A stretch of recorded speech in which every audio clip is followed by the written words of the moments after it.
over a decade, the thunderous roar of engines has echoed through the walls of Mount Smart Stadium. Now, Go Media Mount Smart, a battleground of legends, a crucible of speed, where triumph and defeat dance under the floodlights. In 2002, just 5 kilometres down the road, a group of passionate drifters came together with a dream. They forged what would become D1NZ, the heartbeat of New Zealand's drifting scene. It all began in those humble moments, igniting a movement that would captivate a nation of motorsport fans. The first champion emerged, driving a machine that would become the stuff of legends. A new era had dawned. Over the years, countless drivers and chassis have graced this iconic venue. Name any historic New Zealand drifter, they've carved their legacy right here. The sport keeps evolving, faster and more exhilarating. Now, the fastest growing motorsport spectacle in the world, filling stadiums. The rebels of motorsport, if you will. 10 audacious drift cars through Auckland's motorways and Queen Street, a feat never to be repeated, celebrating the life of passionate young fans, culminating in a police-escorted media spectacle at Mount Smart. Ah, the old days. It's a stadium that's hosted the world's biggest concerts, epic sporting battles, and you can just feel the relentless spirit of the Waz. And it's seen moments that define history. With glory often comes heartache. The monumental moment when Gaz Whiter sees the first ever podium for the stadium in his infamous SR-powered S14. Glowing victory skids that evening provided entertainment. Then to come the following years at the same venue, his fourth title, etching his name into the annals of New Zealand and global drifting history as one of the greats. And the global sensation, Mad Mike Woodette. A driver whose pursuit of the Drift King crown pushed the boundaries of what's possible. Though his journey took him to international heights, the echoes of his impact at D1NZ linger in that formidable year, with fans holding their breath for the day he might return. The glory of the greats, heroes like Roode, Woolhouse, Whittaker taking his own top step in 2011 in the green-eyed Rattler V8 34. Kelly, Reed and his one-wheeling finish, Pullenbury and so many more. Yet few stand as tall as Whiter, his legacy now matched by only one other, Fangadan. Ah, Fangadan, the maestro behind the wheel of the Holden VZ and VY, and later, that formidable Mustang. A titan of the track, his battles at Mount Smart are the stuff of legend. Really fast through the centre section, pushing out really wide. Kurt just needed a tuck up on the inside.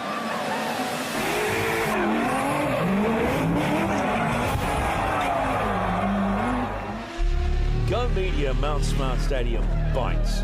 Its unique blend of night drifting, pyrotechnics and high-speed proximity challenges even the bravest. Spectacular moments like Drew Donovan's breathtaking Milwaukee S15 360 spin in 2014 against Stephen Soul. Only moments later to witness Phil Sutherland's jaw-dropping kick-flip barrel roll. Moments that leave the crowd in awe. And believe us, it won't be the last. Templeman, a legend in New Zealand motorsport through his own accolades. A 96 P1 and a top step in a 1,000 horsepower 2J monster. We can't forget the Australians. Coot, Lana, Jones, Fink, all have laid claim to take the stadium. With several locked in for 25, could we see the crown taken offshore? D1NZ, Mitchell, a massive issue for that car. The sport surges forward, relentless and unyielding. The rebels of motorsport continue to inspire, to defy limits, to write the next chapter in an unending saga. After several years away from the venue, we saw Redwood take a flame-throwing battle against Jenkins for a return to the stadium. Lastly, in 23, it was Tukuroa's Taylor James Championship title fight season and his monstrous 1,000 horsepower S14, taking the win with the walls over Woolhouse. A close proximity season between the two that would ultimately see Fangadan claim his fourth title. And now, It's your turn to witness history with the return of an iconic staple of New Zealand drifting proximity. It was always a sellout event with a new breed of motorsport rebels. Auckland Tamaki Makaurau. D1NZ returns to Go Media Mount Smart Stadium.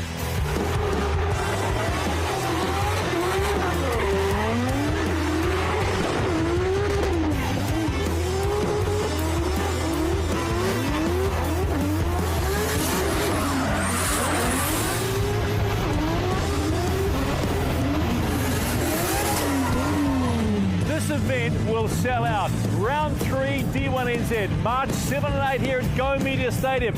The smoke show is back. You're going to want to be a part of it.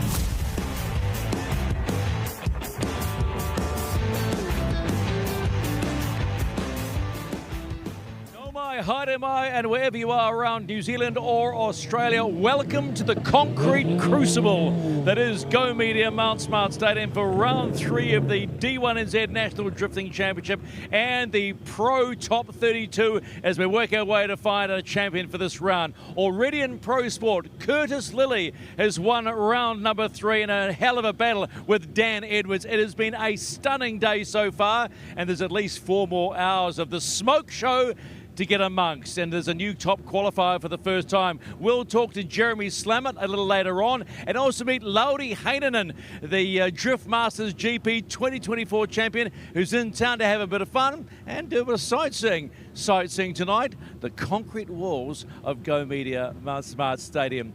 All right, folks, Warren Sear, Nick Hall in the pits for this round 3. And look, before we get people excited about the pros, because you have to say the pro sport competition today, won by Curtis Lilly, was off the charts. I said it before, Stephen, development what? Those guys are producing outstanding runs. Nobody knew who was going to run, nobody knew who was going to win right to the last minute, right? We had to go one more time to find a champion of Pro Sport. How cool was that? Yeah, it was, Nick. And one thing we noticed throughout this whole running of the Pro Sports, how happy all the drivers were to be out there, right? They're throwing themselves into that initiation zone and going, bring me more. But how can they not be happy here at a place like Mount Smart where they are chasing each other door to door against the concrete walls in front of a fantastic crowd like this? It's just awesome. It is awesome, to say the least. We're just watching Lauri Heinonen scrub, because they're now just going through some practice runs here today. Lauri Heinonen, hell of an addition to round number 3, and just round number 3 of the D1NZ National Drifting Championship. Drift Masters, they love him in Finland on the stream, or should I say, the stream on Oversteer TV. The Finns are just going crazy. What do you think he's brought to this weekend? Well, Lauri Heinonen is a Finnish phenomenon, right? He's come in and he's just been so clean. A car he's never even seen until Wednesday. You have to have an amazing amount of talent to be able to jump behind the wheel of a 900 horsepower drift car and go out and hit every single one of the prescribed marks in qualifying. 98.3 is how good that man is. Yeah, and the judges have changed the way they qualify. Everything is an average, and we're seeing a lot of high 90s, which is a real surprise for some, but it's actually a good thing. Some have actually almost gone 100%. Today you're going to see, tonight should I say, it's early evening here in New Zealand, wherever you are around the world, we'll see top 32s. They're all warming up for that one. Then we'll see the monster trucks. In fact, those monster trucks are only about maybe 15 minutes away. And then, of course, we'll crown a champion for round number 3. We have to talk about the JDM crew, of which Lauri Heinonen is part of, right? So it's a really interesting bracket. On the same side, they've got Laurie, Ben Hodges and James McManaway. So the team boss and 2 other drivers all in that same bracket. So there's going to be some really, really close door-to-door team battles this afternoon. Well, we talk about team battles, but we do talk about team tactics now, because we've got Jeremy Slamet, whose very first P1, Q1, so to speak. How do you play this one? Because you know Luke Fink does not like to lose, so he won't want to play too many games. No, so Luke Fink comes in leading the series at the moment, and something we didn't quite mention there is Brodie Mayer's in that same bracket. So 1 and 2 in the series at the moment are actually going to face each other really early on in competition. This is really going to upset the tree, but team tactics go out the door. It'll be kick the ball free for all. And we can't forget about Davies and Steedman, can we? We cannot, and Fanger Dan. I was going to say, you know, the top 6 is very, very competitive as it stands, and then, you know, you throw an international like Laurie, it's going to be a fantastic evening of motorsport. Oh, mate, it has already been the smoke show, and the smoke show continues. Right, you've got lane, you've got pit duties, you've got calling duties, and if you want to know how D1NZ works, take a close look right now. The 2025 D1NZ Championship brings together new elements and a new lineup of changes for the competition format. Each driver is scored on line, angle and style by 3 judging officials, with each judge given 100 points to play with all 3 scores now averaged across the 3 judges. Qualifying runs are now also back-to-back to keep the cars warm and on consistent track conditions. After qualifying, our drivers are then lined up in a seeded battle tree, ready for door-to-door competition. Drivers need to set or better their qualifying performance in the lead while maintaining the scoring criteria for each event. The chase driver's objective is to match or better the lead car's performance while trying to maintain close proximity. Our tandem elimination system has changed for 2025 with new scoring elements. Each official will now split their points across 3 battle scoring criteria, where drivers need to set both a lead and chase run, now scored out of 100. Each judge will now only score either lead, chase or style, with 100 points available for each official. The highest scoring drivers will then advance into the next round, battling through a top 16, top 8 and a semi-final top 4 before we battle for the final spots on the podium.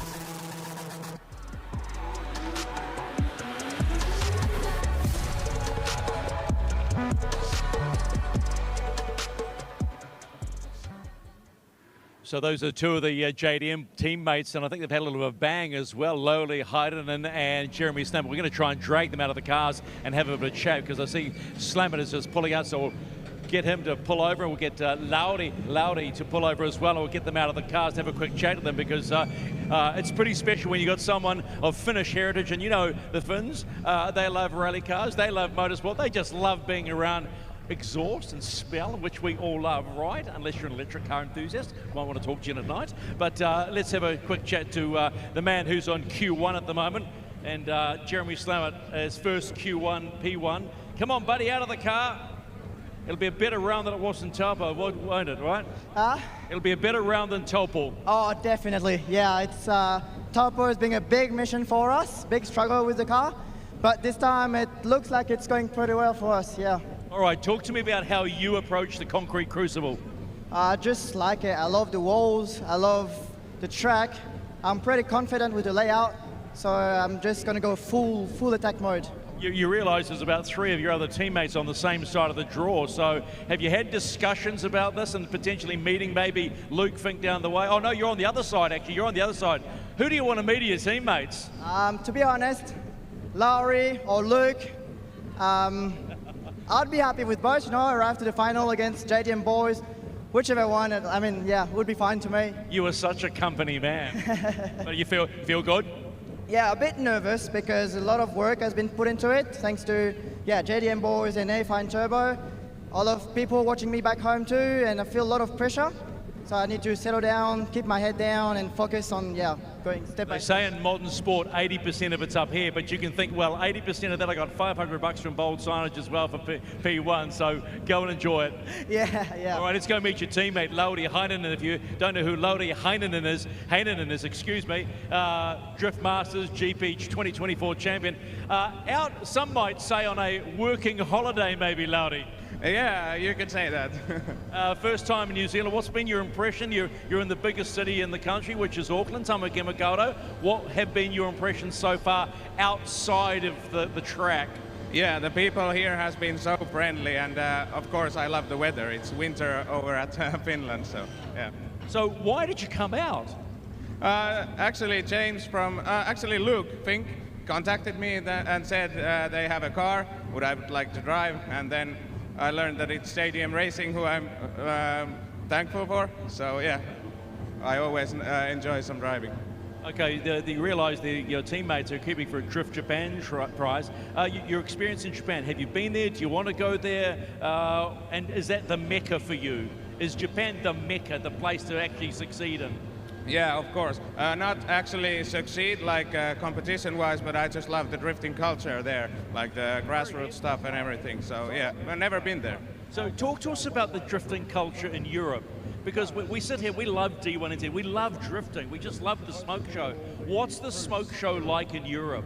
Yeah, it's pretty crazy. I think we have the most grippiest tire of all the like the series. So yeah, we really go hard. How long have you been drifting? I think 8 years. Three-time Finnish champion. I mean, I have to ask this question. It may be sound of a bit of a soppy magazine question, but are you a bit of a rock star in Finnish motorsport circles?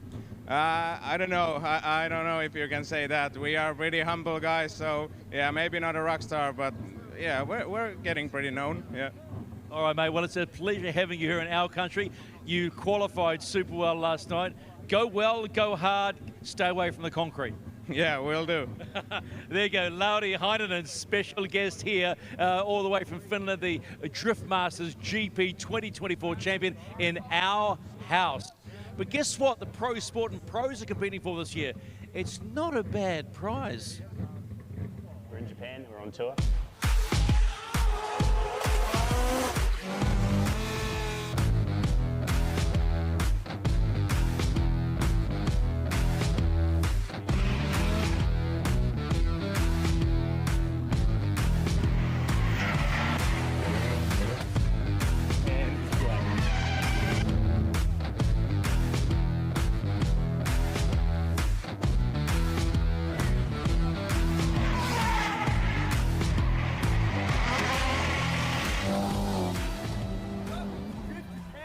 $15,000 worth of prizes. Not a bad prize to Drift Japan for both Pro and Pro Sport. So if you're watching this on our YouTube stream on Oversteer TV in Japan, how are you? Good to have you with us wherever you are in Finland. If you're a fan of our great Lauri, hello. I was going to go in Finnish, didn't actually get up to it. I apologize to you. All right, Benke Bruin up in the box for our judges. I want to say, first of all, congratulations on Pro Sport. We nailed it 2-1 more time. You must have been happy with the way all the drivers approached the concrete in Pro Sport. Oh, definitely, man. It was sensational. Like, the level of driving skill here is exactly why we decided to partner with D1 and give this opportunity for them to win this prize. It's sensational. The car quality, the driving, the fact that they listen to the criticisms that they give and then they apply those and go out there and do better and improve every single lap. That's what we're after. All right, Benkai, let's talk about the pros, because they're going to bring a lot more power, a lot more speed, and a lot more skill. But they also can be a bit, bitchy at times, right? Because they don't like what the judges are asking for them. Hey, look, what are you asking from the pro drivers, particularly from initiation?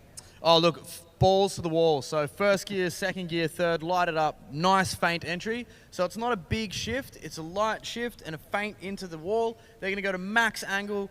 Nice, maybe a little tiny handbrake dab, but ideally they're going to be full throttle down, deep into the section, hitting the first zone, which is the yellow zone over there, in between the two repcos. They're going to run that wall nice and deep. You're going to see the pro guys sitting pretty much all the way past where the Drift Japan is into the yellow zone. They're going to go well past and come off sort of near the gap between the solid wall and then the broken non-connected wall. They're going to come flying through the middle at an alarming rate. Some guys are not going to lift. Some guys are going to do a clutch kick transition, but it's going to be spicy. They're going to run the wall all the way around the back. And this is the technical part. Some guys have got it, and they're going to switch through this setup zone into the final zone for the end of the course, and they're going to do it really well. Other guys are going to make a mistake, and they're going to be too inside, and that inside line is going to be heavily penalized. If they're out wide through there, they're going to actually have a phenomenal advantage against their opponent.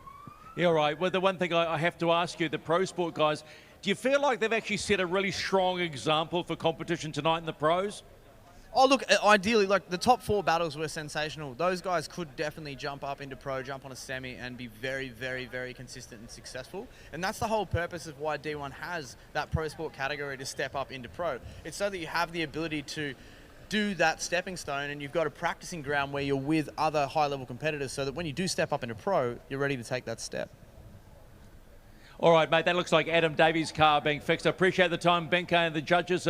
They have been very, very strong, but also very, very quick in making the decision. So we only had 2 one more times, but they were good one more times. Monster trucks is something here at the Concrete Crucible we have enjoyed already in Pro Sport. And we do know that Kiwi Thunder is in trouble. We won't be seeing Kiwi Thunder. They've actually got a forklift on it right now because they broke the left-hand side. But we do have the Reaper and Taurus not too far to weigh and go, because we're pretty excited about that one. Just have to make sure that the drivers are in their positions, and then we can give you just a little bit of a show of not the smoke show, but the monster show. A reminder that they're going to be with the final round at Bay Park in Mount Maunganui, April 25, 26, along with X-Air. Make sure that you buy your tickets for X-Air as well, because that's going to be pretty special as well. And then they're going to try and backflip the Reaper. Now, the Reaper is the one sitting right there on the top. It looks pretty static at the moment, doesn't it? Yeah, pretty static to say the least. And I think maybe they're actually waiting to try and get Kiwi Thunder out before they actually do anything here, which might just put us back just a little bit at all. But to think that you can backflip a monster truck that started out as a 1,500 horsepower methanol-powered truck is something to believe. There's the fans that have come and sell out here at Go Media Stadium, Mount Smart, home of the One New Zealand Warriors, who'll be thinking long and hard about their next match against Manly, which didn't go so well against Canberra in the Las Vegas opener, but it is what it is, and the NRL season is well and truly underway in Australia and New Zealand, and we're all looking forward to that. What we are looking forward to, though, is the top 32 in the D1NZ National Drifting Championship. Alrighty, so while we get those monster trucks sorted, here's a closer look at what the drivers have to face at speed and in smoke. Round 3 of the 2025 D1NZ Drifting Championship brings us to Auckland City Go Media Stadium at Mount Smart for the first of 2 concrete jungle tracks on the calendar and our second standing start of the season. The lead line will be in the left lane out of the start box, and it is the shortest track the drivers will run this year. A flat layout lined with concrete walls, an outside zone to start, and there will be penalties for excessive handbrake use. It's a short dab to settle the car after the initiation, and that is what the judges are looking for. This layout this year is all about a much wider line, changing the approach into certain areas. 8 outside zones with no inside clips make up the total layout. Time now to ride along with a virtual lap of the course thanks to Team Swarm on the simulator with D1NZ chase judge Benkai Brewer. You're righty, so we're going to take off the line, we're going to wheel spin into first, into second, into third, and then grip up. Nice flick initiation. We're then going to fill the wall. See how we're going for a nice smooth arc now. Here's where it gets different. We're going for a full outer zone, into a switch to the middle, into another full outer zone. So you'll notice there are no inner clips on this layout. Through here is what we call a setup zone. So they come out of there, we're going to switch really nice out of that zone. We're going to set power up through here, and we're going to set up for the next zone, yeah? So we'll call that a setup zone in there. There's no touch and go, no zones. This is a full zone here to fill, and then out to the wall, nice and hard to fill that zone again. Our judges lineup for the weekend will see former D1NZ Pro driver Matt Kwok back in the hot seat, scoring for line and our lead runs for the event with 100 points on offer. Benkai Brewer from Drift Japan brings over 25 years experience in the sport and will be keeping a keen eye on angle as well as 100 points to work with as our chase judge for the weekend. Our final judge for round 3 is Tony Gallagher with plenty of sideways experience in the New Zealand Speedway circuit with a 50-50 point split for style, and that will be your track preview and judges lineup for round 3 of the 2025 D1NZ Drifting Championship Series.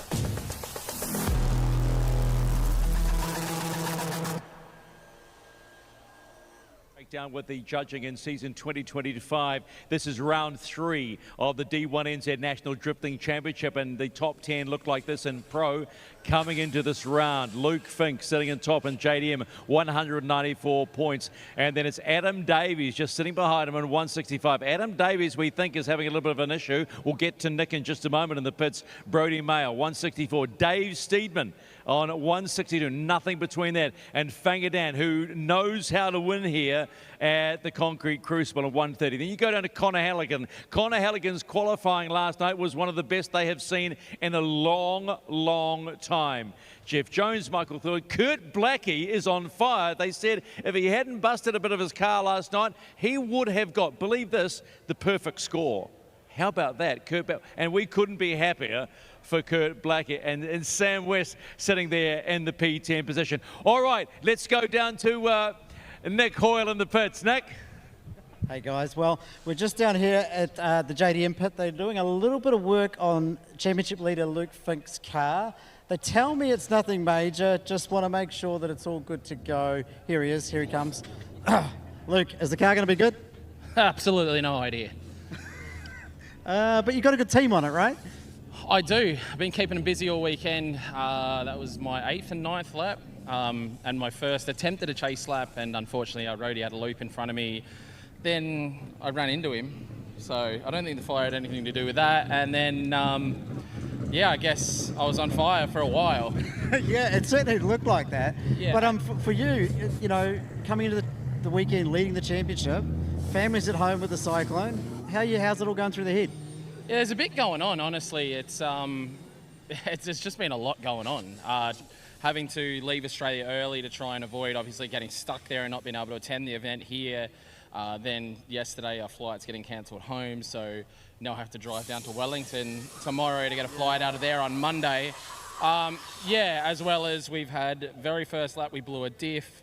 Second lap we went to go out, someone crashed just before we went out, so I got 0 practice on the Thursday. On the Friday, we had a bunch more dramas with some other stuff, so we got very few laps, I think 4 laps total before qualifying. And then, yeah, coming in today with 6 total laps, including qualifying, I was like, right, let's get some laps in. First lap I go out, and I can't remember what happened now. I broke something, Well, mate, I'm sure that these blending. boys, they look like they're getting stuck into it. Shay's got a grin on his face. He knows he's going to get you sorted. He's just giggling at us back there. Oh, but there's some, and for you guys, some morons, I think they're called. Yeah.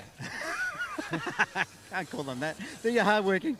So look, anyway, look, tough bracket for that side of the tree today as well, with all the JDM players on the one side. No, I don't reckon. It's not too bad, actually. I think I feel like for myself personally, I've landed in a good spot, luckily. There's some definitely good drivers, but yeah, the whole field's good, so you never know where you're going to get. And I think the hardest thing on this track is every single time I've been out, the track's been completely different grip-wise. Mind you, I haven't had that many laps, but... Hey, you don't need practice anyway. We're going to go back to MacGyver in the lane, and there's some action happening out on track. I tell you what, if you call me MacGyver again, I'm going to put that microphone somewhere you're really not comfortable with. Let's move on, shall we? Look who's here, Pro Sport Champion 2024, Kisuke Nagashima, who has turned out, why? For just a one-round cameo? Yeah, I was watching Taupo on the live stream and I kind of got itchy feet, so I thought I'd come in and join the fun again. And how are you finding the fun? Well, Thursday we went first lap into the wall, so but we found our feet and we're on, so I'm keen. So outside of this, what are you doing with yourself in the drifting world and just general? So we've actually bought a new GR86 that we're looking at building for a pro car. So we are working towards that. We're looking at things in Japan and overseas as well at the moment. So yeah, big things, big things. Nice to see you and the little one back. That's the car. Yeah. No, I mean, I thought I'd give it a crack in pro. It's a 205/15, still non-power steering, still synchro box. Probably the only car in D1 with a synchro box. So, hey, we'll give it a crack and have some fun. That was the I'm feeling, want everybody to feel sorry for me card. Kisuke, always good to see you, brother. Yeah, good All to right. see you too. One Pro Sport in 2024. Guess what? I heard this big rumble, and it wasn't Kurt Blackie walking past me showing off his rather large guns. It was the rumble of a monster truck, and this is what you can look forward to, although they are down -1 truck, which is Kiwi Thunder. Kiwi Thunder had a bit of a problem, and on the front, that is the Reaper. Now, the Reaper might just be a little bit stuck there, or they're going to go back down. You see, the ramp is an issue now, so they tie all those cars together to make sure they don't flick them everywhere. But this is a little bit of a problem for the Reaper. This is the car in April 25, 26 at Bay Park Stamp that will attempt to backflip.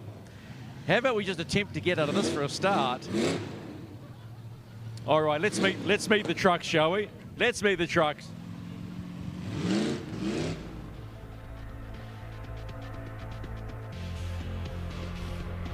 This is the 1998 Nissan D21 Navara, built in Auckland and toured New Zealand with Bigfoot in the early 90s. 500 horsepower, 454 big block, Chevy turbo, 400 transmission, military diff running, and that's just a hell of a truck to say the least. And there we have, that's the Reaper, don't you love it? Driven by Dylan Cornfoot, also known as Terror Trip, built in South Africa in 1999. Originally ran a supercharged methanol 1500 horsepower engine, and then Vaughan Cox drives the Taurus, built in America in 1988, originally a Chevy Silverado body, now turned into a fiberglass body, rides on 66-inch tyres, running a mixture of hybrid military axles and cranks, running a Holden LS engine, 500 horses. That's the Taurus sitting there waiting. But now we've got to see that we may have a recovery of the Reaper. Now, I would never have expected that at almost 5:30 on a Saturday evening here at the Concrete Crucible, but it has claimed a victim, maybe. And the Reaper just in a little bit of bother. So let's see if our recovery truck can drag that monster off the pile of cars, and then we can put on a little bit of a show for you and then get stuck straight into the top 32. So team there from Smart Steel Buildings just getting into the truck to pull the bigger truck off the pile of crushed cars. So let's wait and see what happens. There are the drivers. There's Kurt Blackie.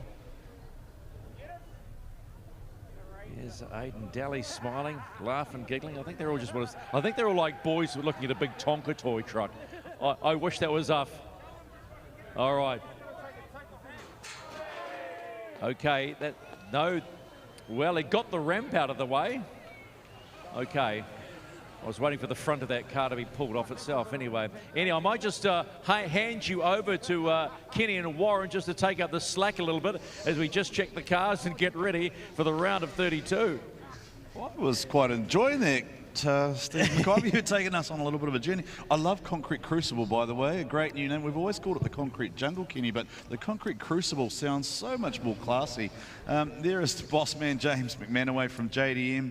I think it looked like a few of those drivers have been in the pits doing a few push-ups there, Kenny, maybe just working out a bit of rage, maybe that's been pent-up aggression. Just here we go. Let's see if Reaper can get off there this time with the ramp out of the way. There we go, nice and clear. All right, round of applause, ladies and gentlemen. Reaper's off. And hopefully straight into something exciting, Kenny. Now, this is the one that they are going to try and backflip, isn't it? Yeah, apparently they're going to try and attempt New Zealand's first monster truck backflip at Bay Park. Who's crazy enough Anzac weekend. Who is crazy enough to try and backflip a monster truck? Well, who's actually going to do the flip? Well, the last I heard, it was actually going to be our great leader. That's what I got told, is our great leader is going to backflip the monster truck. So it'll probably be someone slightly And what's involved? more Do we need bigger competent, ramps, or are we going to use some extra cars, perhaps? Well, they've always done it off dirt jumps, right, traditionally, and there is that dirt bank that gets built as the surface gets scraped at Bay Park. So we'll go back down to... are we going back down to the monster trucks? Taurus is rolling on through, and I think Stephen's going to take us on a little journey. Well, I'm not sure what journey I'm taking. How about that, folks? There's Taurus going over. Come on, you've got to make some noise, Go Media.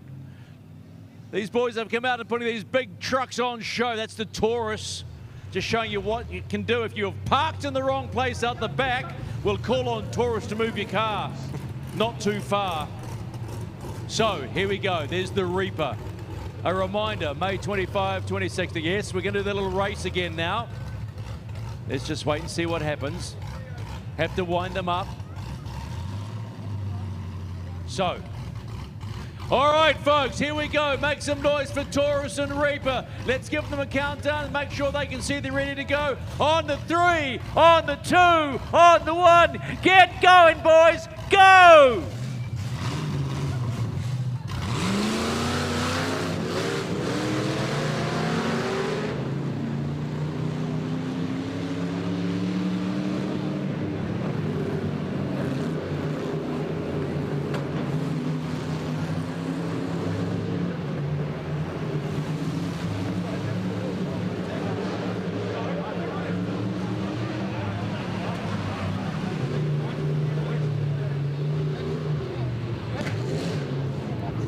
Reaper has got the wobbles after that little stint down the front straight.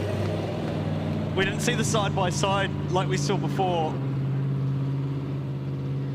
Okay, then open me up, open me up. All right, folks, here we go. Now we're going to see what they can do when they do the trucks. Reaper, are you ready? Taurus, are you ready? 3, 2, 1, go!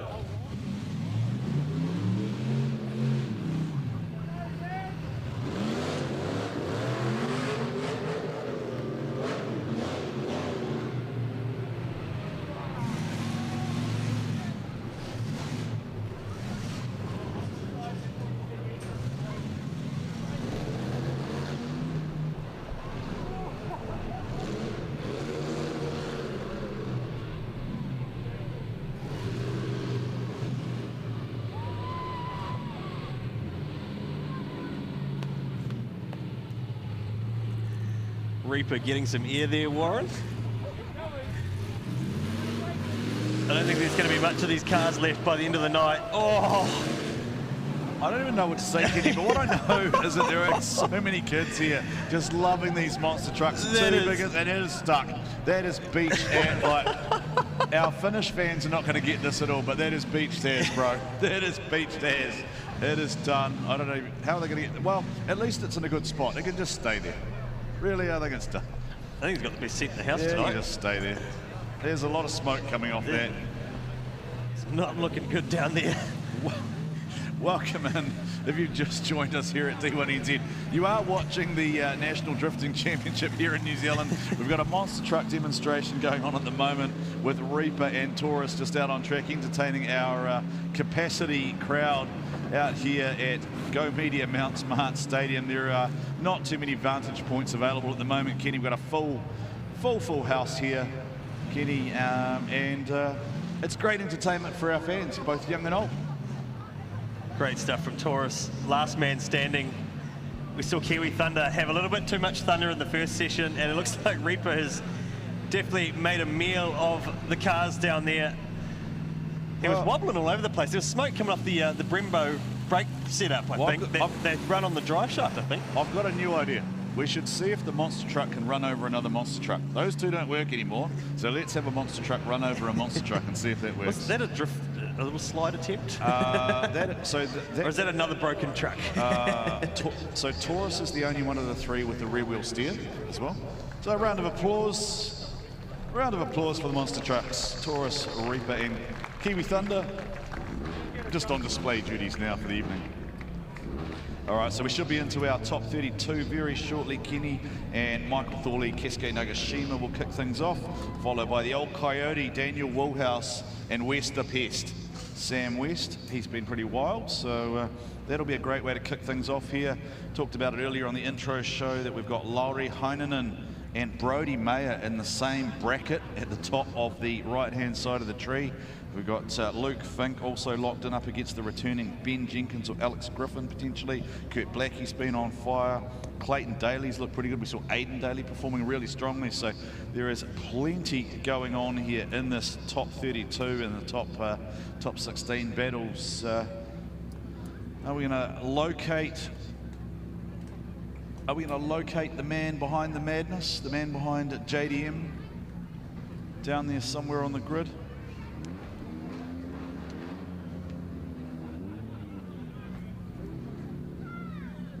So we are going down to Stephen, who has tracked down Mr. McManaway. Well, James McManaway, Mr. JDM. Nice to have Lauri Heinonen, Luke Fink sitting in the pole position, yourself in the mix, but yeah, in the mix. But how are you feeling about tonight for your team? No, fantastic. I mean, last night was 1, 2, 3, so we can't complain at that at all. What do you put it down to? The boys are just kicking the ball, basically. Yeah. Okay, so your monster truck, the Reaper, sitting out there. That's a hell of a thing. What got you into monster trucks? It was actually Brendan that sold me on the idea, so here we have it. Now we've got monster trucks at the show. What, Brendan White, one of the promoters, as you are now a co-promoter, I believe, of D1NZ, which is really cool to have you on board here. The quality of what we've seen in pro sport, does it excite you then what we might see tonight in the pros? Oh, it's been fantastic. Everyone's been raising the bar, and I think the pros are about to come out and just raise it once again. All right, mate, it's always good to have you. You've got a race, remember? Okay, forget about the... You can drag that big thing out some other time. Yep, no, I'm going to go get the car ready. Are you going to backflip it? No, but it is going to be backflipped at Bay Park, so make sure you're there. Attempt. We're going to go for it. All right, May 25, May 26, remember X area. April, what is it with me in May? April 25, 26, Bay Park, grand finale of D1NZ. His truck is going to attempt to backflip. X areas there as well, don't forget your tickets as well. All right, they're about to scrub for the round of 32. First up, so let's get busy. Would you start scrubbing, boys? Keisuke Nagashima, Michael Thorley, and we get busy. Round 3, D1NZ from the Concrete Crucible. Alrighty, so we're about to kick off into action. We can hear the cars starting to scrub, and that is Keisuke Nagashima and Michael Thorley. Michael Thorley for NZ, and Keisuke Nagashima, a privateer driver. I'll say a big thank you to all of our sponsors here this weekend. This is, of course, the Repco Power Night. Thank you to Ting Tools, our podium sponsor. The TTI Scrub Box is what Michael Thorley's in at the moment. We have the Ting Tools Initiation, the Repco Wall Ride, Link ECU, the Back Straight, Drift Japan Wall Ride, UDC Corner, and the NZKW midsection, Kenny. And I think through the pro sport battles, UDC Corner, probably the one that caught everyone out, along with the Drift Japan Tours midsection there. That was kind of where things got untidy in the pro sport battles. Yeah, outside zone 5, up the back, well, what I've been calling the back section, the teardrop loop back around into the setup zone. That's been a pretty crucial part of a lot of these battle decisions, and it's all due to the fact that we're asking for them to push for a much wider line than what we would usually run at the circuit. So we've got 8 outside zones around the track scoring areas, and yeah, no inside clips this weekend, so it's challenged the drivers. The line is a little bit different. We're asking them to go wider, deeper, and hold it wider, and try and set their car up, the lead car up, so the chase car has a great opportunity to actually get on the door and give us a good show. All right, Michael Thorley will have the lead as the higher qualifier. As always, the lead car is in the left-hand lane and leads away. And it is Keisuke Nagashima, the defending Pro Sport champion, moving up into Pro. And of course, you heard him mention on the entry show that he is on a 205 wide tyre compared to everyone else who is on a 265. Keisuke Nagashima, for him, it's all about power to weight ratio. For Michael Thorley, it's all about keeping that RB30 singing in its power band. And Keisuke Nagashima doing what he does best with that close proximity, Japanese chasing style, Kenny. We know that this is how they do it over there. They call it Matsuri over there. They love getting, oh, Keisuke washes massive straighten up. He's got to, oh, he just about sailed into, he's got to arrest the speed there, but he's ended up well on the inside. And Keisuke Nagashima with a big mistake there, ending up on the inside of Michael Thorley. The car just didn't go where he wanted it to go, Kenny. Yeah, that's right. Take a look at the GT radio replay. First run of the night here for the Pro Championship 265 semi-slick class, and the 205 in the chase there from the little A86 Corolla. It's a quick, nimble little car, and Keisuke Nagashima putting in his championship debut here at Mount Smart this weekend. A great, solid lead run here from Michael Thorley, perhaps not pushing as hard as we want to see, but then you'll see their washout there through the setup zone from the chase car, and that's going to cost him a lot. He managed to claw back some track position through the last 2 outer zones, but it was the setup into the third to last outside zone, and now outside zone 6, that's going to cost Keisuke Nagashima some points there. Yeah, Keisuke won't hold back here because he will know that he made a mistake. As you heard him say, he had a very rough introduction to the Concrete Crucible here at Mount Smart as he belted the wall in his very first lap out. So he is adopting a more measured approach to the Repco wall ride there as he initiates into his first battle in the 32. Michael Thorley right there with him. You see as you step up into the 265 wide pro class, all of these drivers on a semi-slick tyre, they have that extra grip, that extra momentum. They're able to kind of measure there. Keisuke's had the same problem, Kenny. Just a big wide wash there, just got offline. Just really struggling as Keisuke Nagashima to meet that required line that the judges set, and I'd say advantage Thorley off that one. I'm not the judge, but yeah, 2 very clear mistakes through that transition area along the Drift Japan wall ride. So he's quicker. He was quick out of the start gate, right? Like he pulled a few car lengths on Michael Thorley, but then Thorley just reeled him back in by outside zone 3. We come through the first transition. Thorley just nice, calm, composed in the chase, stacking on a little bit of angle and lining up that rear quarter of the lead car out in front. Keisuke right, doing a pretty good job to open the door for him to get up into that track position, but this is where the car just doesn't pull up, and it washes quite wide. Although when you look at what Dean Young was doing in the Pro Sport category earlier this afternoon, it's not that far off. You have to remember it's a little short wheelbase car. It can be a little bit deceiving when you match up the angle. So super interesting there. I wonder how the judges will sway on this one. All right, so just see how the judges lock this one in as Fangadan is in the scrub box, and result will lock in shortly. So Keisuke Nagashima fighting the good fight on a 205 wide tyre. The little 4-cylinder that could. Yeah, he's about 400 odd horsepower, and we lock in a result, and it is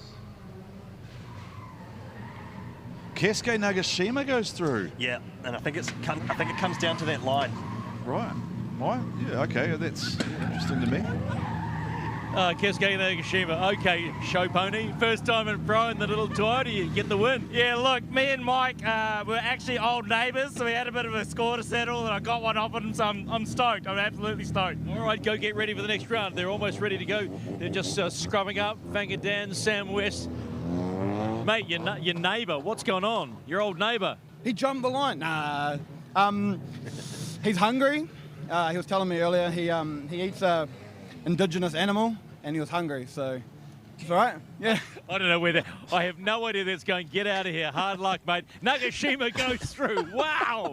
The stories are getting wilder and wilder as the evening's gone on here. It's yeah, things are getting entertaining here as Keisuke Nagashima takes out Michael Thorley, and we go straight to Fangadan and Sam West. West the Pest, Fangadan, the old Coyote, 900 horsepower of Ford motor underneath the bonnet of the Mustang. That is the old activation car, Kenny, and it's now... Oh, Sam's looped it. He's looped it already. Are they going to red the track, or is he pulled away? Yeah, let's hope that Sam West can get out of the way and Fangadan can... Sam West got out of the way. I don't think he's sitting in the smokers. No, he's made his way around. Fangadan will close out his run, so Fangadan, as the lead driver, is required to complete his run to lock in his advantage. If the lead car spins, the chase car not obliged to complete a run. Fangadan, four-time New Zealand champion in the Ford Mustang RTR, Coyote V8s. What was the indigenous animal that he was talking about, do you reckon? It might have been him, to be honest. Right. See the GT Radio replay here, Fangadan leading out, and that is where the RHP 180 S6 of Sam West loops out on outer zone 3, and it was just a Sunday drive home, a Saturday evening cruise for the Mustang of Fangadan back around to the start line. Well, there's a part of me that wants to point out that obviously way back in the day, before we had these types of events, a majority of the skills for the Drift Corp drivers were honed on the roads around Whangarei, right? Around the port area. There was a little bit of motorsport going on there, both official and unofficial, before these types of custom concrete tracks were put together. Now, let's hope that Sam West can hold this one together, as Fangadan will be sitting back there thinking, I wonder what's going to happen here with Mr. West. Are we going to see 145% like usual? And here comes Fangadan in the chase position. Sam West has hit the cone. Sam West has taken the cone, which means he is well offline. The Excess dislodged that rear bumper and folded it slightly, so Fangadan will know now that he has an advantage there. It's pushed Fanga wide out that zone too, but you'll see that Sam actually went through that setup zone and actually carried that wide line, which really opened the door up for Fanga to come up through and get on the pocket for that return wall ride through those last three zones. So Sam West doing a great job in the RHP 180 SX, trying to claw some points back after spinning on his first lap. We had a lot of work to do, didn't he? He had to go out and throw down. Yeah. He was three-wheeling into outside zone 3. Great transition here. You'll see the Mustang lurking out of the smoke, and this is where they pushed a little bit too wide. Another points deduction there perhaps for the lead car, using a lot of left foot to try settle the car as well. You'll see the front light bar on top of the windscreen, which indicates to the judges when the left foot brake is being applied, and just goes to add to the driver input to the car about where they can push the car and where they can position. Of course, left foot can settle the car. It can also change, in certain setups it can change, or it can loosen or tighten where your car's going to head, in much the same way using your handbrake as well. It's one of the interesting stories I always love out of Mount Smart is Fangadan always talks about the fact that he's left-hand drive, so he's the only person who actually initiates on the wall side of the car, right? So his experience here is quite different to everyone else's. Left-hand drive, of course, that car, because it was built to prepare Fanga for the Spec 5D that was brought in a couple of years ago, the ex-Vaughan Gittin comp car. And that is the activation car that was prepared to be as close in spec to prepare Fanga for driving left-hand drive cars. So that's I guess the backstory to that car, which is now a New Zealand Championship winning holding car, and the winner is Fangadan. Fangadan goes through. We'll be brief. Let's just get on with it. Happy with the result? Yeah, no, definitely happy, and moving forward, one battle at a time. You love the concrete? Yeah, love the concrete, mate. All right, mate. Love the support from the fans and everything. It's awesome. Good to have you there, man. Sam, what happened in that chase? Oh, I've just had something funky going on with my car all day. The steering just goes dead and then spins out on me. I think the rack's moving or something, but It's good to get a battle with Finger. You know, I put on a good lead. It was bloody hard to hold on to, but just want to say thanks to RHP, Superior Carpentry, the wife, and all the rest of my sponsors. Good to see you, Bill. Awesome. Cheers, mate. See you next. All right, get ready. There's a pair of Adams up next. The battle of the Adams. Now this, Kenny, is one of the talking points of the weekend. Adam Davies, currently 2 on points in the series, had a horrible qualifying night last night. There is no other way to describe it. We've seen him on the live stream footage today, just working away on the laptop. He was tuning by remote. He dialed in his tuner. They're just chasing. Yeah, they're fixing the car all afternoon, and I do wonder what the update is from pit lane. Perhaps Nick Hoyle down there in the lane for us this evening might be able to update us on what happened to the 20B rotary-powered machine of Adam Davies, of course, who was the points leader for New Zealand behind Luke Fink, who's currently leading the championship. So the best-ranked Kiwi. Having a real battle. Yeah, he's struggling. He admitted it earlier on in an interview with Nick Hoyle from the pit area, and Adam Whitehead's got a bit of a point to prove too, because he qualified really strongly at Taupo, but then just didn't get the result he wanted. So Adam Whitehead initiates nice and rapidly there. The Pertec Plan B sponsored machine, 700 odd horsepower. He's got a dial in the car. He's got anywhere between 650 to 720 horsepower out of his machine as Adam Davies surges up there. Oh, Davies! Oh, no. That is 2 off. That is definitely 2 off. There was it 3. Adam Davies again having some real issues, and I think that car is just not playing the game, Kenny. And Adam Davies will be furious. There it is, out of the drift again. Adam Davies will be absolutely just Well, angry. Last time we saw some vision from the pits, they were working on the throttle body for the intake. So I did wonder in qualifying whether it was a fuel-related issue or something to do with the throttle, because it seemed to cut it just intermittently at random times throughout the run. But what a great job here in the GT Radio replay for the Hydrolink machine of Adam Whitehead in his championship debut this year, and certainly putting on a great lead run here against the Mimico Hydrolink machine. Well, it's 2 off and it's a straight. Is it a 0? Well, he's way up the inside. Yeah. That's 20 points gone just for getting up on the inside anyway, on the infield there. And then it's again, straightened. yeah. And it's straightened twice. So yeah, 0. It will be a 0, and he's got a lot of work to do in the second pass to try claw some points back or force a mistake. And that's the that will be frustrating as a driver. Like Adam is a talented driver, right? Like he spent so long trying to get this car sorted out and trying to make it behave after doing something very different and going rotary 180, which no one else had really done in New Zealand. Looks like it's much happier this time. Maybe it doesn't like the heat being in the chase position. Well, it was a great little entry to start. The car looks on song now. Handbrake dab into outside zone 5. The Pertec machine just didn't look like it was quite there. Adam Whitehead shut down. Adam Whitehead out of drift. Yeah, so through the first 3 zones, he was a little bit shallow, trying to claw track position back, and he's just had a massive moment there in the chase. Well, okay, so what this makes me think... Has he just zeroed himself out? Well, that makes me think we're going to go lead for lead. So then we're going to overlay the run. So if you have just joined us, obviously D1NZ this year doing things slightly differently. So there is a lead judge, a chase judge, and there is a style judge. So there's a lead judge, a chase judge, and a style judge, and they score those out of 100 respectively, with the style judge having effectively a 50-50 balance. Now, both of these drivers have had issues in the chase position. And now Adam Whitehead has got really straight here. And then you look at the front wheel markers as well. It's an understeer, so it's 0. So we've got 2 drivers zeroing out in a chase, and then who has delivered the better lead? So you see the front wheel markers on the fronts of these, on the wheel spokes of these cars, which another tool that the judges use to indicate certain straight lines or use of the left foot as well. Let's see if we get a result here or what happens.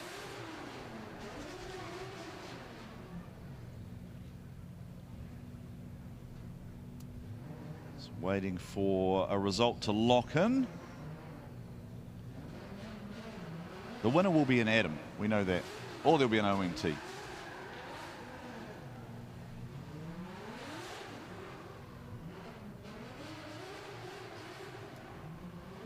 All right, so there are the judges. So I am curious to know if both of them have zeroed out or not. That'll be something that's definitely of interest to me. Stephen's still waiting for a call there. So top 32 underway here at Go Media Stadium as we boil down the top 32 and into the 16. Jeremy Slamet will line up against Keisuke Nagashima for the first battle of the 16. And you'll see here the DSO system up in the judges' tower. So these guys are just reviewing lead for lead, chase for chase the runs, because obviously, as you and me have been alluding to, perhaps both drivers have zeroed themselves out in some sort of way, which really only leaves the lead runs to judge from. So then I think, then I think we go back to lead for lead, right? I think I'm pretty sure that's how it works, unless the only way we would have a one more time would be if the style judge, Tony G, calls it even as well. So let's go back down there as... wonder if we...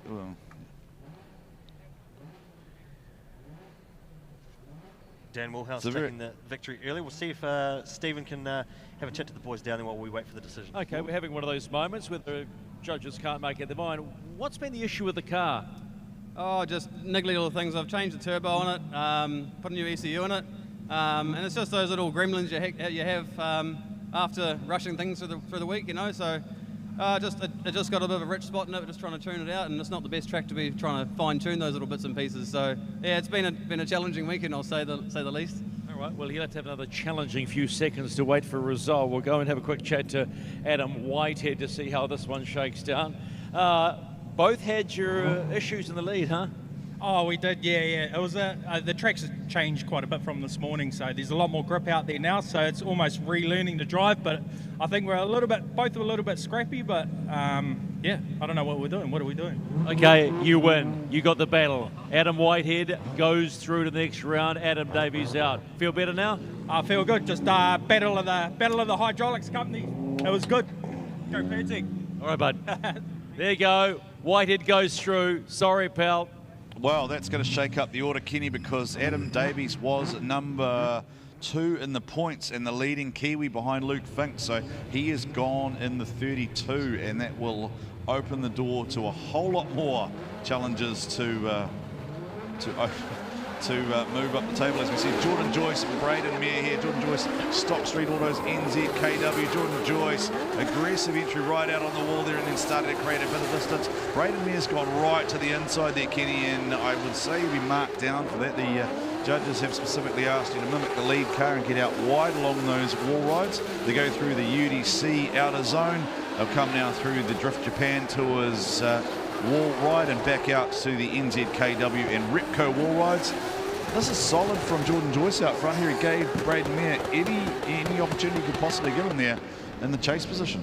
Yeah, Jordan Joyce doing a great job in the lead in the NZKW machine, just really feeding the throttle and bouncing off the limiter at the end of the run. GT Radio replay, great entry from Jordan Joyce, but cut in a little bit. It was a bit late on outside zone 2, so I wonder how the judges will view that. But Braden Mayer was a lot more shallow through the first 2 scoring zones. You see a waiver there trying to line up the A-pillar, but you don't want to attack the A-pillar too early and too much. So I feel like Braden Mayer just trying to settle himself into a chase pocket, but it didn't quite settle down as much as he probably would have until the end here. But he's still far up the car, so be interesting to see how they view that. I'm swaying, I mean, it's only the first pass, but I'm swaying in favour of Jordan Joyce at the moment. Yeah, I don't think Jordan did too many things that were far away from the prescribed criteria, whereas Braden certainly had the opportunity to be out wide there, whereas he was well to the inside, certainly of the inner Repco wall ride. And it's sort of been a tough learning exercise, hasn't it, for Braden Mayer? He came in probably with a little bit of expectation on him, having he finished in 2nd place at Mad Mike Summer Bash, sort of came out of nowhere. The story behind that was pretty phenomenal itself, and that he walked around the pits and he had to borrow 265 wide tyres off people, right? Like, he didn't even have any 265s. So let's see how he goes here. The pressure's going to be on him. Jordan Joyce is a driver we know is comfortable in the chase position, spends a lot of time driving with teammate Sean Potros in the SMP machine. And look, if you're going to practice chasing someone, you practice chasing the most unpredictable guy in the field in Sean Potros. And Jordan Joyce is going to follow him. Jordan Joyce! Wall! Jordan Joyce into the wall. Too aggressive. And that is going to be, I would say that's going to have to come up red, because Jordan Joyce is still sitting hard on that wall there, and hopefully Braden Mayer picks up on this. Needs to shut that down, and Jordan Joyce has gone in pretty hard there. Hopefully he's okay. Braden's just checking that he's all right. Jordan Joyce straight away, thumbs up. So the main thing there is Jordan is A-OK. The main thing is Jordan's okay. You can see the thumbs up straight away. But the stock street machine has definitely seen better days, and Jordan Joyce probably went in there a little bit harder than we think he did, Kenny, because they're going quick at that initiation point. And I thought Braden Mayer was going to hit the wall. I've got to be honest, I thought Braden Mayer was going to hit the wall the way that car washed there to start with. And then I think Jordan just followed him in too fast.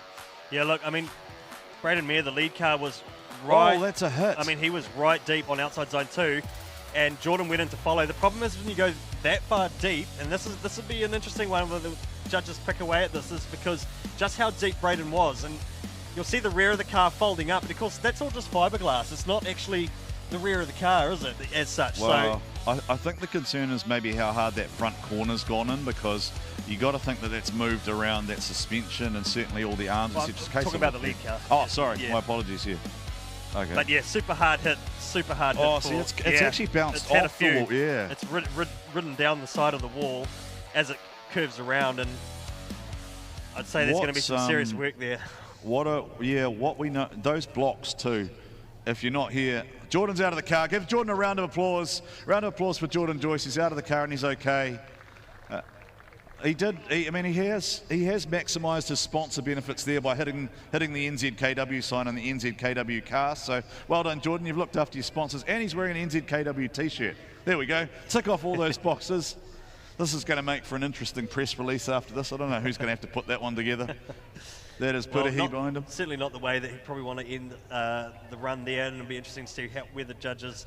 Well, I think he would have sway, because if he would have been odds on, I think, and the question is going to become, do the judges feel that he's been led up the track to that point, because that is a big hard hit. So I believe the rules would be that if the judges attribute fault to Braden Mayer, then Jordan Joyce would have an additional 10 minutes to fix his car.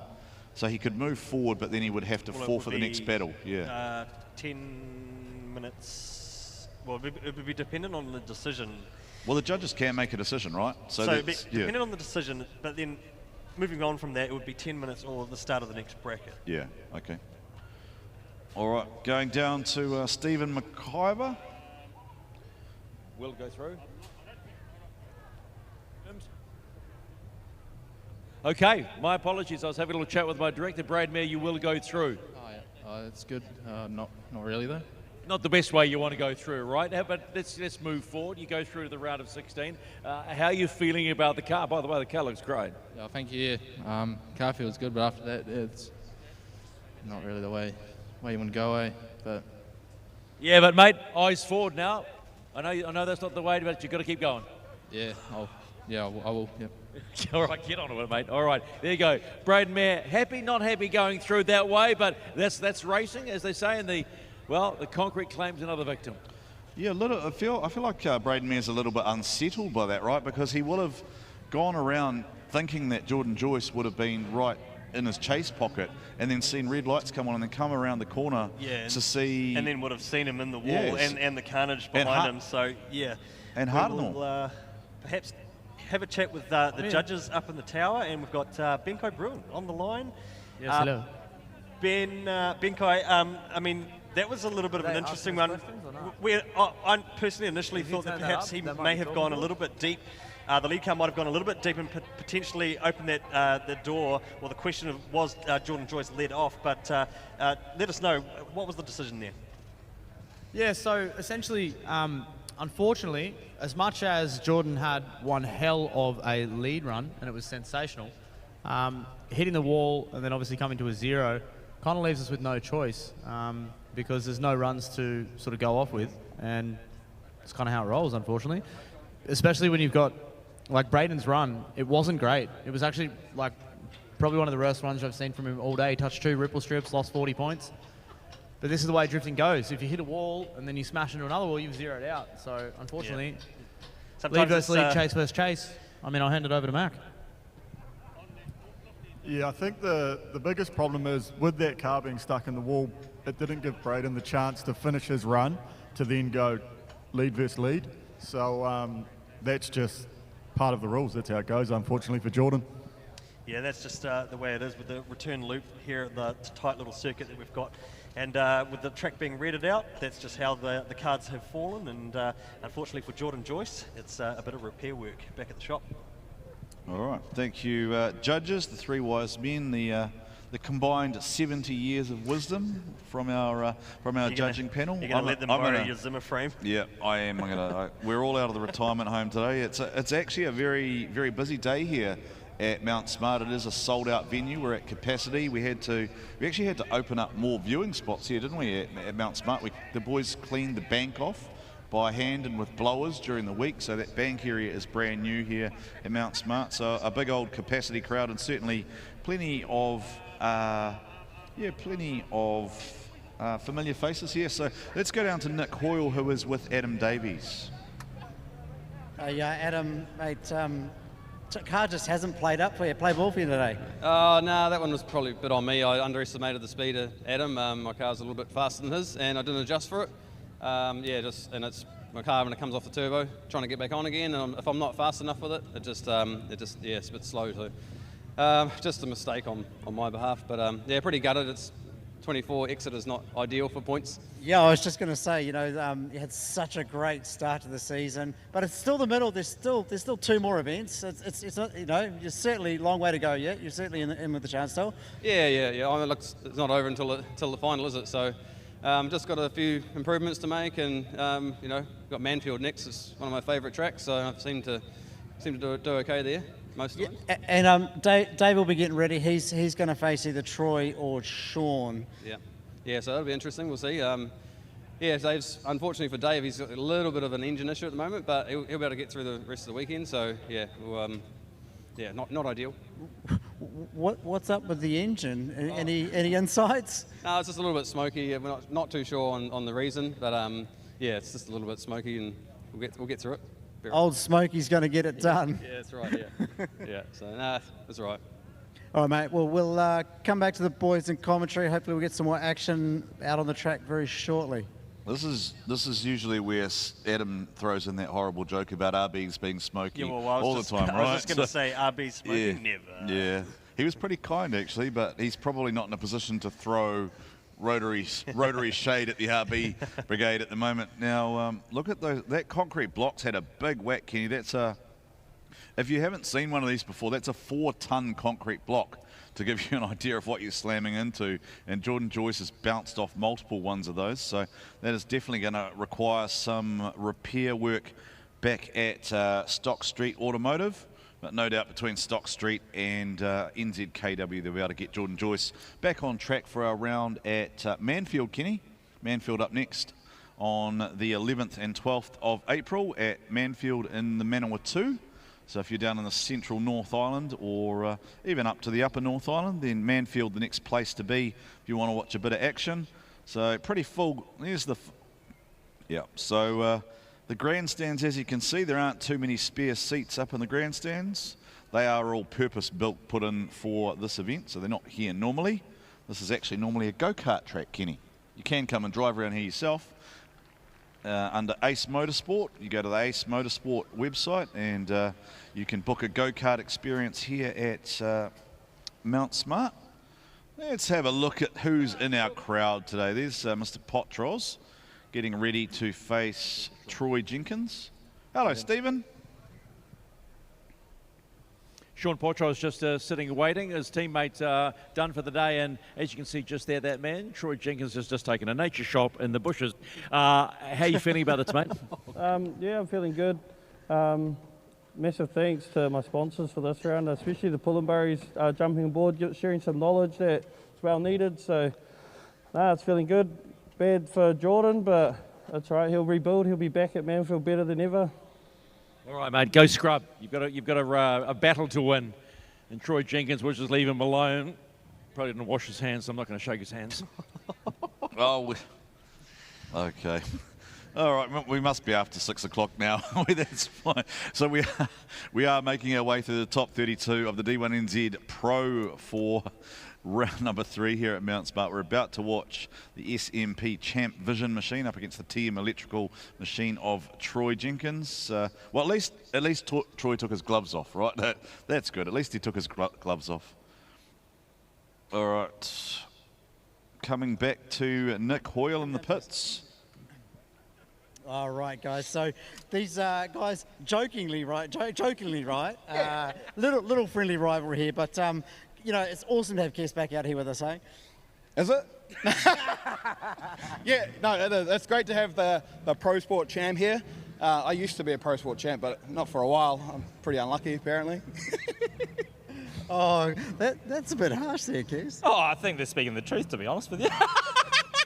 But just so you know, his comment about what I eat a lot of sushi, so that's kind of, you know, clarifies that, right? That and the karate, right? Yeah, the karaage chicken. You know, my missus' karaage chicken is top notch, mate. It's mint. But you're still in the game. Who have you got next? I think I've got Jeremy Slammett up next, or it could be Mike. I don't know. So yeah, we'll figure it out. Mike's going to be changing tyres for you this afternoon, right? Yeah, he's already changed his tyres now. Oh, for me. For you. He's only got 2 tyres left, so. Yeah, I'm running out. If only you were running on GT radials. I know, mate. It would have been lovely. But we're on Tostinos. They're all right. They're doing the job. Well, big thanks to GT radials for getting Mike out here. And this official tyre of D1NZ. It is the best tyre. I may be biased, but it's a great tyre. GT radial, thank you. Valvoline, and obviously NZ. Thanks, guys. See you at Manfield. Thanks, guys. The bill's been paid. We'll head back to you in commentary and we'll get some action out on the track. Well, look, all I have to say about that is at least the talented Thorley in the family horse in the Thorley household is driving at Manfield. So Kim's coming to drive at Manfield, and that's the most important thing I took at. That was like watching. You remember those 2 old guys off the Muppets fighting, Kenny? Waldorf and Statler? That's what that was like. I don't even know what was going on. So we are just waiting for the track cleanup to be completed after Jordan Joyce went into the wall hard. And then I would imagine these guys probably, are they entitled to scrub again, Kenny? Because they've been sitting for a while. I don't think they have been released to scrub yet. Okay, right.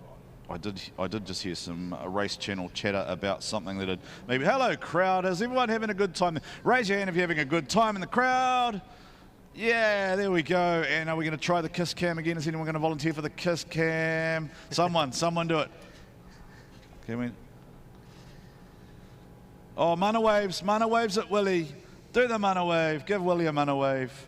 Wave to our, there we go. Throw the mana waves. There you go. You're on TV. You're on TV in the straw hat. Yes, you're on TV. Young man with a fantastic haircut and the blue earmuffs.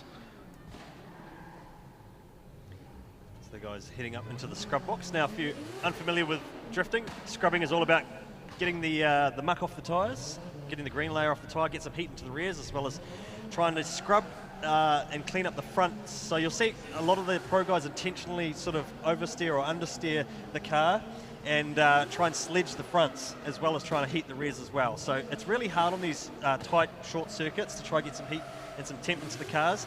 And so they try different techniques in the small little scrub box that you got. It's a little bit different in some of the longer tracks that you go to, because you have a little bit more run up to clean the front end of the tyres, especially when you got pickup. When we talk about pickup, you go around the circuit, you get the marbles on the front of the steering, and it can actually really affect the way that the car handles. When you get these little balls of melted rubber that build up on the front tyre, and it's all about cleaning those tyres up and getting them ready for the run. All right, I don't even know what's going to happen now. Sean Potros, just completely unpredictable when you watch him stage up. You're either going to see a run that is the equivalent of 100 points, or anything could happen. He's just, he is that good. If you interview any driver in the paddock, they'll pretty much always say the hardest drivers to battle are Sean Potros and Connor Halligan. Right now, they're both just so fast and so unpredictable. They're just really hard drivers to battle. And it'll be interesting to see how Troy Jenkins deals with this. Troy Jenkins, of course, has been to the what I call the Gary Wider School of Driving. He's been fishing. He's just been fishing for the last 6 months, and that's all he's done. He just thought he'd jump back in his drift car and thought he'd have a go. But it's great to see the Team Jenkins Motorsport cars back, and who knows whether we'll see them at Manfield as well. I think Ben is joining us on commentary as Nick Hoyle has something else on, and So these guys battling for a spot in the top 16. So the top there must 32, but it'll be the last top 32 battle on the left-hand side of the tree. So we're boiling down the top 32 and we'll be ready for the 16. All right. So just waiting for the track to be fully cleared. There seems like there's bits and pieces everywhere. Did stuff just fall off Jordan Joyce's car as it was being trailed off? We've got to check the track for fluids and parts and little bits and pieces as well. Something to keep an eye on too, just you're probably watching the cars, but of course it's always interesting to know how things happen, right? So there is the staging tree just off to the left hand there, and then you'll see it count down here. It'll go orange, orange, orange, and then green, so it gives the drivers an equal chance to take off from the line. And Potros, as always, rockets off the line. Oh, Troy Jenkins! Troy Jenkins, did he just go straight into the wall? Massive wash. Troy Jenkins went straight ahead. Now, is Sean Potros going to be able to see that there are going to be lights come on here? Has Troy Jenkins got out? Yep, so lights have gone red, so Troy Jenkins went straight ahead there in the smoke. I think it's just been a light kiss, Kenny. I don't think it's too bad. I wonder how deep, deep and hard that went in there. Oh, maybe it went harder than I thought. Might have some front end steering damage. Now, of course, that was the first lap of the battle. And begs the question, is he going to call a mechanical 5 minutes? Which means we'll then move to the next battle. Well, the fact that Troy's got out of that and not attempted to move it makes me think something's gone wrong. So a round of applause for Troy Jenkins. He's out of the car and he's safe, which is a very important thing. So, yeah, the way that... Important to note there that Potros was on a mid-line approach through that second outer zone, and it had a waiver just before the chase car shot off into the concrete there. I feel like, yeah, Troy's just, I don't know if Troy's just said, hey, something's gone wrong here, or what's the fact he's out and he's not trying to move that car makes me think he wants a recovery. So well, looked a bit too gripped up and didn't yeah. rotate where he wanted it to be. He didn't get the thing to steer. Yeah, and the helmet coming off is always a sign of maybe a little bit of frustration. Troy's okay, so that's good. So a round of applause again for Troy Jenkins. He's out of the car and he's okay. So I'm sure Troy will just give the crowd a little bit of a thumbs up there. Puts the hat on. Good little bit of Tri-Ace branding there. Well done, Troy. Hasn't forgotten how to plug the sponsors. Good to see you back, buddy.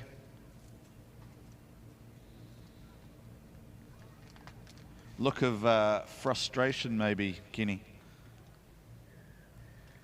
So we've got a camera and a camera and a camera. Yeah, got camera reception. I think the director's having fun with it. Well, this is with one the Matrix way. tonight. Yeah. Oh, and that's us in that box there too. Okay, and we're going down to.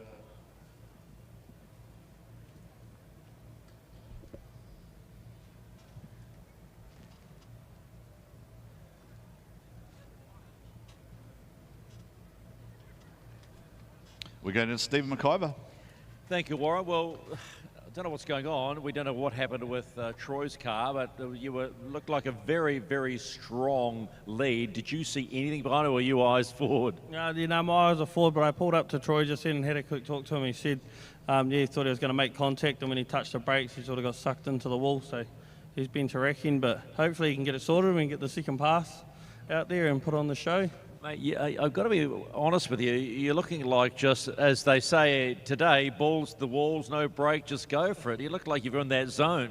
Yeah, loving this track, and the line the judges have wanted this round nice and wide makes the battles real good. So it opens up. If you do a real good lead, you can normally make a real good chase out of it. So now the battles are only going to get better and better, I hope. So well done, mate.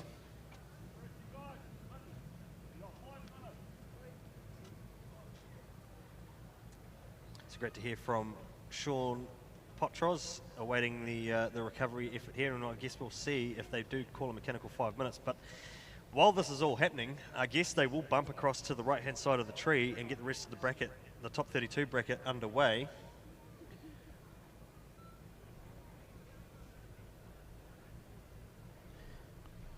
So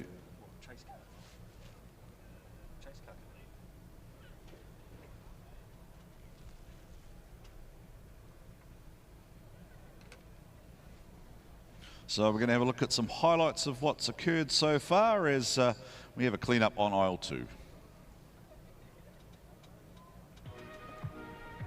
All right, so we take a look here at the first battle. We saw the friendly banter before between Keisuke Nagashima and Mike Thorley. They were out on track first as the battle went to Keisuke Nagashima. Sam West having some car troubles there. He's had steering issues all day and he looped the car out, and that would have the advantage to bang it down with the old Coyote going through to the top 16 and ready to do battle again here at Mount Smart. A guy who knows his way around the track and knows how to win here. The battle of the Adams.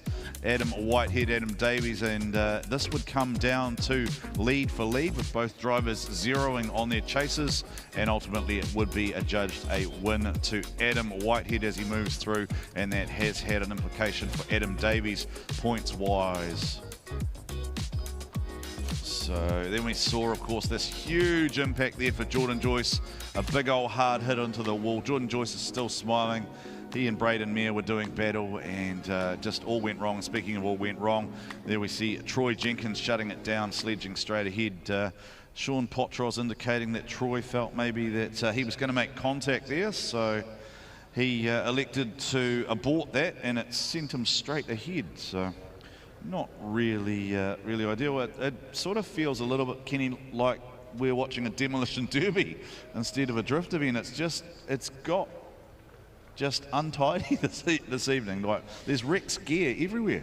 Well, that's the thing. Sometimes this is the name of the game when you come to these concrete jungles, or the concrete crucible, as Stephen has been calling it. So the problem is as well with these evening events, you practice all day in the afternoon, right? And the temp's nice and hot, the cars are nice and warm, and you then start getting into the evening, you get that temp roll off, you've got a lot of track rubber build up. The dynamic of the track condition changes, and so as a team, you've actually got to set the car up, evolve, and it evolves through the night. Each run you do, you're going to have to rethink about what pressures you're running, what are the springs doing, how's the thing steering, and just how much juice are you giving it via the throttle. Yeah, so interesting just to see. I think Troy Jenkins will be on the phone to the crew, right? Just saying, hey, look, I think I need this.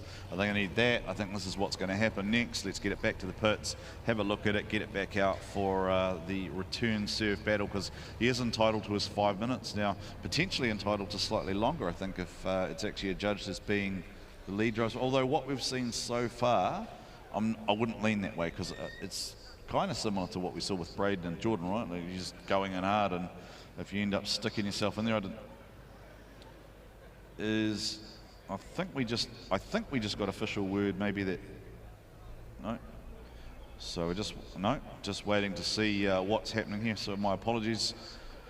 A little bit of chatter on the race channel there as to whether Troy Jenkins is calling a 5 or whether they feel the car is not able to be fixed.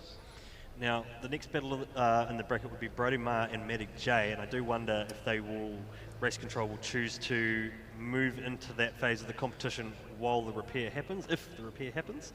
So we'll update you once we get there. Right, so we are a time certain venue here, so we do have to be done by a set time. So I think, is it 10 or 10:30 is hard cut here? I'm not 100% sure, but I know that we have to try and get things done here, given we are located within proximity, I suppose, to residential and central Auckland-ish. So that's why there's so many people here. There's Troy Jenkins out of the car, so they'll get that off. They'll get to have a look at it, and then they get to make a decision in terms of, I think, if they feel it can be repaired within 5 minutes, or if they will pull the pin on that.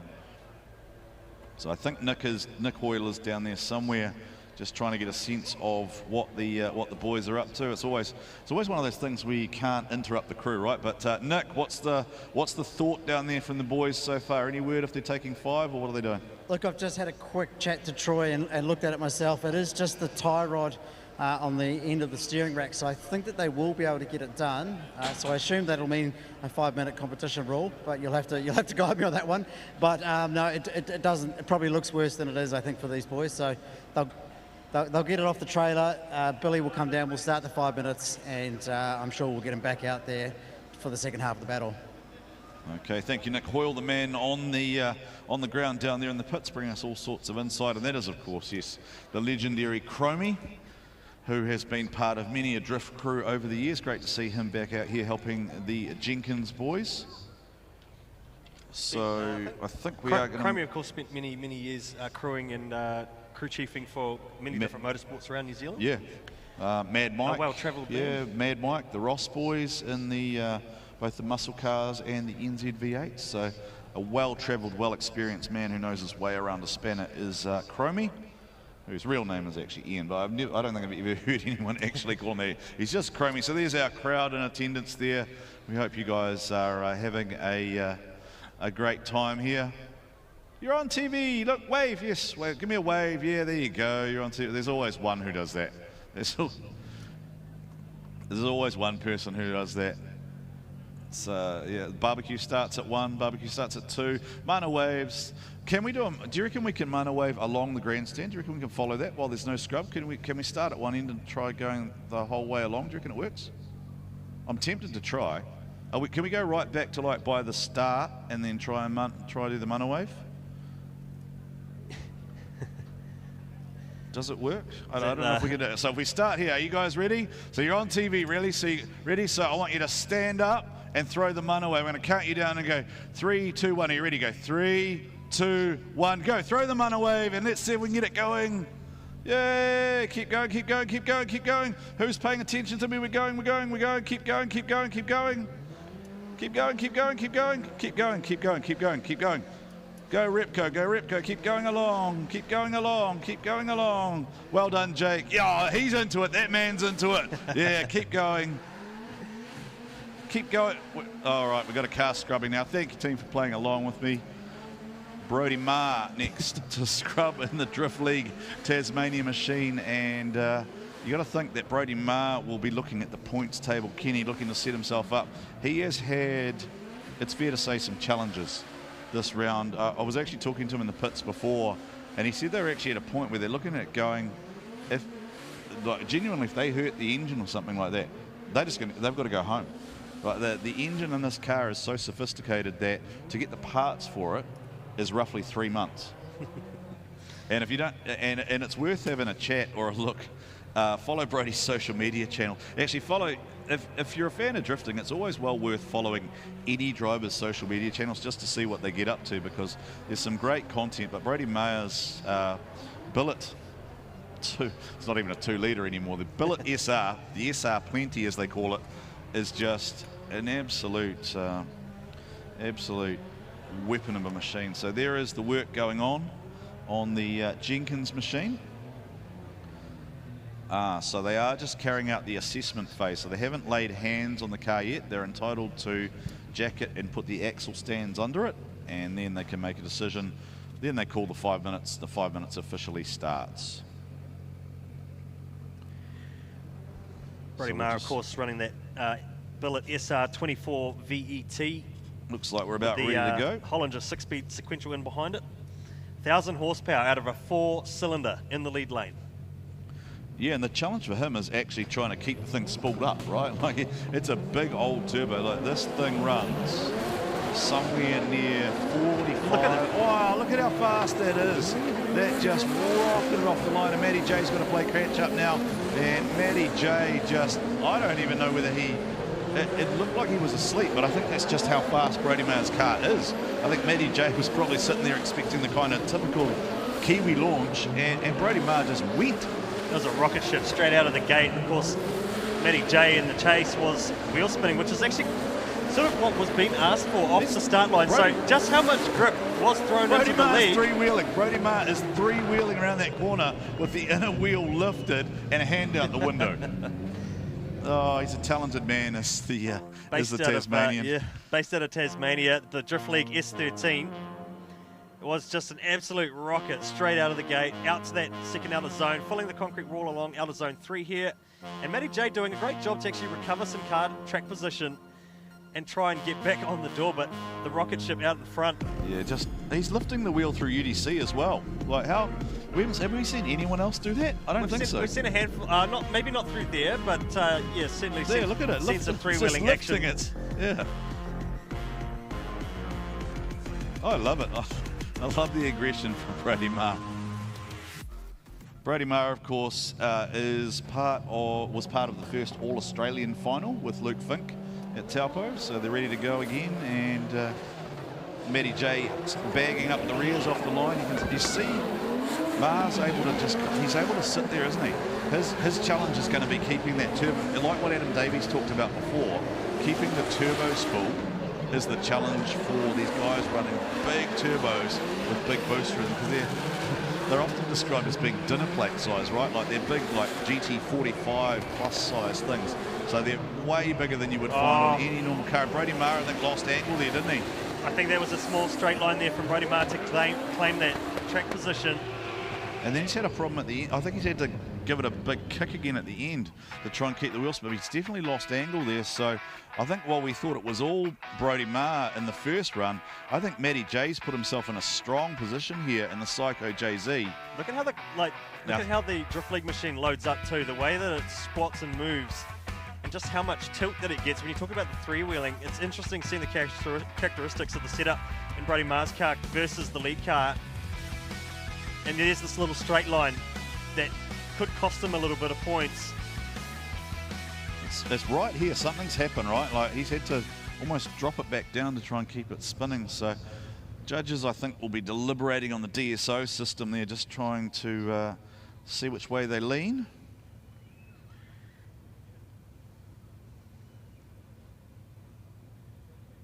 So Brodie Maher and Matty J, we wait the decision. Who will move through into the top 16? Now, did we just hear of a race radio 5-minute call start? Well, that's what I heard. I was just wondering there whether that was now official that the Jenkins have now taken a 5-minute call.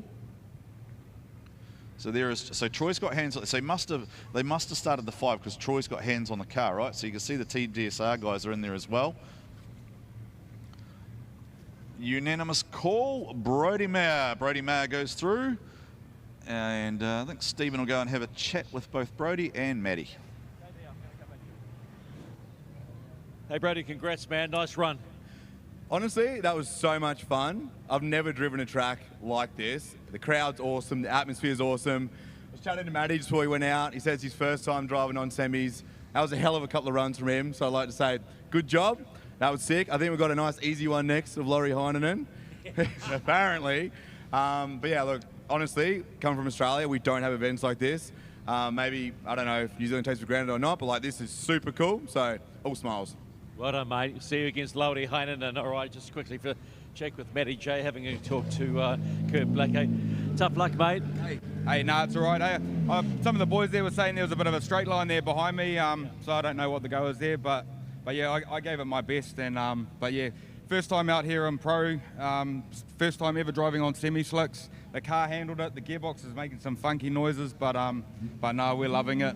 So we'll be back. That's all that we want to hear, mate. Well played. Sweet, bro. All right, so I think we're going to go and try and have a word with our judges there, just to get a little feedback there. Just some of the interesting things that come out of the post-battle interviews from drivers time to time. 5-minute call in the background there underway for Team Jenkins Motorsport. I saw Luke Fink on the tools as well, so that just shows the camaraderie from the guys in pit lane. You got shouldn't he be in his car? Oh no, I suppose he's a the while Aussie away, battler yeah. is in there, stuck in there trying to help the boys with that tie rod end. Well, the odd thing about that is that then he's going to go and potentially battle against Ben Jenkins or Alex Griffin. So the judges are obviously looking at. So they're looking at replays here of the Brodie Maher and Matty J battle. So I'd love to be a fly on the wall in that room in terms of working out what they're looking at there, because it's a replay of the same thing over and over again. It's the transition through that Drift Japan section there. The thing is, how big of a correction is it? You know, and we saw this at Topol Motorsport Park too. We had a couple of battles like that where small little straight lines can cost a handful of points. So. Oh. And how much? I mean, that's the thing. How much of a straight line is it, or is it a very laboured transition? And that it gets really super technical when they start arguing about that. All this makes me grateful for is the fact that I am not a judge, Kenny. I quite like sitting here talking absolute nonsense with you as we watch Justin Patterson and Ben Odgers. Ben Odgers from Drift Japan Tours. Justin Patterson. Oh, what was that? That was just. Wasn't it just an overshoot from Ben Odgers, or did Justin Patterson check up at a huge rate? And I want to watch the replay of that one again. I was sort of just casting my eyes over it, and then it just got really untidy there. Ben Hodges saying, knock, knock, I'm here, and the run still continues. The show goes on Ben Hodges has had a big straight line again. Ben Hodges just seems to be fighting battles with that car, Kenny. I don't know what's going on with it. It's just, he's rocketed up at a great rate of knots off the line, and he's actually almost understeered into him. Like the wheels were facing almost the wrong way to start with, and it's just shot straight into him. I was just wondering if the lead car was on handbrake. I can't really quite see that from the drone, but we'll see them through here, the midsection here. The lead car of the MTF Finance machine of... Oh, sorry. Sorry, I had a brain fade. That's all right. It's one of those things. Both of you and I are just watching. We're sort of watching so many things. There is definitely through that section there, you definitely saw Ben Hodges straighten up. So there's going to be a deduction there. The question is just what happened at the start, right? So it's and either just how shallow was Ben as well on the return. But I think that the start contact heading into the first outside zone on the wall, I feel like that's going to be the big one. So so the question just becomes, well, is the start contact enough to immediately hand it to Justin Patterson, or was Justin Patterson not at fault, and then when Ben Hodges has made a mistake, in which case he's effectively zeroed himself out because he's actually had 2 goes really at that.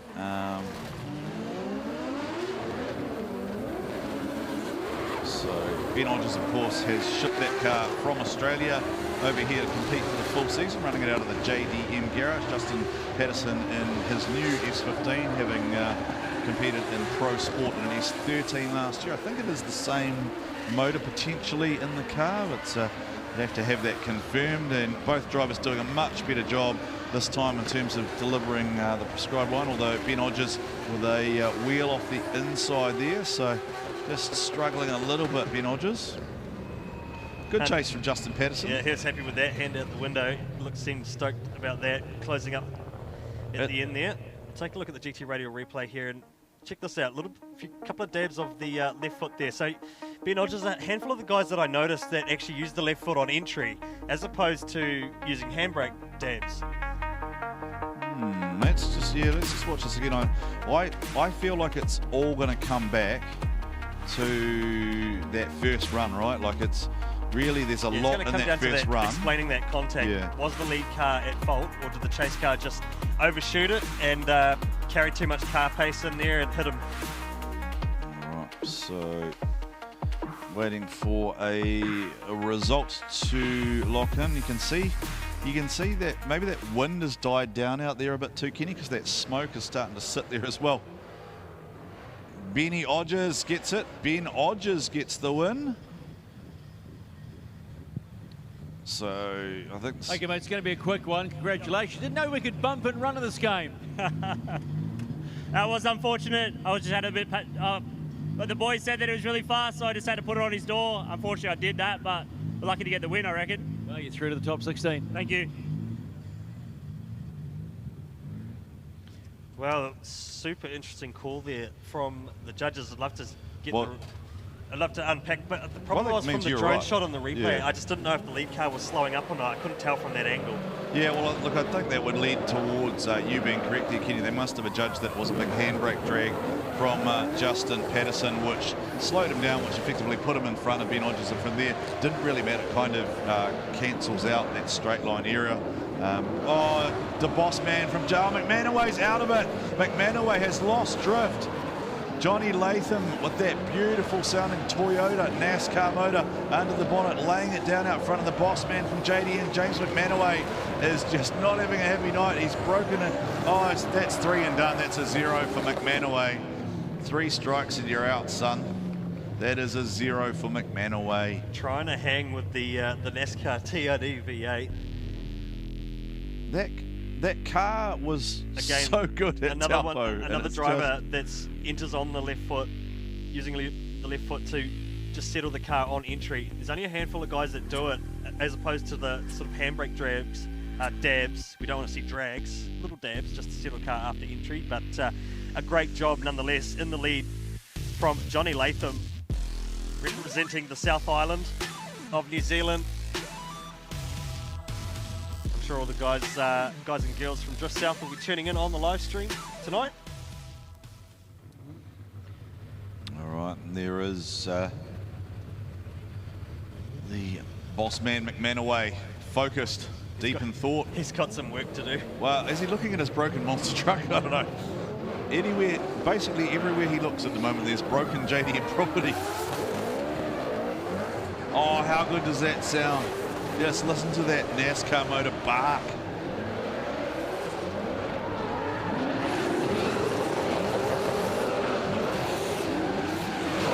TRD-powered BMW, Johnny Latham chasing down the R32 JDM machine. Now has Latham just washed out and cost himself. Shut it down. Is he zeroed?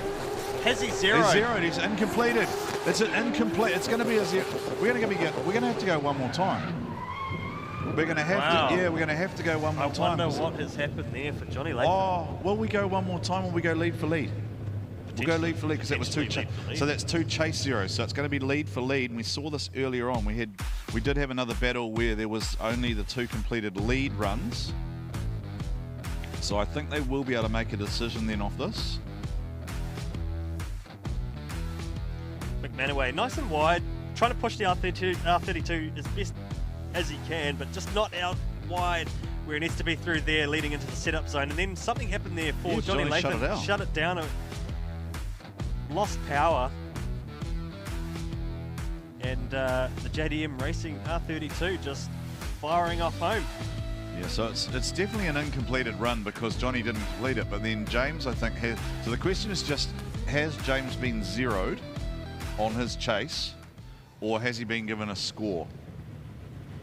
Now we'll wait and see how this locks in.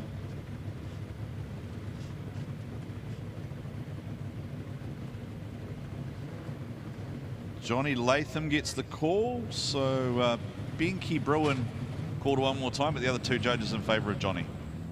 Johnny, congratulations. Pride of the South right now. Thanks, man. Yeah, appreciate it. This car sounds beautiful. What's it like to drive out there in a tight course? It's a lot of fun. I'm not sure what happened then. I have no idea, but my car's not playing ball, so yeah, accelerator wasn't picking up like it should, so don't know what happened behind me, but we'll take it. All right, mate, well done. You're going to the top 16. I think Nick Hall's got some breaking news out of the pits. Nick?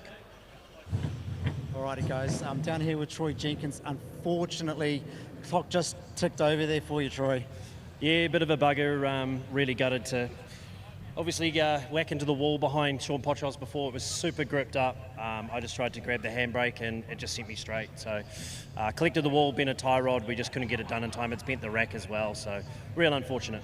Yeah, look, I could see your crew were working super hard there, but obviously when the track grips up like this, it's just a little bit more unpredictable. Yeah, very, very. It's like super gripped on that corner. Even when I stood out of the car, like my feet were just gripping on the tarmac. So yeah, really buggered for the Team Electrical GT86 this weekend. It's been pretty hard for me today, really testing for the car, but yeah, hey, it's not too bent. It's just a few things, so we'll get it ready for the next one. And we'll see you back at Bay Park anyhow, right? Yeah, hoping to come back at one of our home runs at Bay Park. It's always a lot of fun, so looking forward to that. Hopefully with some better luck.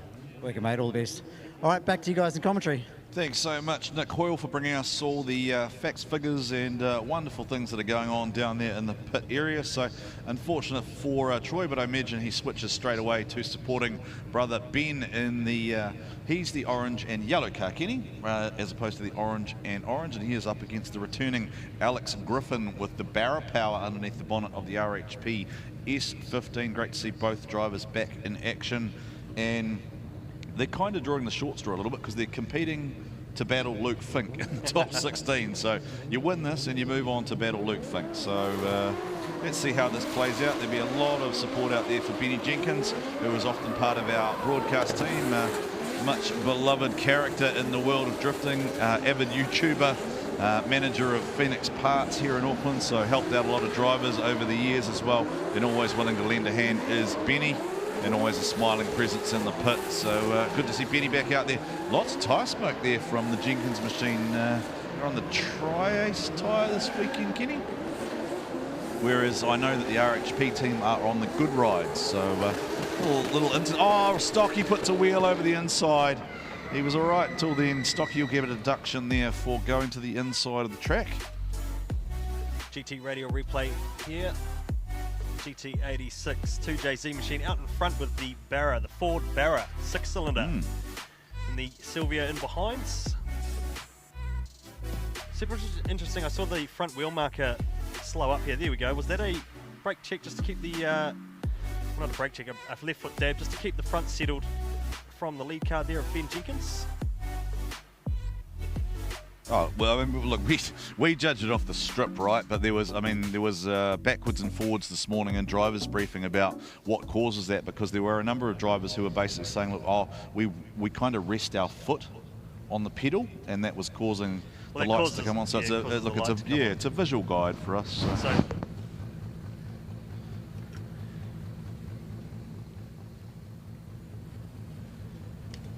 So what are we looking at here? It's just a loose bumper, I think, for Benny Jenkins. So we are still in the top 32 of D1NZ Pro here. It's just gone about 6:45 here at New Zealand time. Good morning to our Finnish fans who are tuned in. I think it's about 6:30 in the morning Finnish time. So no doubt some of you have just freshly woken up, and some of you might still be making your way home potentially. Had a lot of fun with our Finnish fans in the live chat on the Oversteer TV broadcast. We're of course live on Sky TV, KO, and into the Pacific Islands as well, as we watch Troy Jenkins. And Jenkins up! Oh, Jenkins just about passes him. He's right up the inside of Stocky. Alex Griffin, to his credit, stayed in it and he didn't get out of it. Otherwise, it could have got untidy there between Alex Griffin and Ben Jenkins. You see both drivers now trying to massage the line. Ben Jenkins aggressive in his chase as always. Alex Griffin out front trying to lead him around the track in a nice, easy, chaseable manner. And Alex Griffin, he's got to get out wider than that. He should have been right out on the wall. And Ben Jenkins right with him. Ben Jenkins lost none of that competitive fire, and what a run there from Benny J. Maybe a little bit frustrated with what's happened earlier to Troy's car, but is he going to be marked down for exceeding the A pillar there to the inside? Has he gone too far? So that might be one of the questions being asked there by the judges. Probably should have been slightly rearward on the lead car, but that is of course up to the three wise men in the judges box. So just looking at the GT Radio replay. GT Radio, of course, the official tyre of D1NZ, and great to have you on board. Big thank you to all of our sponsors here this weekend at the Repco Power Night as we take a look at the replay again. Of course, the Ting Tools prize being handed out later on at the podium, the TTI Scrub Box, Ting's Initiation, the Repco Wall Ride. We just saw the boys come around. They're going here through the UDC Outer Zone. They then come back along the Drift Japan Tours Wall Ride, and that takes you into NZKW's Wall Ride and the Repco Wall Ride. So those are your sponsors here for D1NZ round number 3. So we're going to get a result here shortly.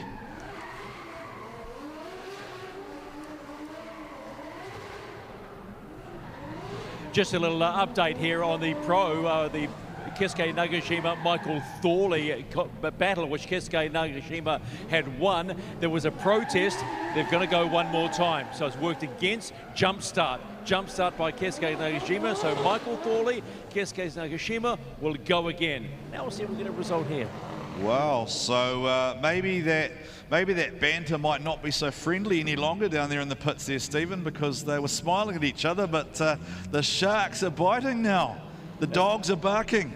That's what happened. You upset your neighbours, right? You're always going to be good to your neighbours. Oh, no, well, you should, yeah. That's what happens when you talk about eating animals and that type of thing. So anyway, it's great to see a couple of cars looking ready to go, and we have a call there. It is a one more time for Ben Jenkins and Alex Griffin, and that's the most divided result we've seen so far. So Matt Kwok calling one way, Benke Bruin calling another way, and then Tony G calling an OMT. So that's the first time we've had a fully divided tree, and yes, it is possible to have an OMT under the new chase for chase, lead for lead style system. So if you have just tuned in to the broadcast, you're watching D1NZ round number 3 from Go Media Mount Smart Stadium. We are in the top 32 still, making our way through big changes this year, of course, with all new judges and an all new judging system.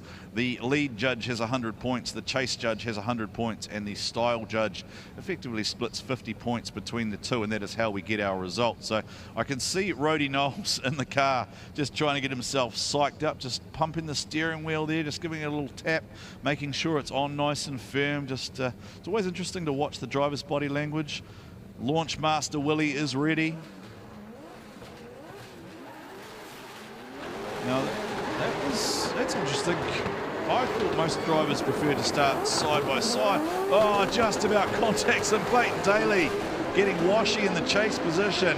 He surged up he started off well behind Rody Knowles, and then Rody Knowles maybe a little bit slow to rotate to angle there, and that's caused Clayton Daly to close right up there, gets right in the pocket. Clayton Daly, whatever Natasha fed Aiden and Clayton Daly for breakfast, they have bought the angry pills, they've bought the chase game today, and Clayton and Aiden Daly both doing great jobs, making absolute nuisance of themselves in the chase position.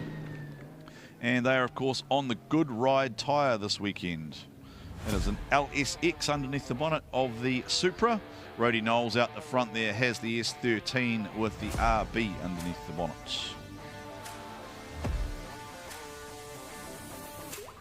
So we're just taking a look at the replay here, courtesy of GT Radio.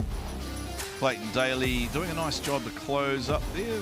See if the judge, now there is a little bit of a loss of angle there for Clayton. Interesting to see from that high shot if he did run straight across the inside of that ripple strip there, which is of course a deduction as we know, but the proximity pretty solid there from Clayton Daly. So Clayton Daly will now have the lead. So this is what I was talking about before. See, in this case, they've started side by side. But the previous run, Clayton Daly started a long way back and effectively almost took like a big run up at Clayton Daly. Now, Clayton Daly should be out wide, filling out that outer wall zone, the Repco wall ride, but he has come up short to the inside. And then that's probably put both he and Rody's going to loop it. Rody loops it out. Now, can Clayton Daly close out this run, and then will the judges see anything there that potentially has impacted and caused Rody to turn around? But Rody Knowles will be frustrated in that car as he has turned it round right in front of the UDC outer zone number 6 here at Go Media Mount Smart Stadium. So here we go. Aggressive, but then shallow from Clayton Daly. Should have been wide. Rody Knowles tucks right in, goes with him, tries to put himself in the chase position. Then he's basically almost trapped himself in a funny position where when the cars come back, it's just over-rotated.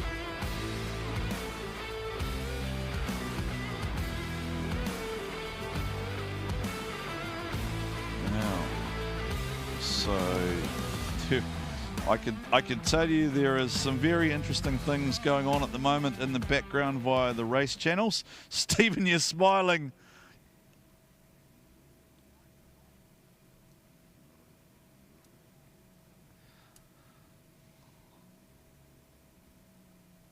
So we're just waiting for Stephen McIver's mic to the hamster and the wheel stop spinning for a moment.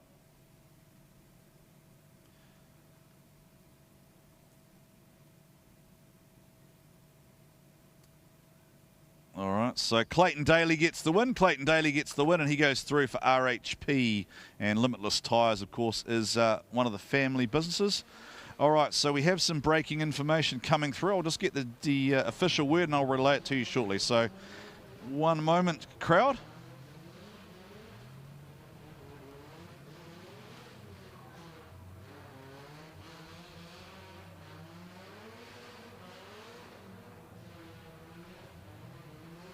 Okay, so in a huge shake-up, the judges have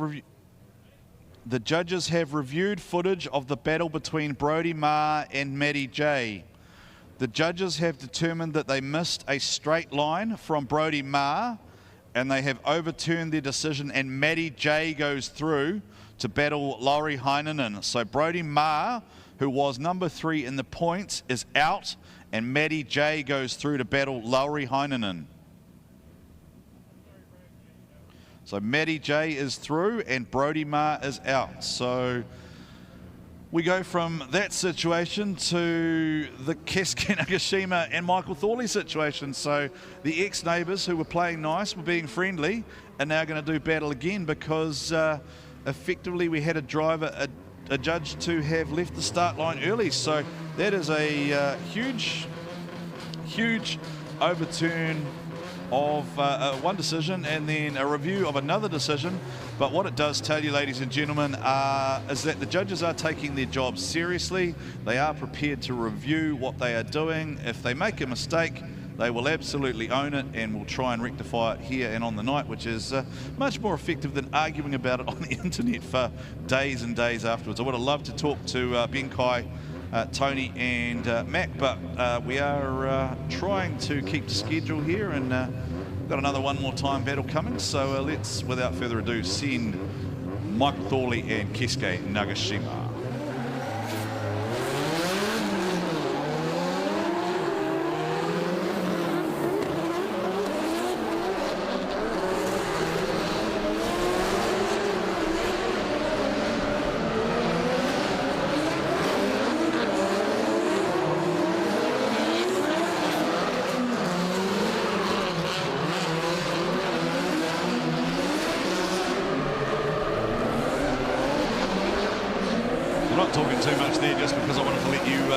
Sounds of RB versus SR. Keisuke Nagashima there with some challenges towards the end of the run there with a what looked like a pretty big straight line towards the inner of the Repco wall ride here. We go back to the replay here, courtesy of GT Radio. Michael Thorley, of course, GT Radio ambassador. Keisuke Nagashima right there making an absolute nuisance of himself, like a buzzing little mosquito in his little 400 horsepower car and his 205 wide tyres, doing buzzy mosquito pesky things, hanging around, being an annoyance, but then right here it just goes wrong for Keisuke Nagashima, and he basically just about goes straight there with the wheels pretty much flat on, and then needs to try and rotate out to angle. So that will, I imagine, hand an advantage to Mr. Thorley. So we just, now we need to wait for these judges to, wait for everyone to settle into position.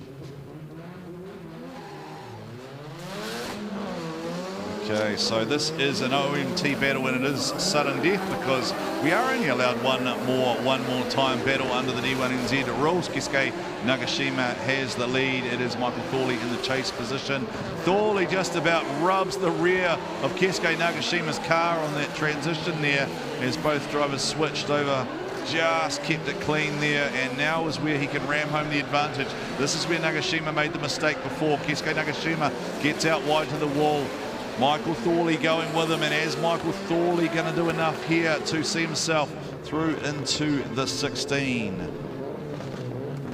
Now, just because it's probably a topical thing as we look at the GT Radio replay to basically kind of go over how we get to this point, the judges do have a replay system which is called DSO. So effectively, the judges have an additional set of camera views that we don't necessarily have. They can request independent reviews. I think it's up to 19 angles or something like that that they have available to them. They have a look at a whole lot of different things, a whole lot of factors, and where they deem that they have made a mistake, they are willing to own that. Effectively, the drivers are entitled to ask for a review of a result within 10 minutes of a decision being lodged. So that is how it works. You have up to 10 minutes from a result being lodged, within which you can first inquire and then challenge if you are willing to fill in the official paperwork, so to speak. So let's see how we go here with the sudden death one more time. We have to have a result. It is Michael Thorley this time. Michael Thorley gets it this time. Are you allowed to talk to them, Stephen, or not? Because I want to know if they're still being nice to each other. Are they still friends? I'll have a quick chat. Did you protest? I did. I just wanted to have another battle with them. Okay, you got one back in your former neighbour. Happy about that? Super stoked. It would have been embarrassing if I lost. So, really happy. We'll go change some tyres, check the fluids. Yeah, we're good to go. All right, mate. I need some fluid to take after all these OMTs, all these protests. Okay. You guys can argue over a beer or something, right? Yeah, no, we will, mate. There's no trouble. I mean, at the end of the day, I thought it was a one more time. We got it one more time. I did mess up with my chase. I thought I put a pretty good lead, but hey, we put on a show for everyone, and I think everyone enjoyed that, so it was cool. Love your attitude, mate. Just don't be so quick off the mark each time. Yeah, I got a little bit excited for my first battle, so hey, it is what it is. Fair play, buddy. Nice to see you. Awesome. Well, Keske doesn't seem too fazed by that. The boys are still smiling. I'm sure he's going to go home to a nice bowl of karage chicken and settle down to some home-cooked cuisine as we get ready to see Ben Jenkins and Stocky go again. So, Kenny, we thought we were going to have no one more times, and now we have lots of one more times. So that is going to create some interesting circumstances later on. Now, we do know that there is provision within the rules if we have to save time. Shall we save by various means? But let's not talk about that too much until we find ourselves in that situation. As we move forward with the battles, we are still in the 32. Quite often we find the 16 can often actually run faster than we think, which is strange. Sometimes it happens, it's just the nature of motorsport, right? So you get a few crashes, a few delays, and that draws the schedule out a little bit. Sorry for not being with you there. I had to go and relieve myself. Dietary needs, take care of the dietary needs and all. We sat here yesterday and you and I had gummy bears and Coca-Cola for dinner, which wasn't ideal or conducive. Ben Jenkins aggressive. This is... oh, Stocky, what's going on? The front end's washed on the Barra Powdies 15. Big wash there for Stocky. Yeah, getting a bit challenging now. Kenny, you talked earlier as well about the temp drop as well. So I think that sun's gone now. It just feels a little bit like that heat's gone out of the day. So that track will be changing. This will be where the likes of a Chromie on your pit crew come into play, right? Just that setup knowledge and getting your car dialed in as the track temp comes down and things start to go away. And I always feel like that drone shot, the overhead drone shot, makes it look so much faster going into that first corner than any other angle. And it's probably because the drone's flying at 140k an hour as well. I think that's right, isn't it? 140? Yeah, I think so. GT Radio replay here. Ben Jenkins and Alex Griffin fighting for a place in the top 16 against Luke Fink, who got the bye run into the 16, qualifying third last night.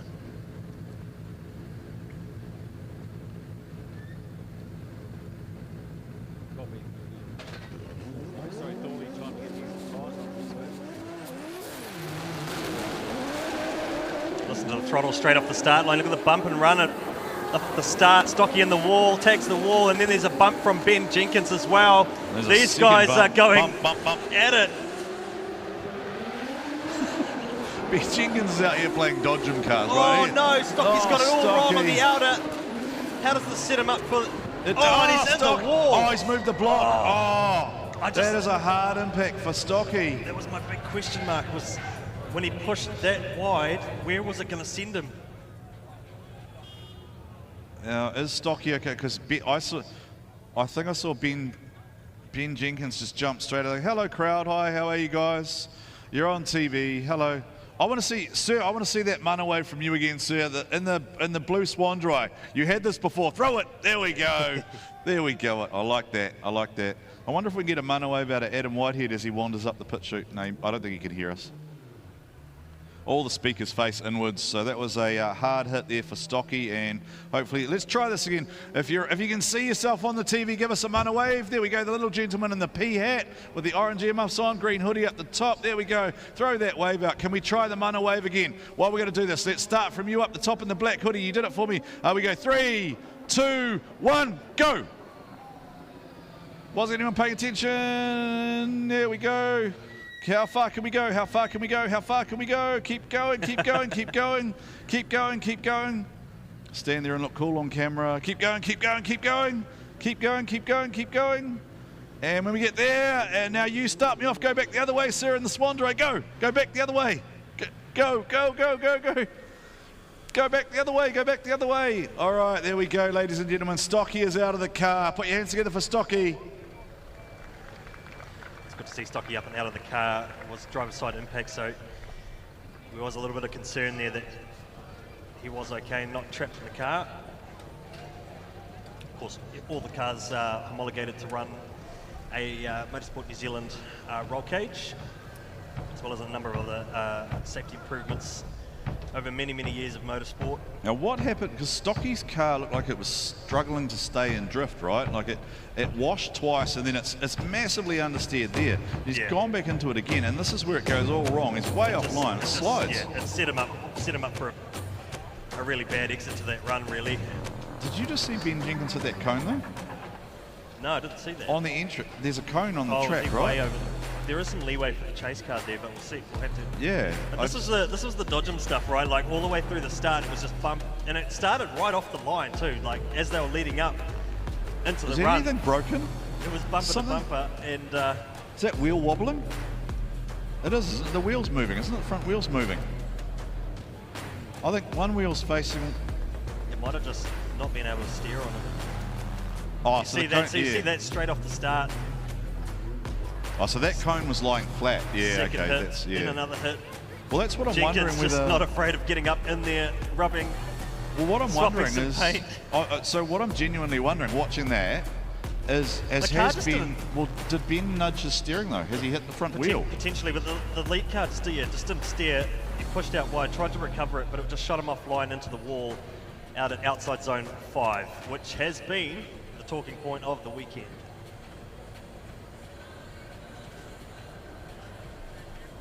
So recovery in action here for the RHP machine of Alex Stocky Griffin. All right, so the main thing is Stocky's okay, which is good. The bad thing is that we're now going to need a bit of a clean-up here, so there's a concrete barrier I'm just that gonna needs to be pulled back in as well, so yeah, this may take a little bit of time to clean up, so perhaps an opportunity to go and get something to eat. Yeah, what I was going to say too is I'd actually, if we possibly can, I would love to talk to the judges, right? Because there's some very, very topical things going on. I'd love to talk to the judges and get some clarification there in terms of what's happened. I mean, the Keske Thorley thing is that's pretty self-explanatory, right? A jump light is a jump light, right? We go again and we find a winner. The Brady Marr one is obviously going to be controversial, potentially, with Matty J going through and that battle being overturned. So I would love to talk to our 3 wise men in judging, but they might not want to talk to us at the moment. So there's probably a lot going on up there in terms of reviewing bits and pieces and just trying to get information. So yeah, it does seem like they've had their work cut out for them so far in the 32, and there was potential for that to happen as we headed into the start of the Pro Championship.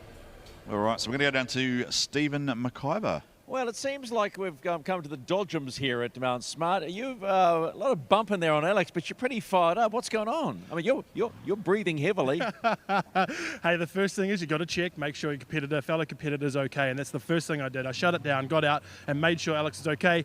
He's all good. Now back to the technical thing. In our first run, he's just on that handbrake, so slow into that initiation for me, and we want to be in there fast to get set up. And yeah, on that first run, I definitely left some room to be desired on the outer clips. The second run, spoke to my boys and it was all on, and he did it again. It slowed down and unfortunately had a little nudge on the entry, but we were going all right, bullying around and getting the doors, and we switched and it just looked like he took all the cones out. Maybe a cone went under the front wheel of his car or something and it sledged, and then he's tried to initiate again and unfortunately hit the cinder blocks. But like I said at the start of it, the main thing is that Alex is okay. Okay, but yes, you are confident you'll go through? I'm not confident at all, who knows, but hey, we're here to put on a show, here to put on the door from the start to the finish, and that's what I wanted to try and do, but unfortunately Alex went into the cinder blocks. Okay, I wouldn't want to make you angry. All right, Ben Jenkins, we'll get the result of that after the break. Stay with us, round 3, D1NZ in Auckland.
Mount Smart in Auckland. It is round 3 of the D1NZ National Drifting Championship, and we are in the pro section.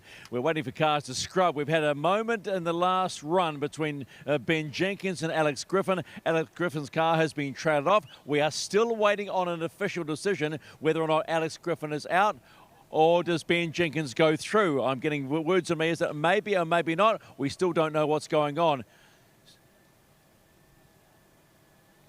You'll excuse my pause. Ben Jenkins does go through. Ben Jenkins makes the top 16, so he'll be pretty excited about that one. He is pumped, and that's good. You can see Fangadan loves this thing, the big Mustang ready to go against Adam Whitehead. And of course, Jeremy Slammett, the number 1 commentator, will face the number 1 qualifier.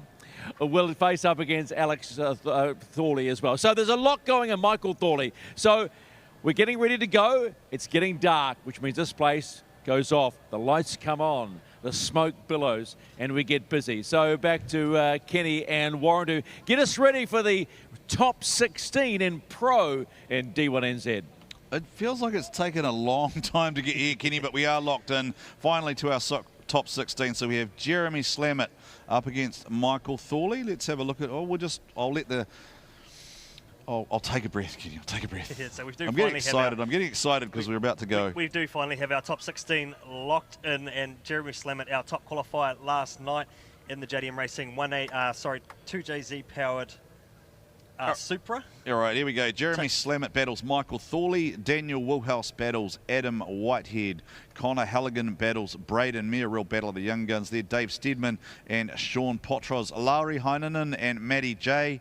Ben Odgers and Johnny Latham. Luke Fink and Ben Jenkins and Kurt Blackie and Clayton Daly, the RHP teammates, go head to head, and that is your top 16 locked in. So we have lost number 2 and number 3 in the points in the championship in the top 32, Kenny. So we are going to see a real change to how the table looks going out of round 3 here at Mount Smart. And of course, the drivers are all competing towards that $15,000 prize, the Drift Japan Tour, courtesy of Ben Kai and Ben from Drift Japan Tours. And Fangadan is definitely a driver who would, I think, enjoy a little bit of Japanese culture. I mean, I think they have Jack Daniels in Japan, don't they? Japanese whiskey is pretty good. It is very good, but we won't go down that route just yet, because you and I will get distracted, because as you know, I am a big fan of the single malt whiskies. They're quite nice things with those honeys you produce, actually. Fangadan doing Fangadan things. Top 16. This is the only left-hand drive car in the field. It is, of course, what we call it the activation car here in New Zealand, because that was what it was originally built as by Fangadan and his team. It's no longer really that. No, it's not. But it's a pro-level yeah. car, and it's certainly built to take on the competitive specs of the 265 semi-slick tyre here in New Zealand, and certainly proved itself with winning 2 championship titles. Well, that's one of the things that Fang has often talked about too in interviews. I've heard him sort of say, look, because everyone says, oh, why choose that car? And he simply says, well, it is more aligned to the rules and the setup and the tracks that are run in New Zealand. It's simply a better package to try and get him towards what he would like to be title number 5, right? Like at the moment we have 2 4-time DKs in New Zealand. They both come from the far north. Something in the water up there, right? Both happen to be Drift Corp stablemates, Fang and Dan, Gaz Wider. And the question becomes, does Fanga get number 5 at some point and jump ahead? It's one of those funny old debates, isn't it? Who's the GOAT? The GOAT. Who is the GOAT? And is there such a thing as a GOAT when they compete in different eras? It's always a fun discussion. It's Kobe and LeBron and Wilt all in. Well, do we need some like an all-stars matchup where you got all the championship title holders battling it out on a particular track, maybe? What's been talked about in terms of a controlled challenge, right? 235 wide radial tyres, limit of 250 horsepower, something like that. At one point, somebody was sort of talking about, because obviously they replaced all the GT86s that run here, so you could get 8 of those and just let them all turn up, draw a marble. Which car do you get? Just try and drive a stock one of those just for fun. Fangadan streaking away from Adam Whitehead. Fangadan settles down into that nice consistent line that we know he's capable of running. Whitehead though in the chase position is very wide, and that's the right thing for him to do. There was a bit of a gap, so instead of falling into that trap of trying to close up proximity, Adam Whitehead went straight out wide. He's just delivering that line that the judges want. I think they'll reward him for that. I think the judges will see that as him doing what they ask, and a great drive coming from the Pertec sponsored Adam Whitehead here. I was right on the door and just about nudging Fangadan. He could reach out and touch him. What a drive. They could actually reach out and hold hands, right? Because Fanga's on the left-hand side of the car. So Adam Whitehead's looking at Fanga as he's doing that. Like he's literally right there. Fantastic entry there from Fangadan, but Adam Whitehead just played it cool, calm, collected and conservative, and then really put the hammer down. He didn't deviate off that line. He stuck to it, held it, and he reaped the reward at the end of it once he got off outside zone 3. A few little moments there to try to keep the car settled in the chase there, but for the second half of the run, an absolutely fantastic chase run here from Adam Whitehead, his first ever year in the Pro Championship with the Pertec. It's that bit I love, right? It's the fact he could have reached out the window and literally tapped Fanga on the helmet, left-hand drive to right-hand drive.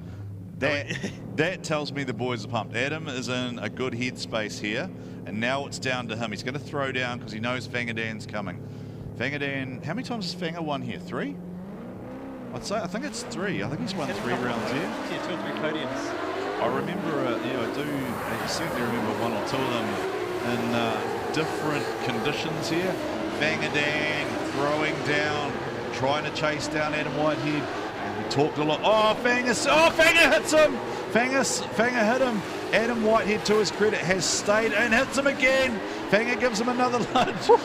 What is Fanga doing? It is on for young and he's old. He's just turned around and hit him again. I think Fanga's got a little bit too hungry in the chase there, really trying to get up on the door, giving him the bump and run down the back section, and I think that's going to cost him. Are they just looking at each other going, what are you doing? What are you up to, bro? What was that? I think that was a Fanga that...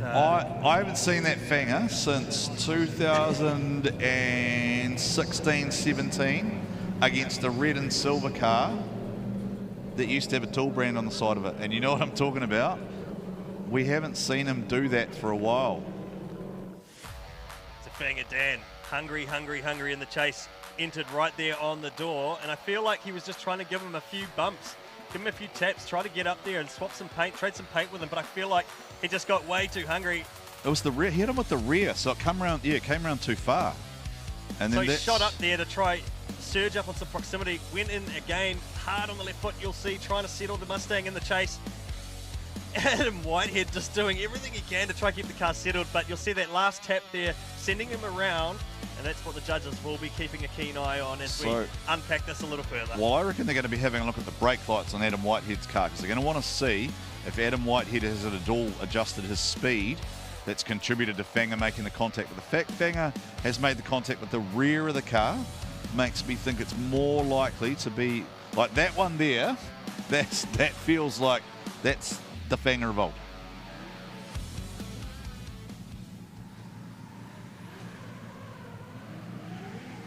It is a unanimous call. Adam Whitehead goes through. Congratulations, Adam. You took the big boy out. A bit of a bash and barge, but your chase was awesome. Yeah, the chase was on, and you know, Fanga always lays down a really good lead lap, so credit to him being able to, allow me to chase so well and learning from guys like that. It's awesome. Top 8, buddy. Top 8. Let's bring it on. Well done. Thank you. Now, Kenny, the fact that Fanger drove off there, does that tell you anything?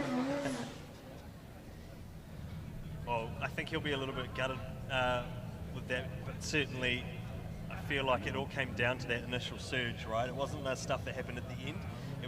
I feel like the real mistake was through the first transition, and yeah, that's where it's sort of all she wrote for. I'm very happy for Adam Whitehead, though. The fact he's getting a result and going to the 8 is a good thing for a guy, again, who's stepped up out of the Pro Sport class. I love the fact that our development drivers are advancing in our national series. So, all right. One for the Hawke's Bay there. Here we go with our number 1 qualifier, Jeremy Slammett, 99.45, winning $500 in cash from UDC for qualifying at number 1. And he was wild last night. And that was an interesting pinch of the front brake there or something, Kenny. It looked like he locked up the front. There was a little puff of smoke off the front brake. I don't think I've seen anyone else do that so far. Slammett last night was either in the wall or on the wall. Jeremy Slammett, our top qualifier from last night. Oh, it's waiver. a big wash. Big wash of the front end from Jeremy Slammett there. The car became unsettled. Jeremy Slammett had to quickly try and manipulate that car back out to angle. This could be a really interesting night for Michael Thorley. Well, let's look for that front. Oh, yes, see, so there was a moment yeah. there, and he had to keep the car settled. So he's using the left foot. Car's not steering exactly how he wants it to. So good picking that up there right on the entry. And then Michael Thorley just lurking in the chase there. Not getting too hungry and certainly not trying not to surge up too much. Just trying to position the car the best he can through that setup zone. Here just, too. just hang with him. There's two. It's interesting. Both of them actually sort of, in terms of a line, actually washed there, but then we had that waiver as well from the lead car. There's been a consistent thing with the JDM cars. They all seem to be kind of having like a front end steering wheel. I don't know if it's the way they. I don't know. And it might just be coincidence, right? But Luke had an issue, and then James had an issue. Jeremy's had an issue. The only one who hasn't is Lauri. He's kind of just gone and done the things that he needs to do. So let's see what happens here in the chase run. It's on Thorley now to throw it down and deliver that chase, that lead run that he needs to deliver. And Thorley with an aggressive start there. He doesn't, for whatever reason, he doesn't seem to be able to get quite as wide there as some of the other drivers. I don't know if he's maybe just slightly more conservative on his approach, but see if it pays off here. But Jeremy Slammett going to try and apply the pressure here. Sponsored by NZKW for JDM Racing is Jeremy Slammett from New Caledonia. And here comes Jeremy Slammett in the door of Michael Thorley. He's going to rub that NZ sign with the front wheel of the Supra. And I didn't think he was even going to slow down. That setup zone. Wait till you see the replay of that transition out of that setup zone, because, man, Jeremy Slammett timed that so well. Take a look at the GT Radio replay here. Michael Thorley leading out in that NZ 180 with the Mark IV Supra in behind. Of course, it's got the GT86 front on it too, so it can be a little bit deceiving at first glance. Now, a lot of left foot braking sort of going on here from both drivers, trying to keep things settled down the back section. Thorley not quite filling a super wide line, but keeping things consistent through here, nice and fluid. And there's that transition, an opportunity for Jeremy Slammett, and he took it and he went with it, and he just did not hesitate at all. He saw that opportunity open up through that transition, and he took it. Wow. Does he maximise his Q1? Jeremy Slammett gets the win. Jeremy Slammett gets the win, and through he goes to battle Adam Whitehead. Great stuff there from Jeremy Slammett. That's all right. Thorley. Well, I mean, he had a roller coaster ride to get there. Thorley's had his TV time for the evening. That's fine. Connor Halligan, first look at him for the evening, and he is up against Braden Mayer. Connor Halligan 919 out of the Taupo region, sponsored by Jason Ober's Builders, and he's an aggressive driver who was very fast at qualifying last night. You never quite know what you're going to get with Connor. Has the JR 500 tyre on the car, I believe. did say to me at Taupo that a lot of the sponsors on the car are sort of friends and family, so it's a real kind of local Taupo effort getting Connor here, and that's what I was talking. Oh, Connor Halligan, you wild man. There's a bumper there that can go on Trade Me for $1 later on. I think the bootlets come off boot as well. I told you he was going to be wild, that he was fast last night. Braden Meyer doing a great job to hang on. I sort of stopped focusing on what Braden was doing because I was just so fascinated with what Connor Halligan was doing. But put your hands together. Mount Smart Stadium, Connor Halligan, the wild man. Well, the action's certainly heading up now into the top 16 with the front runners now getting a taste of the track action here at Go Media Stadium. What a wall ride here from no one's been Connor that deep. Halligan. You want to talk about getting deep on outside zone 3, that's how you do it, but is it going to cost him with the damage of the car, and how do the judges view it? With all the drama happening out in the lead, do not discredit what's happening here in the chase from Braden Meyer, because he is doing a great job trying to keep things settled and hang with him. I was just watching the body language of Braden Meyer's car. It's quite interesting. It's like a little bit jerky, like a little bit on-off, and that is one of the things that the judge Ben-Kai Bruin in particular, as a chase judge, isn't a big fan of. He likes a smooth, consistent chase. He always says sort of get up there and just stay there rather than in and out. So interesting to see how the judges call that one. Did Connor just run it too deep, or did he just lay the baller run of all baller runs?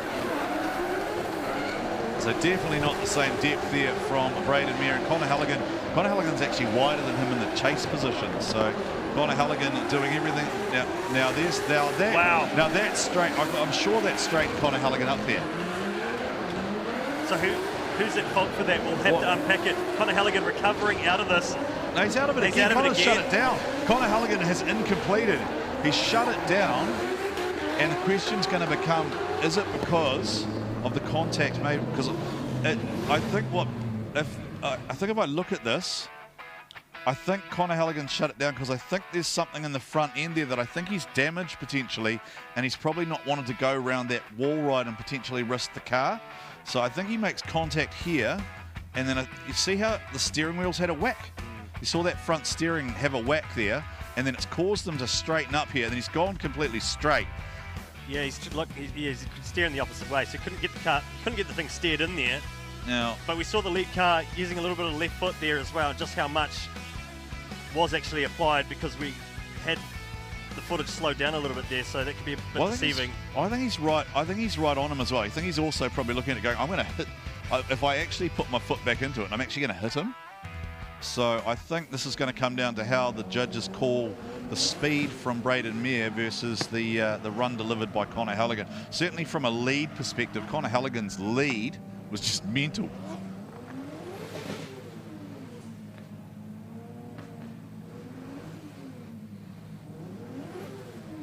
So perhaps something bent on the Connor Halligan car after that contact. Yeah, I wonder if I don't know if the camera can move over slow. We'll see what I'd love to see where the wheels are pointing. Are they both kind of pointing in the same direction?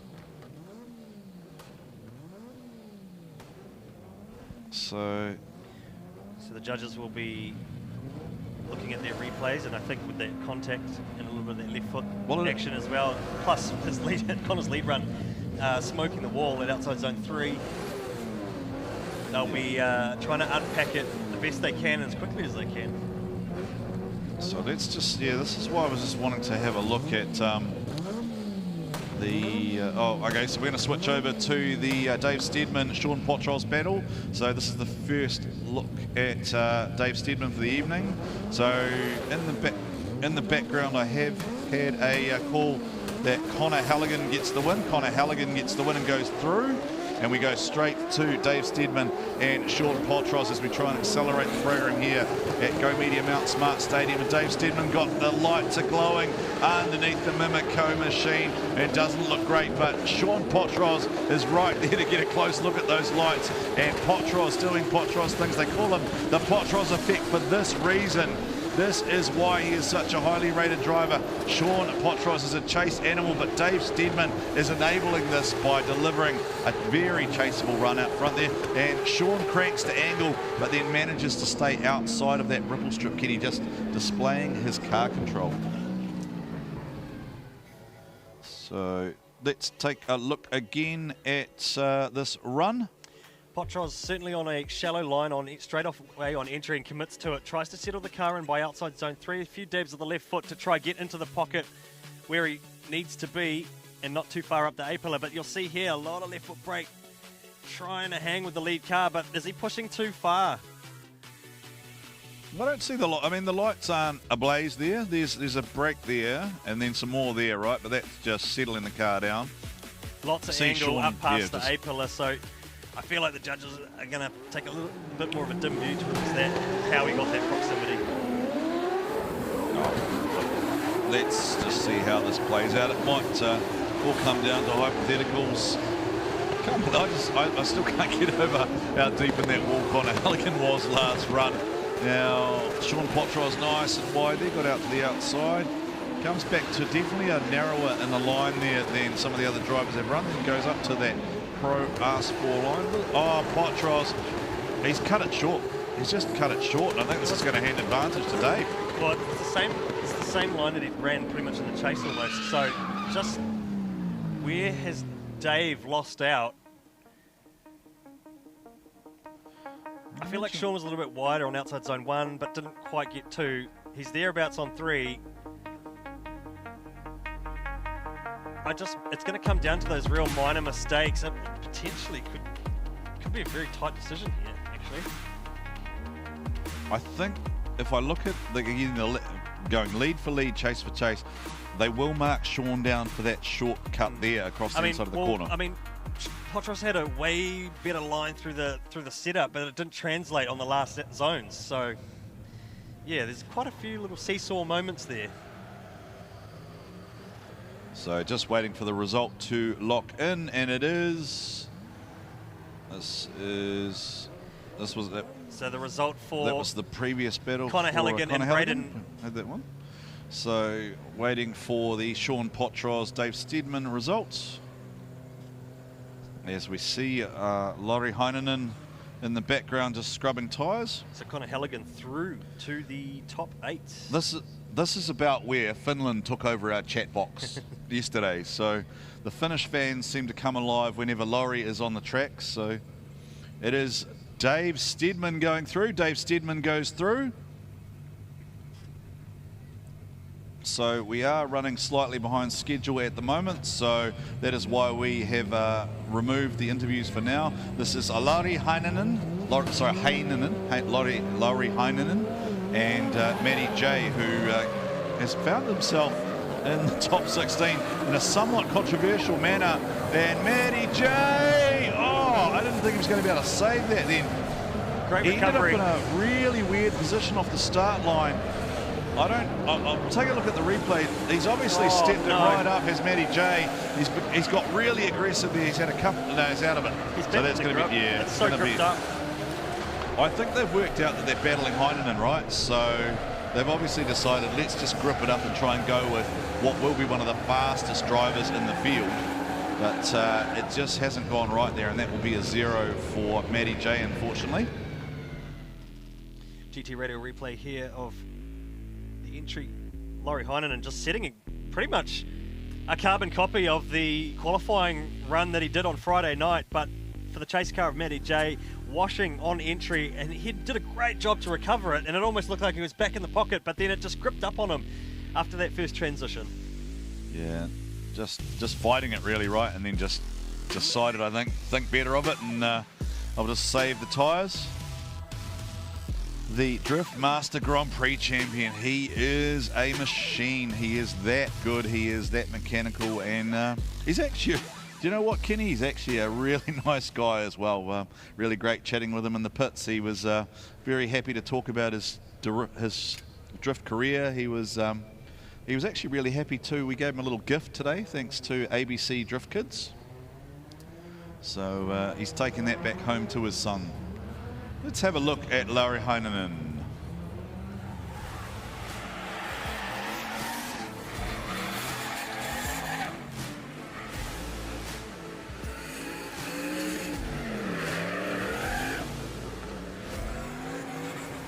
Yeah, actually I watched a lot of D1NZ when I was starting drifting, like in 2015. And yeah, I was watching Irish drifting and New Zealand drifting. Both of them were really high level at the time. Yeah. It's a driving style. I'm used to driving on the high RPM, so now I'm doing it all wrong with this. So yeah, I'm trying to.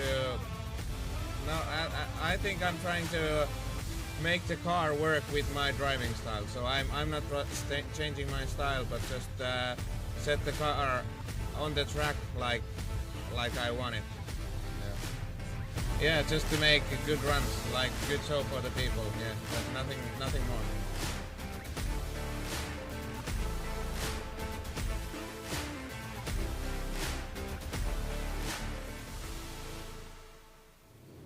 Great to hear from Lauri Heinonen, of course, a long-time fan of the D1NZ series, so great to see him here competing in New Zealand.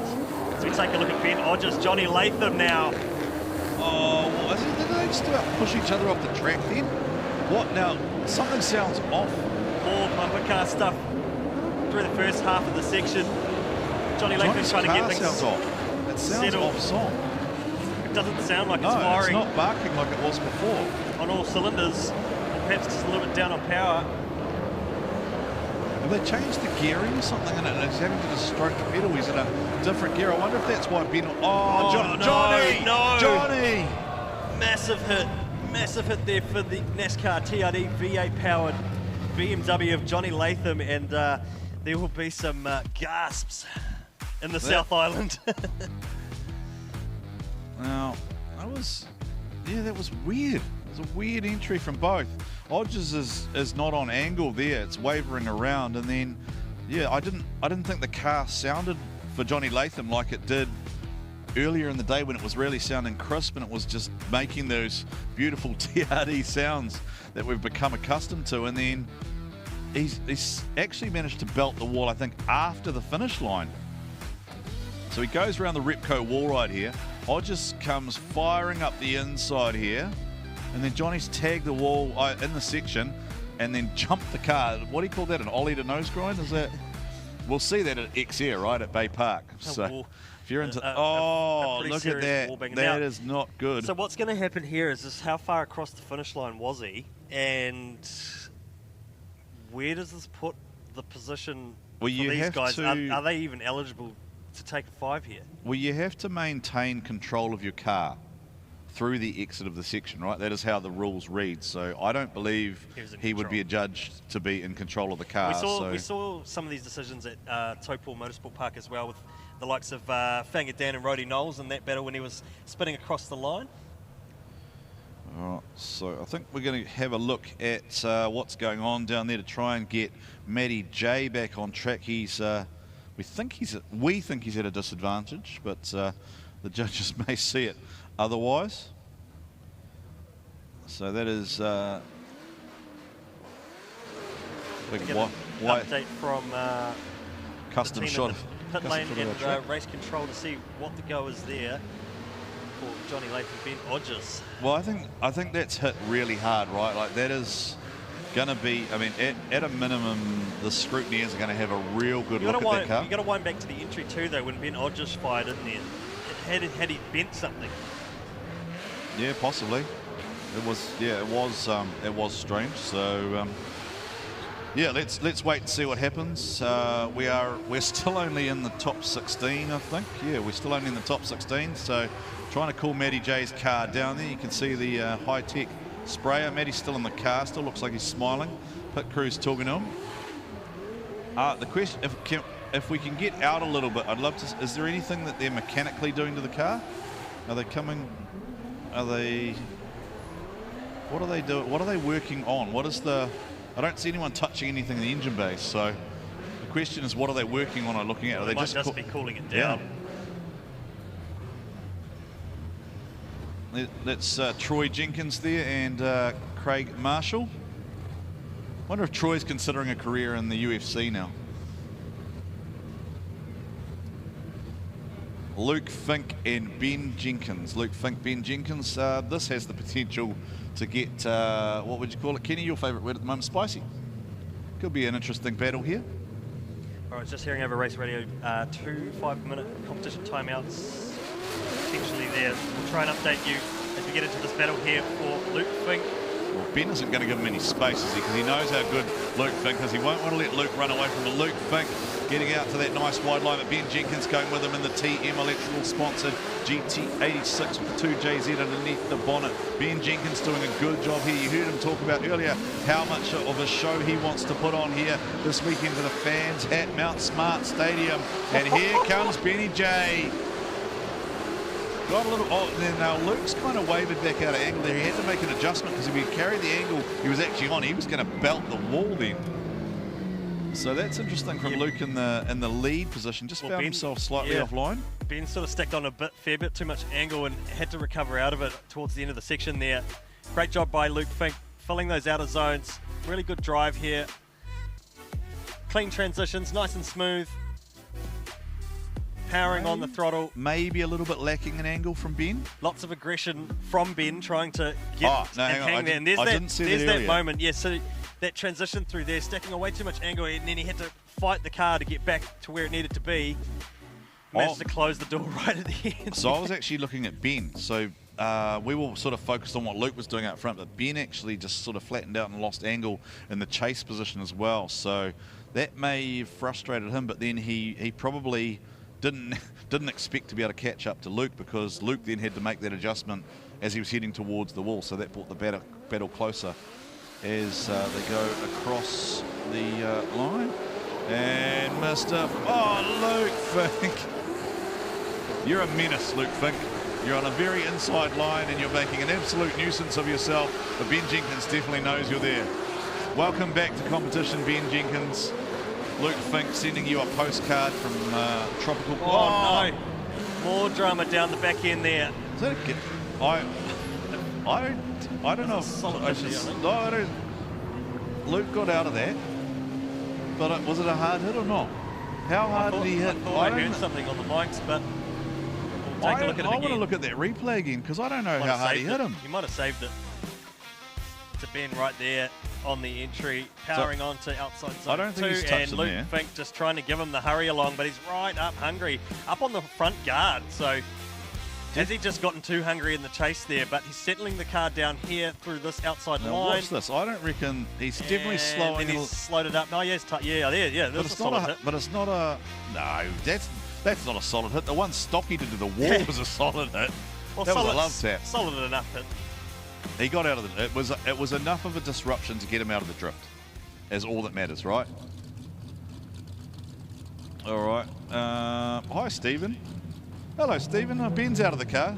Is Benny still jacked up? The Jenkins boys, I hear, are taking up UFC careers. What is going on? It's sort of like when you talk to top fuel dragsters at the end of a round, just so high on adrenaline. What's going on, yeah. Luke Fink goes through. The call is official. Luke Fink goes through. Wow. All right, we move on, that one and moves through. So we are short on time, so we are just pushing through the top 16. Stablemate time. So we can lock in the top 8. Did we get a call from Jenkins and Latham and Ben Hodges before? I don't think we did.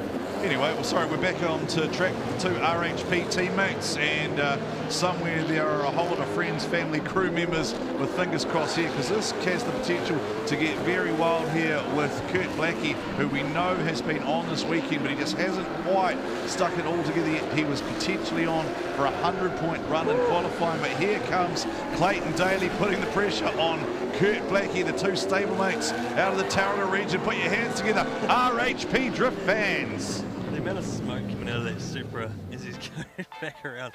Clayton's just having a good time, right? Like, he's just having a party behind the wheel. Shut up on an inner line to get there, though, on the start.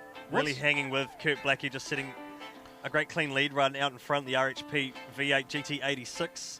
Do you know what's really interesting is each time we watch a car come in, the lead car is always able to get out to angle, but then the chase car, as it comes across the track, they all seem to do the same thing. The front end just slightly, it must just not be quite as sticky, or maybe it's because the car's not rotated to quite as much angle. You just see that slight adjustment in the front end of the car pretty much every time. Doesn't matter which car it is or what setup it is, they're all on. What's the nature of the track too? Yeah. There's actually, as flat as it looks, perhaps on TV, there's actually quite a little bit of undulation in certain areas, and in certain setups you really see that the car getting unsettled. So it has been surprising over the years seeing that undulation change as well. You don't always come here every year. It just looks like Clayton's rear tyres are like flat and non-existent, but they are in there. It's just such a big car, I think. Oh, Wolfie! Kurt Blackie right in the wall, flirting with danger. Kurt Blackie has had the angry pulls for lunch. He's right on the door of Clayton Daly out in the lead position, and look at Kurt Blackie and Wolfie. He is angry. He wants to bring this home. He wants another result here at Go Media Mount Smart Stadium, and he just touches him. He gives him a little hurry up. Come on, Clayton, go faster, son. Come on, Kurt Blackie, go, Clayton. Oh, nice, yes. Give it the tap, give it the tap. You deserve that one, Kurt Blackie. That was a great drive and a good drive out front there from Clayton Daly. What a run from Clayton Daly, setting a great lead run. But you look at the chase run too. That movement. Kurt Blackie just trying to push a little bit wider. Comes through the transition out of the smoke and just sits in that pocket right on the door. Didn't get too hungry, didn't get up on the front quarter, didn't go past the A-pillar. He's just hanging right there. And look at the setup zone. Kurt Blackie just times this just right to get straight back on the door and push him out across the finish line. All right, and I think we do have a result coming through. Just waiting for it to come up on the screen. It is Kurt Blackie. Kurt Blackie gets the win. Kurt Blackie goes through, and Sam West jumps in for an Uber back to the pits. So if you are watching on the live stream, we have cut all the interviews just because we are trying to make up some time. So Stephen is still down there, and he'd love to talk to each and every driver and bring you there. I do hope we can get some updates from the pits too, from the turn out on the 5-minute course for some of those guys earlier, as we see Matty J and Lauri Heinonen back out. Well, Matty J's at a massive disadvantage, you've got to think here. So if they have gone just to cool the car down, I imagine what is interesting to me here is that this is the first time we've seen Lauri really chase. We haven't really had a good look at Lauri Heinonen in the chase position in that car, but that probably gives us an idea of his intentions. Stayed wide, stayed out on the prescribed line. He's not looking to do anything silly here.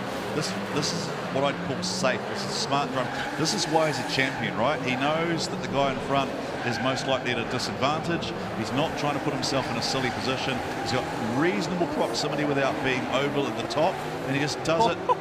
Oh, Matty J, stay off the wall. What a run.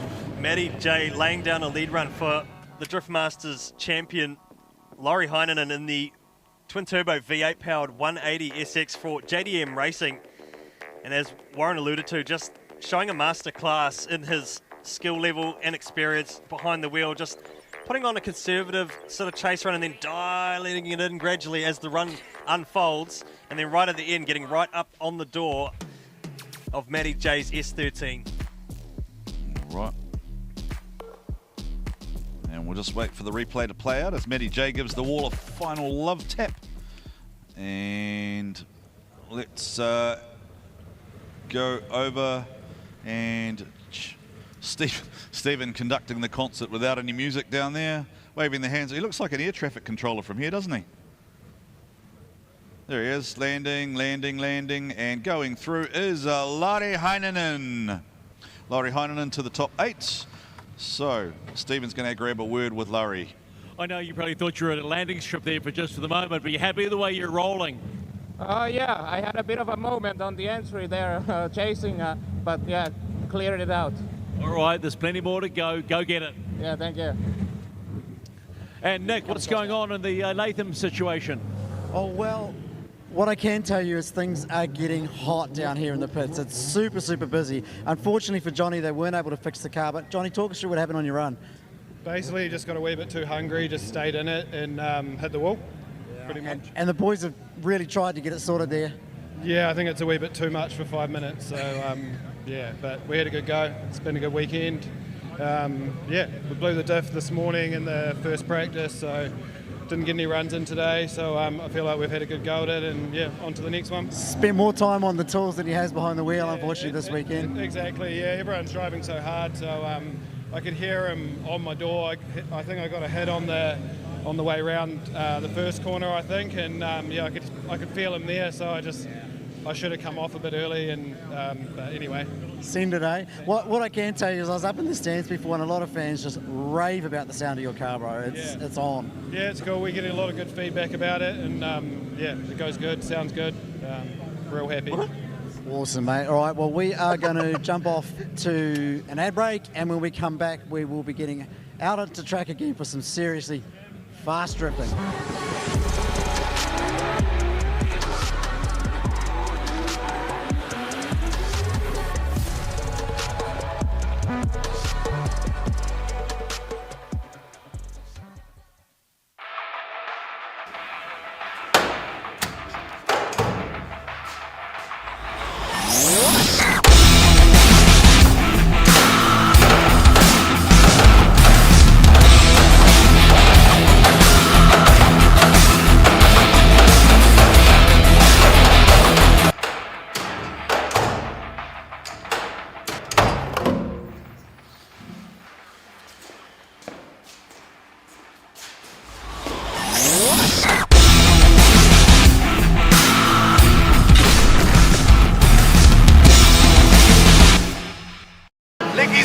Let's go! So the next step was to get this thing on a proper ECU, especially with all the technology that Link has to offer. Which should give us full communication and full control over all the sensors. But so far, being able to log in and review every lap has been a huge plus. To have Link pull through and step up for us and just help us out to be able to all pull it together. That's all we need.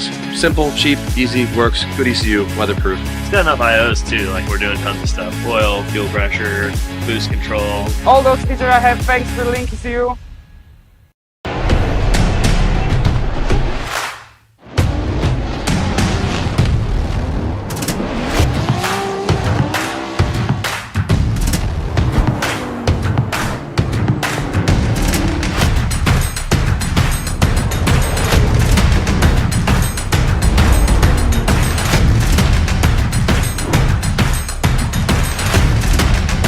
GT Radio.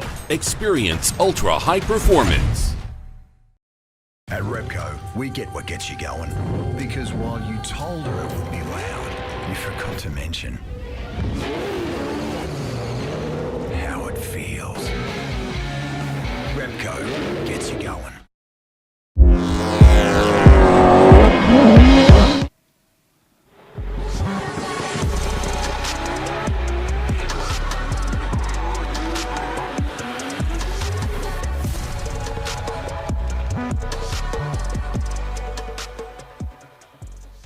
As the sun sets here at Auckland Tamaki for round 3 of the D1 National Drifting Championship at Go Media Stadium at Mount Smart. The sun is starting to set.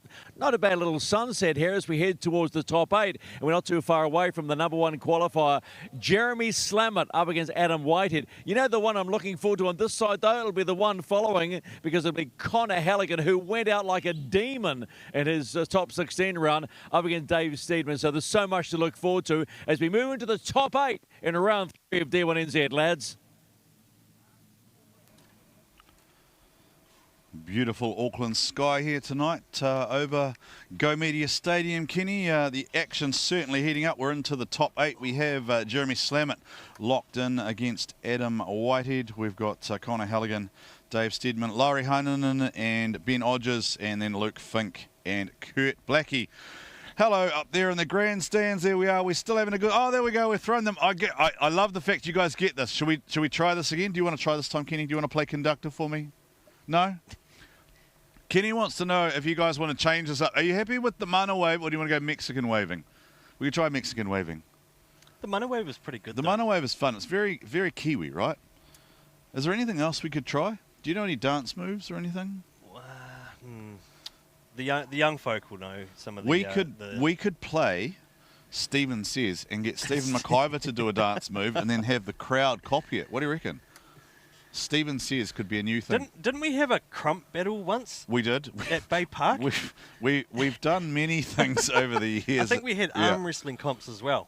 Yep, we did that as well. Yes, and the reason that you remember the arm wrestling battle was because that was at the Black Tie Awards that you and I hosted, and that was Vika arm wrestling. No, it was Jody Donovan arm wrestling with Troy Jenkins. So we have until 10:30 here tonight to try and complete proceedings. So we do have the option to slightly amend the formalities here in terms of the most common way that we would save time, Kenny, would be to take out the third and fourth. There we go. You guys get it now. He's been practicing. He's been practicing. Who else has been practicing up there? Don't do that with the baby in your hands, though, because I don't want you dropping that baby. Don't drop that baby. Who else has got a solid mana wave up there? Anyone else in the crowd? Throw me that mana wave.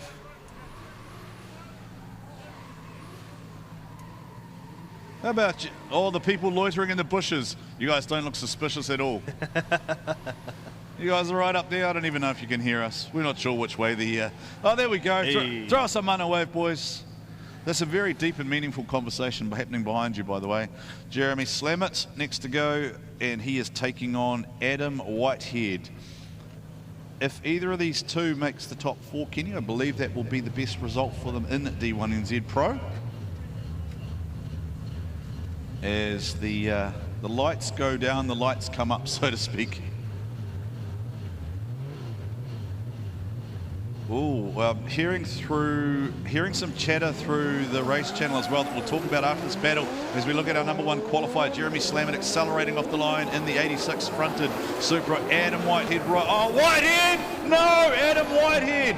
It locked up and it went straight ahead, but it wasn't maybe as hard a hit as we've seen on some of the earlier battles, but Adam Whitehead, did he just get lost there and lose it and head into the smoke as Jeremy Slammett shuts it down? The lights are gone red. Kenny Ruddle, things are getting wild here at Mount Smart Stadium, the home of the Wars. Well, off the back fences and into the fences. I do wonder if it's... I've got a lot of opinions on this, but maybe not the time to say. You have a lot of opinions on most things. Just a quick idea off the top of my head is that perhaps we run the 2 series in separate conditions. You practice at night and you battle at night. You practice in day and you battle in the day. So it's just something that's just tossing around in my head, because when the temp rolls off after practicing all day in the sun. All right, hang on. So sorry, I've got some breaking news coming through. So just listening for race control.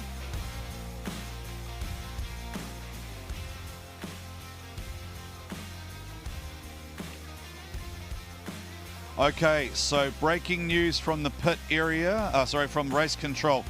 Connor Halligan and Braden Meyer. Connor Halligan and Braden Meyer. Initially, we were told Connor Halligan won. That has been overturned and it is now adjudged a 1 more time. So Connor Halligan and Braden Meyer will go 1 more time. That means we will pause the tree here because we have to go back to the top 16. So Braden Meyer... Oh, sorry. Getting another pause. opportunity there against Connor Halligan. Great to see the Purtek machine up off the wall and heading back into the pits. Then there was a big chunk of rim or something. Maybe the lips come off it. Oh, did Adam Whitehead's wheel collapse when he hit the wall? I mean, it wasn't light, or? No, might have been some other debris. All right, so we're going to move to the right-hand side of the tree, and that is going to be Lauri Heinonen and Ben Odgers, I believe. Lauri Heinonen and Ben Odgers. And then we'll see Luke Fink and Kurt Blackie. All sorts of drama to kick off the top 8 again. So Jeremy Slammett, Adam Whitehead, those guys have headed off track. I assume Adam Whitehead's going to go and call a mechanical 5 minutes. So we'll swap over to the right-hand side of the tree, which will see Lauri Heinonen and Ben Odgers, potentially. All right, what have we got? Let's have a look. So Dave and Connor were ready to go, but that's then been overturned. So now Dave... Well, he's can basically, now he's got to wait. Yeah, he can basically decide whether he wants to get out of the car and watch. But Connor has to go and battle Braden again. So Connor's got to go and do his top 16 battle again. Going down to Connor with Stephen. Boys, we'll just get a jump in, excuse me, see what... I know he's only just been told by me about 2 seconds ago, mate. Got to go again. That. Oh, honestly, don't know. I don't know. Yeah, I mean, we've got some clutch problems going on. yeah, I don't know what happened behind me, really, but, or, yeah, I honestly don't even know what's going on. But. All right, mate, so go again against Braden and just get back here, right? Jenkins. We'll run again. All right, bud. Thanks, mate. Yeah, practical attitude towards it, right? It is what it is. There's no point getting out of your car and throwing stuff around. Look, the reason that obviously there is this stuff going on is because there is the biggest prize ever for D1NZ offered this season, the pro trip to Japan. I think the pride as well. At this event, it's more about the finer details about what was translated in briefing and what we're looking for on those outer zones. And there has been some really crazy stuff been happening. We've seen dodgem cars, bumper cars, guys hitting each other and pushing each other. And while rubbing's racing, we don't actually want to see too many hard hits. So there's been some pretty crazy driving and some full commitment runs. And I think it's coming down to those finer penalties, and then obviously teams using that system to go and to get appeals, and perhaps the judges finding things in that system where they may have initially missed. Now, can you just confirm for me, it doesn't have to be a member of the actual team that lodges the inquiry, does it? It can be anyone else within the field, is that right? Yes. So any other driver can lodge an inquiry and request a review of a battle? Within the time frame required, yes. Yeah, so you have 10 minutes from the conclusion of a battle. So you would have heard me say 15 minutes last night at the conclusion of qualifying, but it's 10 minutes from the conclusion of a battle is available to anyone really if they want to inquire on a battle. And then from there, if they are not satisfied with the responses they receive, they are entitled to move to a formal protest, which is a Motorsport New Zealand process, which has a financial cost. So yeah, look, it's interesting to see some of the stuff coming up tonight, Kenny. I didn't think we'd see a lot of it. We didn't see any of it really at Taupo. There was a little bit of noise, but certainly not to this level. But look, onwards and upwards we go. It's the nature of motorsport at times, especially at a track like this. And you've also got the likes of Lauri Heinonen, the Drift Masters champion here, and everyone's fighting for position, right? So everyone wants to do well and everyone wants to push the limits. And sometimes that also includes scrubbing up on homework and just flicking through the rulebook occasionally and realising where things may have gone wrong or could work in your favour. Well, so it would be really interesting to know what the actual, and you will see it. I've got no doubt there'll be an extensive review after this, right? So there'll be... I'm looking forward to the Benkai breakdown on the channel, and I feel like there'll be a fair few battles to go through and dissect. All right, so Mac Kwok, what's we can't see you, but just let us know what's actually happened here with Connor Halligan, Braden Mayer. So basically, if we wrap this up real quick, because we're short on time, through the teardrop here, we called it originally that Braden was a bit sloppy in there and then was heavily left foot braking and Connor run into him. And then after the protest come through, Connor did run into him, but actually carried on drifting fine and then straight lined after. So very minute thing, but that's why it got overturned. Fair call. All right, okay. Well, the judges call it how they call it. The decision's been made. The drivers are back on the start line, and away they will go. So we'll settle it on the track. We do have to have a result from this battle, and it looks to me like we've now got an angry Connor Halligan leading away. Oh, there was so much shimmy. So much shimmy on the entry there for Connor Halligan. So this is opening up an opportunity for Braden Mayer to perhaps get up on his door. Connor now looks like he's fighting that car. I wonder if it's had a whack in the earlier battles, because it doesn't look anywhere near as settled as it was the first few times we saw him attack this track. It's just not going where he wants it to go. It's like it's back to that thing he was doing at Taupo. Yeah, it's like in, out, in, out. It might not be 100% after that contact with Braden Mayer in that earlier battle. So this is what was that? Yeah, it was this shimmy stuff that was happening on entry. The car wasn't settled, and it didn't want to. He didn't want to send in there. He couldn't get it to go. So he really fought it to get out to that first scoring zone, but it just didn't work for him. Braden Mayer just keeping it simple in the chase. It's interesting because we're just not, like, you're kind of watching what Connor's doing out front. You're not really so much maybe focusing on what, like from a commentary point of view, what the chase car's doing, because you're not seeing any big mistakes or anything. It's just there, it's just clean in there, and I think that's probably why the judges said, well, it's not too adventurous one way or the other. It's just a clean fluid lap. Sometimes consistency pays off like that at these concrete rounds, because everyone else around you starts crashing. Yeah. All you got to do is just keep the thing straight. Well, my wonderance here is whether Connor Halligan's just going to put this straight into Braden Mere's door, because he's sort of... So Braden's had his own moment on entry too. It's out. It's shut it down. It's gone. We're just hearing some chatter that maybe the clutch was no good in the Connor Halligan car. It looks like the clutch is let go, and that's going to send Braden Mere through, I would imagine, to the... Where are we? Top eight, Dave Steepman. So he's just got to complete the lap here, and I think that's an easier decision to draw from. Sudden death matchup there between Connor Halligan and Braden Mere after an overturned ruling. Just done. And the clutch issues could explain why he just couldn't get the thing sent in there on the outside zone 1. Confirming that Braden Mere has been adjudged to get the win. Braden Mere to the top 8. So Braden Mere to the top 8. So yeah, I don't know if we are we going to stick a microphone in front of an angry man, or are we just going to let Braden make his way through the field and we'll just move back into the top 8. So Connor's still smiling, Connor's laughing, seems happy enough.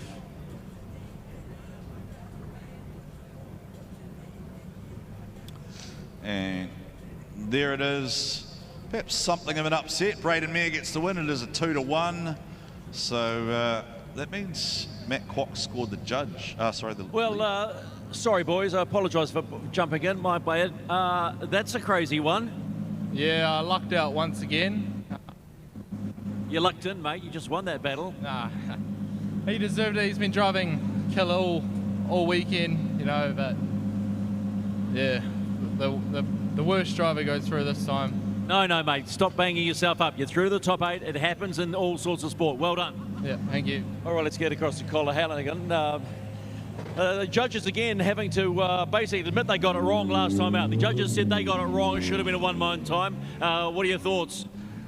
I don't know. Cool to go again. Sick to drive with Braden. It's cool that he stepped up to pro this year. Unfortunately, clutch was given out, so we're trying to nurse it around there just then, but it just completely lost drive in that chase just now. So unfortunately, that's the way it goes. But yeah. Oh well. I just want to say a huge thank you to all my crew, my family, and my sponsors that support me and get here. I couldn't do it without them. So we'll go back and fix it and try again next time, I guess. You're a good man, Sam Manfield. Cheers, mate. Wow, Braden Mere obviously beating himself up a little bit there and a little bit unhappy about the way he won. And of course, a lot of these guys just want to do battle door to door and do it all out on the track. They don't want mechanical failures leading to victories in either way. So, but he shouldn't beat himself up too much. No, it was sometimes you got to take those wins. Interesting response there from Braden Mere as well. Sort of almost like he just didn't really feel like he wanted to celebrate that one when he should actually be giving himself a bit of a pat on the back, because he's in the top 8 for the first time. So he's in the 8. He's got a date with Dave Steedman. So back to the 8 we go, and we keep moving through the field. It is sort of a fair amount of time here with only a few battles to go. So I think we'll be able to get through tonight and get the probably the full tree run. So next up will be Jeremy Slammett and Adam Whitehead. So we are waiting for Adam Whitehead and Jeremy Slammett. Adam's obviously happy with his car after the light contact with the wall. Jeremy Slammett will scrub. So this is the second pass of their battle after Adam went back to the pits, and that means he has used his competition 5. And either way, one of these guys locking in here potentially for their best D1 result. Jeremy already on a Q1, and potentially both on for the top 4. Driving out of his skin last night, sitting at a super high score in qualifying. Adam Whitehead looking a little bit battered and bruised, front and rear bar missing off the car. He's had some dicey moments with Whangadan and the concrete wall. Yeah, that's one way to put it. A lot of dice rolls tonight. Yeah, it's probably going to be one of those rounds that's just going to live on in the realms of internet discussion for a little while. No doubt Benkai's breakdown will be quite interesting during the week as we take a look at Adam Whitehead just blazing. Jeremy Slammer's got little to no tyre smoke at all off that car, just in the chase position. It's almost like it's just sitting there, but there's just not a lot of wheel speed from that car. Am I being fooled by how much tyre smoke Adam Whitehead's producing? Well, you could be onto something there, because sometimes wheel speed is all important. Getting the right gearing and ratio right, because sometimes too much wheel speed slows you down. Actually, there's just been some interesting things with that car, because we talked about the on the first pass there was the pinch of the wheel. Remember, we saw the little puff of the brake, but there's just not the tyre smoke you would expect from Jeremy Slammer. Like, it's sitting to angle, but it's not. It sounds silly to say, but it's not. It's like it's not drifting. It's two very different setups here. But certainly, it almost looks like Jeremy Slammer battling to keep some angle and fluidity in the chase run there, and perhaps he's not quite got the rear end lit up as much as he wants. I guess one of the fair points to make here is Jeremy doesn't need to torture the car because he knows Adam went into the wall, right? So he would assume he might have potentially dialed in a little bit too much grip. So we're just waiting for a result to lock in down here. And I think then we'll go down to Stephen. We don't know the result yet, just want to get your feeling on that, having to wait around and then do your second run. Yeah, it's just hard to be focused again on the second run. But yeah, I've tried to do the best as I can, and we'll see the result anyway, yeah. Well, I've just heard the result. You got the win. Woo, let's go. Yeah, no, it feels real good. I'm just proud of May, the team, and all the work that's been put into it. Yeah, I just want to say a quick thanks to everyone watching back home as well. It's awesome. We're going to get this. Go well, mate. Thank you. So Jeremy Slammer gets the win, and he is through to the 4. Best result ever. Cars lining up. So our first driver already in the semi-finals, Jeremy Slammer, your top qualifier from last night in the JDM Racing machine. So we've got a reasonably, we potentially have a chance here of an all JDM final, Kenny, just looking at who's there, just looking at, I guess, form here. But we've seen stranger things because, well, hey, Odgers is a JDM car as well. So there's a lot of them still going. So here we go. Lauri Heinonen will lead away. Lauri Heinonen has just been clinical so far. A phrase they love to use in other series is the doctor is in the house. Or the surgeon has come calling, and Lauri Heinonen certainly surgical in his precision, just tearing apart Mount Smart track here, and Lauri Heinonen just settles nice into it. Now, that was a very consistent use there, though, I think, of the brake to keep that car settled there, Kenny, but it didn't really impact the speed because I didn't see Ben Odgers just surge up onto him like some of the other cars have, where they've been choppy style runs. You have to remember, just because you see the light doesn't necessarily... Yeah, it's just like a trail brake, right? Like it doesn't necessarily mean that he's applying that much pressure, right? A lot of the guys do like to have their foot sitting there, and that has been a long-standing talking point about whether or not we should have brake light pressure switches, whether or not we change the idea of using a front brake light strip. We see in other series they use inertia meters on the car, so they actually have an LED bar that comes up on the side of the A or B pillar, which actually shows the inertia of the car and the way it's traveling.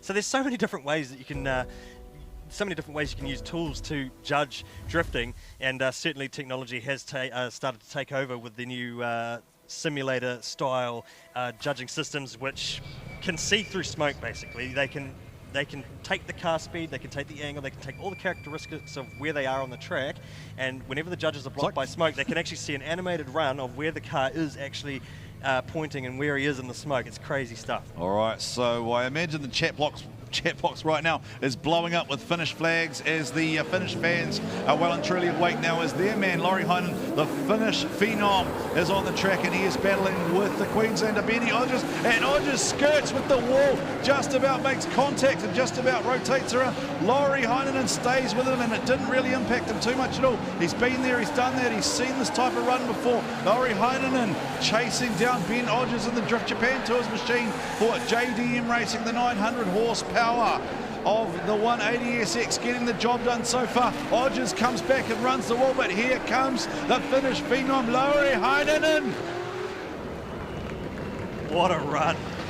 Lauri right there, side by side with Ben Odgers. International battle here at Go Media Stadium, Watch Auckland. this, they just about slapped that. What a recovery from Ben Odgers. Lauri Heinonen unfazed in the chase though. He would have seen it all unfolding and he just kept it clean, kept it consistent. Well, I guess when if you've driven a track like Riga, right, where everything's happening at 1,000,000 miles an hour, it probably doesn't seem that scary. Like one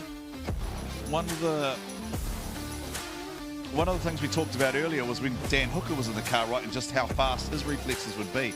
You'd imagine that Lauri's very, very similar. So we'll go down, I believe, to Stephen McIver. I think he might try and grab a word with Lauri before we get a result locked in. Lauri's still got his helmet on, though. Lauri's in business mode. And Lauri Heinonen gets the win, and Stephen will grab a word. Just a quick word. How are you finding the conditions? Are they changing much? I think the conditions stay the same, but yeah, we are changing the setup a bit to get a little bit more grip on the front. How much are you enjoying this right now? Yeah, I'm enjoying it. Happy to be going forward. All right, mate, keep going. Just quickly have a quick check. All right, Drift Japan's sponsor right here, Ben Odgers, man. Up against a bit of a leg end there, right? Yeah, that was one hell of a battle. I had to give it my 110%, put it on the champ's door, obviously not enough. What a battle though. One of those tick me moments? Well, I got beaten by Jeff Jones last 2 rounds and then Lauri Heinonen this one, so we'll see who the next special guest is. All right, mate. Catch up. Okay. Well, apologies if you're at all sensitive to flashing lights. Dave Steedman's got a rather unique setup there. I think that's to do with the limiter on the Dave Steedman RB machine. Braden Mayer is out there throwing it down. Braden Mayer, you've earned your spot, son. Go with it. Just keep laying it down. Braden Mayer to the inside. This time I'm paying attention to Braden Mayer's chase run because he is right there in the pocket of Dave Steedman and he wants to take out the Mimico machine. Dave Steedman from Mimico Hydrolink, the RB powered machine prepared by the Vehicle Service Centre, and Steedman, the current 3NZ, gets it done in the chase position. But Braden Mayer right there, Kenny, he is making a nuisance of himself tonight. Dave has been on some form over the last the first 2 rounds, and here at Go Media Stadium, Braden Mayer, what a shot at getting into the top 8 and now battling a very seasoned campaigner in the current 3NZ ranked driver, Dave Steedman in the Hydrolink Mimico Team DSR RB powered S14. The authentic Honeyco backing Braden Mayer in the chase. Did you just give another honey company a little pop there, Kenny? Oh, well done. Very professional of you. We mostly all get on. Oh, okay. Without the bees, you don't have food. Oh, fair enough. All right. We look after each other. We won't start talking about the bees. Speaking of the bees, this is a Braden Mayer out front. Authentic Honeyco, Domino tyre supply on the side of the car. This is a better run from Braden Mayer. He got wide this time. He hasn't managed to do that so far, and now he's finding his feet as the young man. He skirts those cones, had to narrow up the angle there, and he was heading out towards the outside of the track there. That's thrown him on a weird line there, and then he has had to check up in front of Dave Steedman. Dave Steedman now, the wily old veteran, surging up, trying to put the pressure on the young man. Put your hands together, Mount Smart Stadium, as Dave and Braden come across the line. That 3.2 stroked RB30. Dave's blowing some massive flames out the side exit exhaust. GT radio replay now. Let's take a look at what happened here for Braden Mayer, stacking on some angle and trying to fill those outer zones on the start. And you got the 3NZ in the chase, just trying to stay on that rear quarter. But there's that massive moment for Braden Mayer. Front left wheel dancing the inner line. He didn't hit the cone, did he? He just had to narrow up the angle and kind of just... So yeah. Dave would have seen all of that unfold in front of him, and he just had to keep it cool, calm, and collected, and close the door at the end. What a drive! Yeah, Dave's one of those drivers too who he's very calculated in his approach. He's always a guy who comes off the track and says, "Oh, I did this or I did that," as opposed to what everyone else is doing. So here we go as we're going to lock in a result. Is it going to be the young man or is it going to be the wily veteran? It is.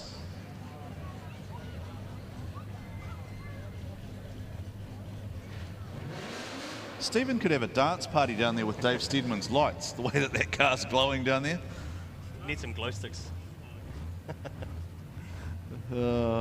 Maybe those airline things, you know. Yeah, the air traffic control. Braden looks so much happier this time. Look at the grin on his face. Now he's smiling. He's out the window. Look at that big old smile from the young fella. Still looking at it. What do you reckon, Kenny? Well, the judges will be dissecting, especially with all the reviews that they've been having. They'll be finding themselves. I mean, we look at the time, the schedule at the moment. We are now in the top 8. We're boiling down to the semi-finals. They've got a little bit more time. We've clawed some time back, essentially, and so they might have some extra moments, some extra breaths to be able to go, look, let's take a look at this replay and make sure we get it right. Okay, we don't have a result yet. How did you feel your run went, buddy? Both chase and lead. Well, the chase are pretty, like, the best chase I've ever done, so that was good.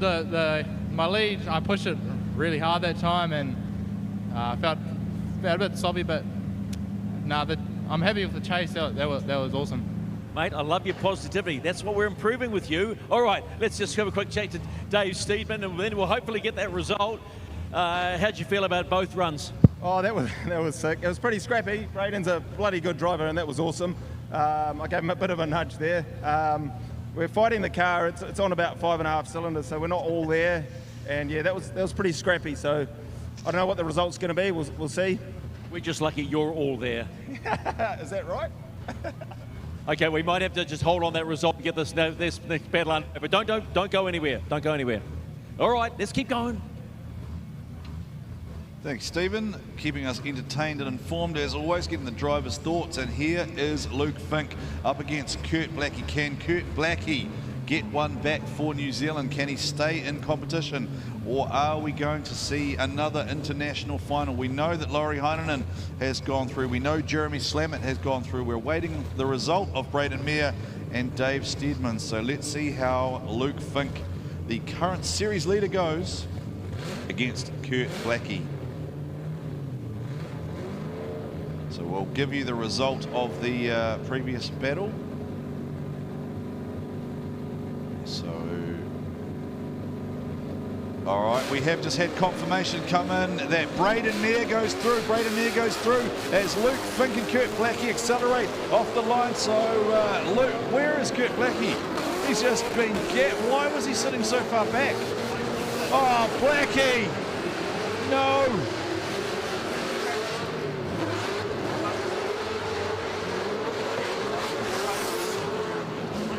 Oh, they've thrown the lights, they threw the reds, and then it'll bring Luke out of it so he doesn't have to complete the run. And that is a 0 out for Kurt Blackie. Wolfie, what? Now, Kenny, I asked you this before. GT Radio replay, we're going to have to go way back to the start line. Kurt Blackie was, why was he so far back? We saw that earlier. I don't understand why drivers sit so far back against someone fast. We're going to have to look right, we're going to have to go back on the replay, right back to the start line. So, why was Kurt choosing to sit so far back on the run-up in the chase? So that is Dave Steedman debriefing with his team down there in the pit area. I'm not sure if Nick is in the area wanting to grab any thoughts from Dave as to what happened there, or is the George Clooney of Tauranga going to go and grab a coffee from the trailer? Oh, straight into media duties. Yeah, straight to media. This is what happened. Kurt's gone straight back to the. So that tells you it wasn't mechanical, right? This is the driver thing. It's just happened. Kurt's back down to business in the RHP machine. Now, so that was a bizarre start. Now Luke's doing it. So now Luke's going to do it. Is there something? Is there a reason? I wonder if they're struggling, maybe to see or something like that. But Luke is definitely closer proximity than Kurt Blackie was. Luke is right there with him, and Luke goes round that Repco wall right into NZKW. They'll come around the transition here. They'll go into the outer UDC. And Kurt Blackie has smoked the cones and sent them flying. So Kurt Blackie sends the outer track limit markings flying and then checks up there in front of Luke, and Luke's had to wash. That's just avoiding a contact, though, I think. I think it's a wash, and it could potentially be a straight line. So it depends on the difference in line there, but in terms of Kurt Blackie spinning out, he's at a huge disadvantage.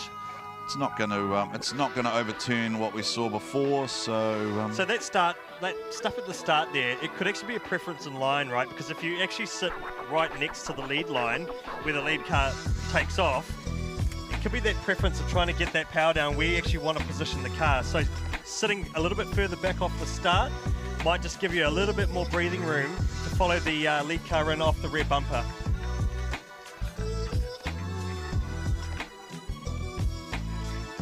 Okay, so I think we're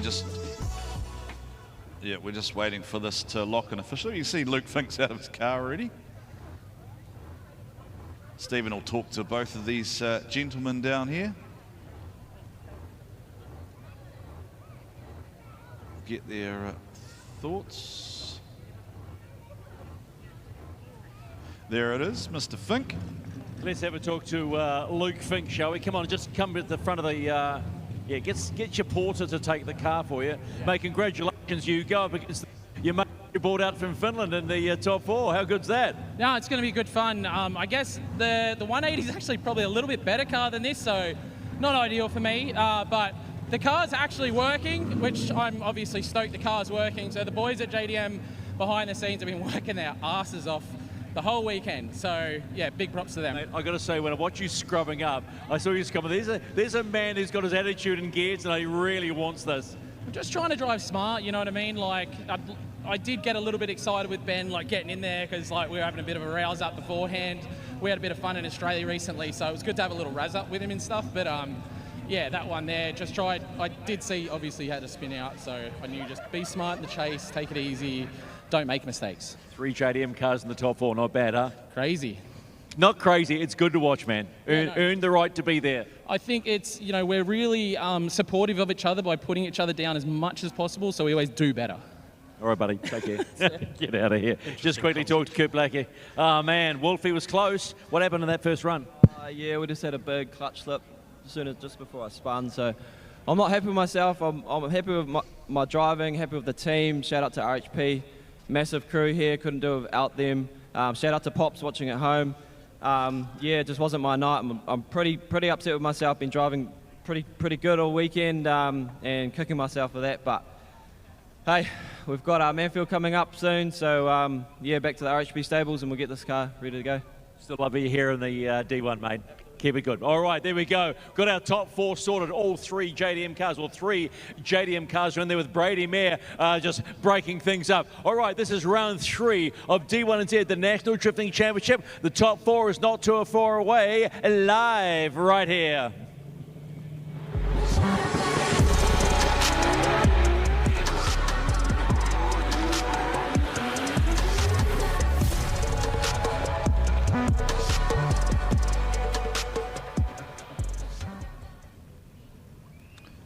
Alrighty, so let's just take a breath, take a moment, work out where we are in the tree. Kenny,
Alrighty, so who's your money on, Kenny? Yeah, well, welcome back everyone to D1NZ round 3. My money not. You got to put money on Honey. Surely you got to take the young guy. I'll put money on Honey, Yep.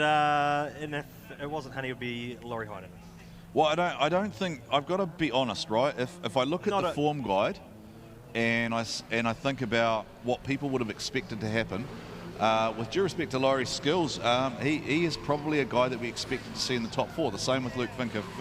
If we played fake AB, they would have been $253 odds. He's been pretty consistent all night long, right from the get-go in practice, through qualifying, and then all day today as well. So consistency has been key when you actually look at these guys, and staying out of trouble, although you look at the likes of Braden Mayer and Luke Fink having a roller coaster way to get here, but sometimes just staying off the walls and not committing too hard can earn you some pretty good results. Well, look, one of the things that's in my mind is we might see one of the best battles ever seen in D1NZ between Luke Fink and Lauri Heinonen, because I think both of those two have got more levels that they can go up. I don't think we've quite seen that yet. I think Luke sort of alluded to it. He's driving smart, right? He's here this year to win a title. Sometimes the tightest battles crop up in the semi-finals because they're fighting for that chance to get on the podium, right? Like once you get into either the final, the battle for third and fourth, you know that you're in for a shot at something. But it's the semi-finals that are so crucial at times and can often throw out some really, really tight results. Do you reckon the chat boxes are full of like New Caledonian flags at the moment for Jeremy Slammett? I reckon that'd be quite cool. We had a lot of Finnish flags before, and if the Kiwis are on there, smash the New Zealand flag in there for Braden Mayer, because he's out there representing NZ. Here we go with the two young guns out on the trail. Jeremy, very wide initiation, runs out along the wall. Braden Mayer's found that confidence now. Kenny, he has gone up a level in speed and he is starting to attack now. Braden Mayer, the confidence is there, the form is starting to come through, but the young guy just at the right time. Oh, he's choked up to the inside there. Was that something from the lead, or was that just a poor chase position, potentially trapped himself to the inside? We'll have a look at that. The judges will be the great recovery from there. Adjudicators of fact there, but he got straight back into it, to his credit. Good run there from the young guns. Jeremy Slammett, Braden Mayer.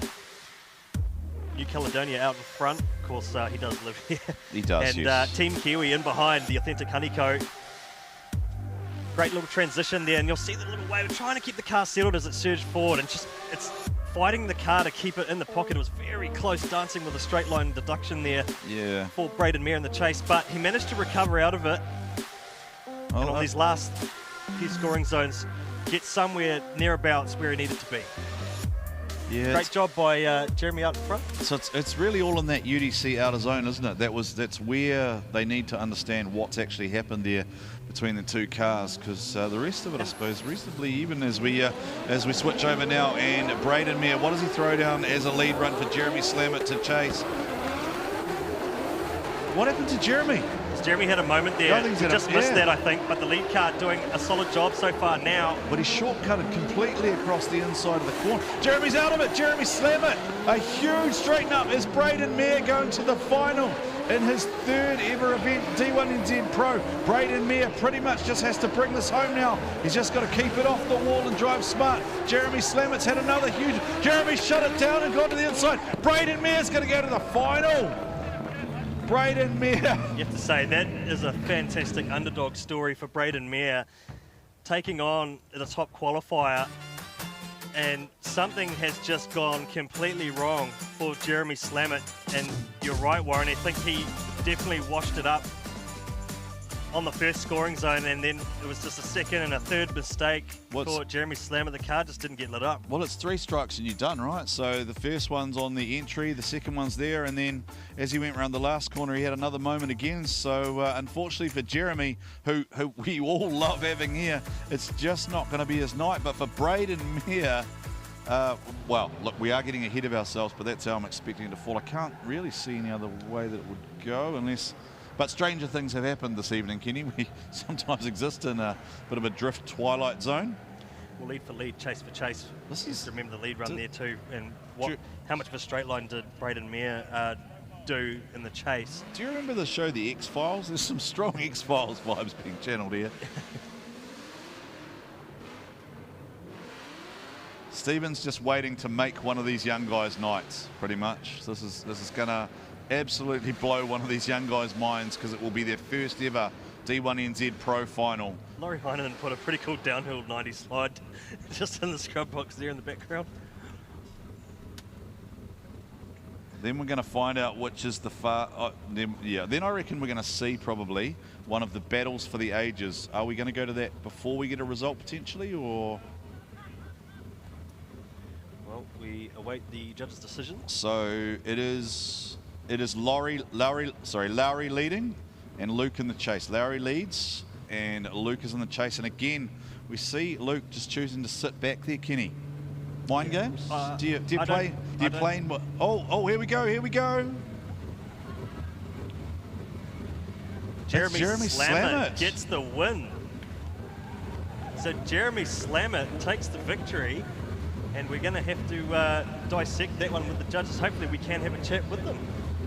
Okay, so look, my apologies there, but yeah, Jeremy Slammer has got the call, and that means Braden Mayer will go for third and fourth as we watch Lauri Heinonen and Luke Fink, and they are right there. They're going to trade some purple paint, and no matter what, James McManaman is going to be paying the bill after this battle. Right out on the wall, two top-notch drifters. This is international class drifting right here on New Zealand soil. Here comes Fink. Up to the inside goes Luke Fink, surging up on Lauri Heinonen. Lauri Heinonen opens the door up. Luke Fink could reach out and touch him. The two JDM monsters door to door. Lauri Heinonen up onto the pro line. Both of them keep it going. Both of them are on the gas. Lauri settles it down with a little dab of the brake, and along the wall he comes. And put your hands together, Mount Smart Stadium.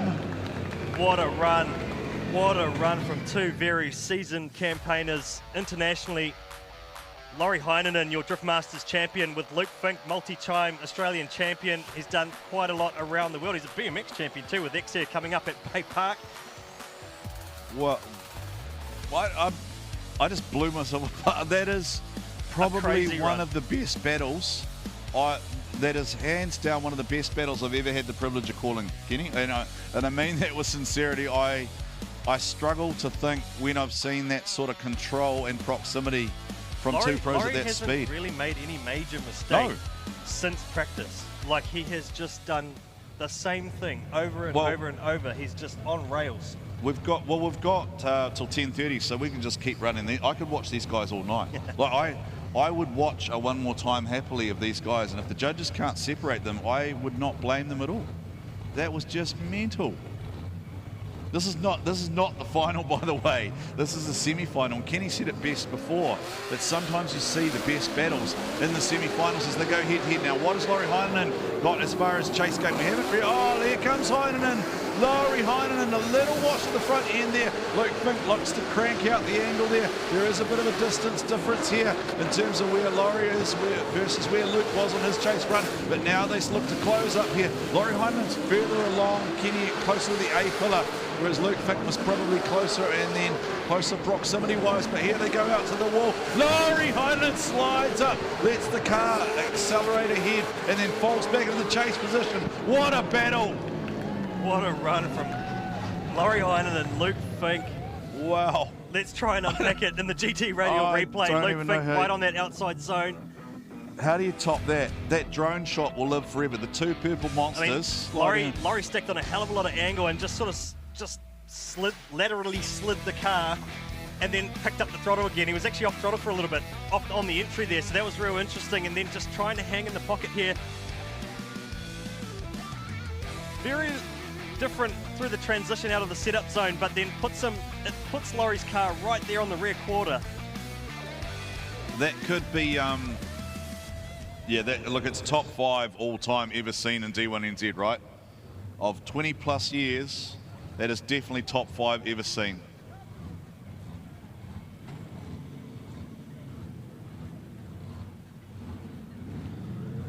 The chat box is the cars are gone. Crazy. There we go. And there's your answer. Okay. How crazy. You boys might as well have hopped in your cars because you're going to go one more time. They can't split that. And I've got to say, on behalf of everybody, that was epic racing. As far as you were concerned? Everything went well. The car worked. I knew Lauri was going to be on me. So I just, obviously with my lead, just tried to do 100 and then chasing on Lauri. I know he's going to do a 100-point lead, so I got to do the same. So Yeah, it's wicked. Well, congratulations, boys. You're going one more time. Sorry for a bit of a pirouette there. Happy to go again? Yeah, I'm happy to go again. That's what I'm here for. Well, mate, with performances like that, you can keep one more timing for the rest of the night if you want. Yeah, let's do it again. All right, let's do it again. Congratulations, boys. We'll see you in a minute. There you go. One more time between the JDM boys. How good is this right now? It's so good that I can now no longer talk, and my wife will be ecstatic because I will not be talking for the next 2 to 3 days. I'm starting to feel the throat just tightening, but I will happily call that same battle again, Kenny. And the best part is, it's one more time sudden death. There can only be a single one more time. As I alluded to, the semi-finals, when you get matchups like this, it can just be so tight. So we've seen it time and time again over the years, but what a great drive from the pair of them. I would love you got two S chassis out there, but very different setups. So you got the twin turbo V8 in the chase, and you got the supercharged LS out in front. The Magnuson supercharged. Yeah, what I was just going to say is I know that there's a lot going on, but I would love to talk to the judges just to see what happened in that Jeremy Slammett and Braden Mayer battle. I definitely need clarification on that because we both felt the same way. So I feel like that isn't very clear at first glance, and we definitely need to talk to the judges on that. Well, look. And with the cars heading back into the pit lane, perhaps we can have a chat with the judges and actually just get some clarification on. Well, we can't run 3-4, right? So we've got to wait for the cars to do a full tyre change. The drivers are entitled to refuel them, to put water in them. So there is going to be a little bit of time here. So hopefully we can get a word from our three wise men up in the box there just to understand what's going on. Congratulations to Jeremy, by the way, for making his first ever final, and congratulations to Braden Mayer for his first ever 3-4 battle. So are you there, mate? Yeah, you guys are in the dark. We forgot to turn the light and pay the power bill. Yeah. I've actually just realised we forgot to turn the lights on here too. Oh, well, I did try, but they don't work. Oh, okay, all right. I'll tell you what, boys, I feel heaps more comfortable with a microphone in my hand than a pen at this point of the day. But we heard a little bit of a cheer with the one more time, and we think that we've got a decision that everyone agrees with. But I just wanted to, I seen a couple of confused faces potentially look up towards the judges box here. And I just wanted to make something very clear. Obviously, the judging system this year is very different. We've got a lead judge. I've got a lead judge to one side of me, and I've got a chase judge to the other side of me. Now, a couple of times tonight, one of them notably was the James McManaway, Johnny Latham battle, and it happened again with Jeremy and Braden.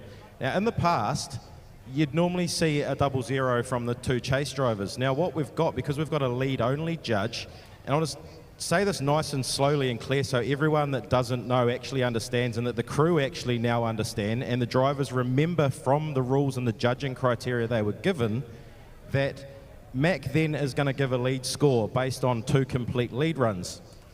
Benkai next to me is given 2 zeros, therefore I get to give a style run based on lead versus lead. So while in the past, I've literally last year, not even 12 months ago, I was commentating on this. I'm confused by it, and I'm sure there are a lot of other people that are confused by it. But the clarification there is quite simple, that Mac has still been able to judge lead points versus lead points, and I can also do that style base. So earlier, James McManaway, yes, unfortunately lost to Johnny Latham's lead run, and once again, fresh on our minds, Jeremy Slammett against Braden.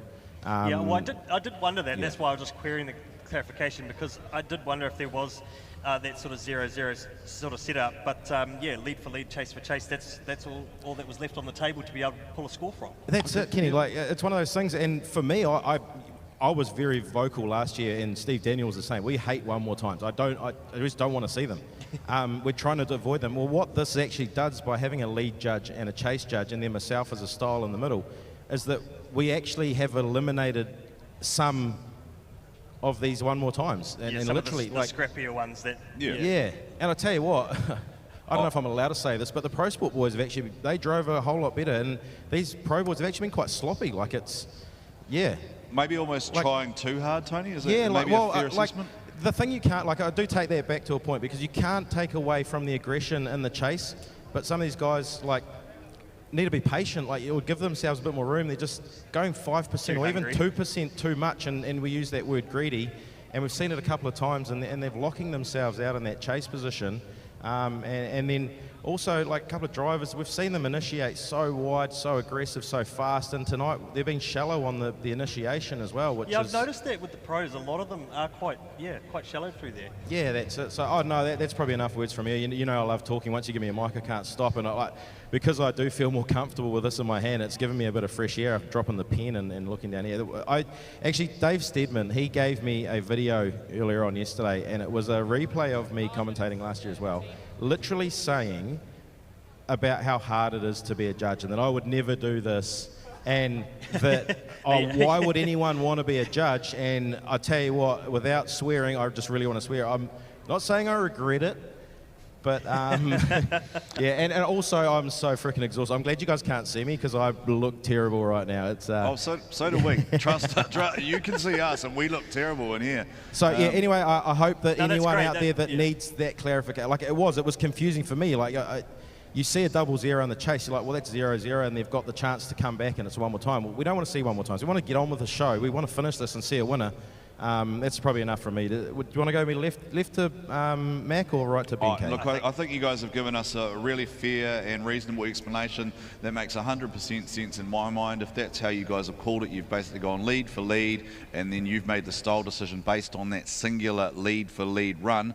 That's how you're comparing them, and that logically lines up for me. You simply get a result that, in line with the scoring system, it might be 85.5 to 84. I think we're going to go now to Nick, who is with Luke Fink in the pits.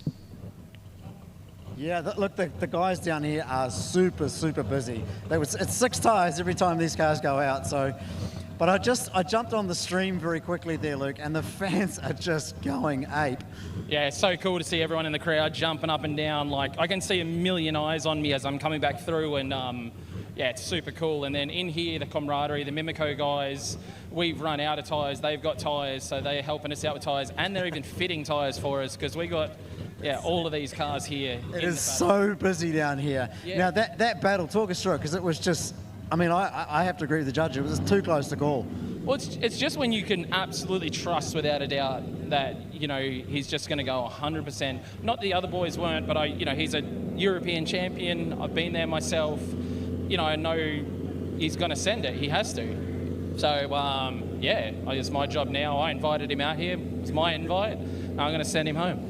Well, we really hope that's the case, but also I'd like to see another battle just like the last one, please. Oh, I could do plenty of that. It looked like a demo, didn't it? It looked like a demo that last run. Unreal. Yeah, it's quite cool. So very good. The boys are just about sorted, I think, with your car, and Jeremy's, I don't know. He's chilling.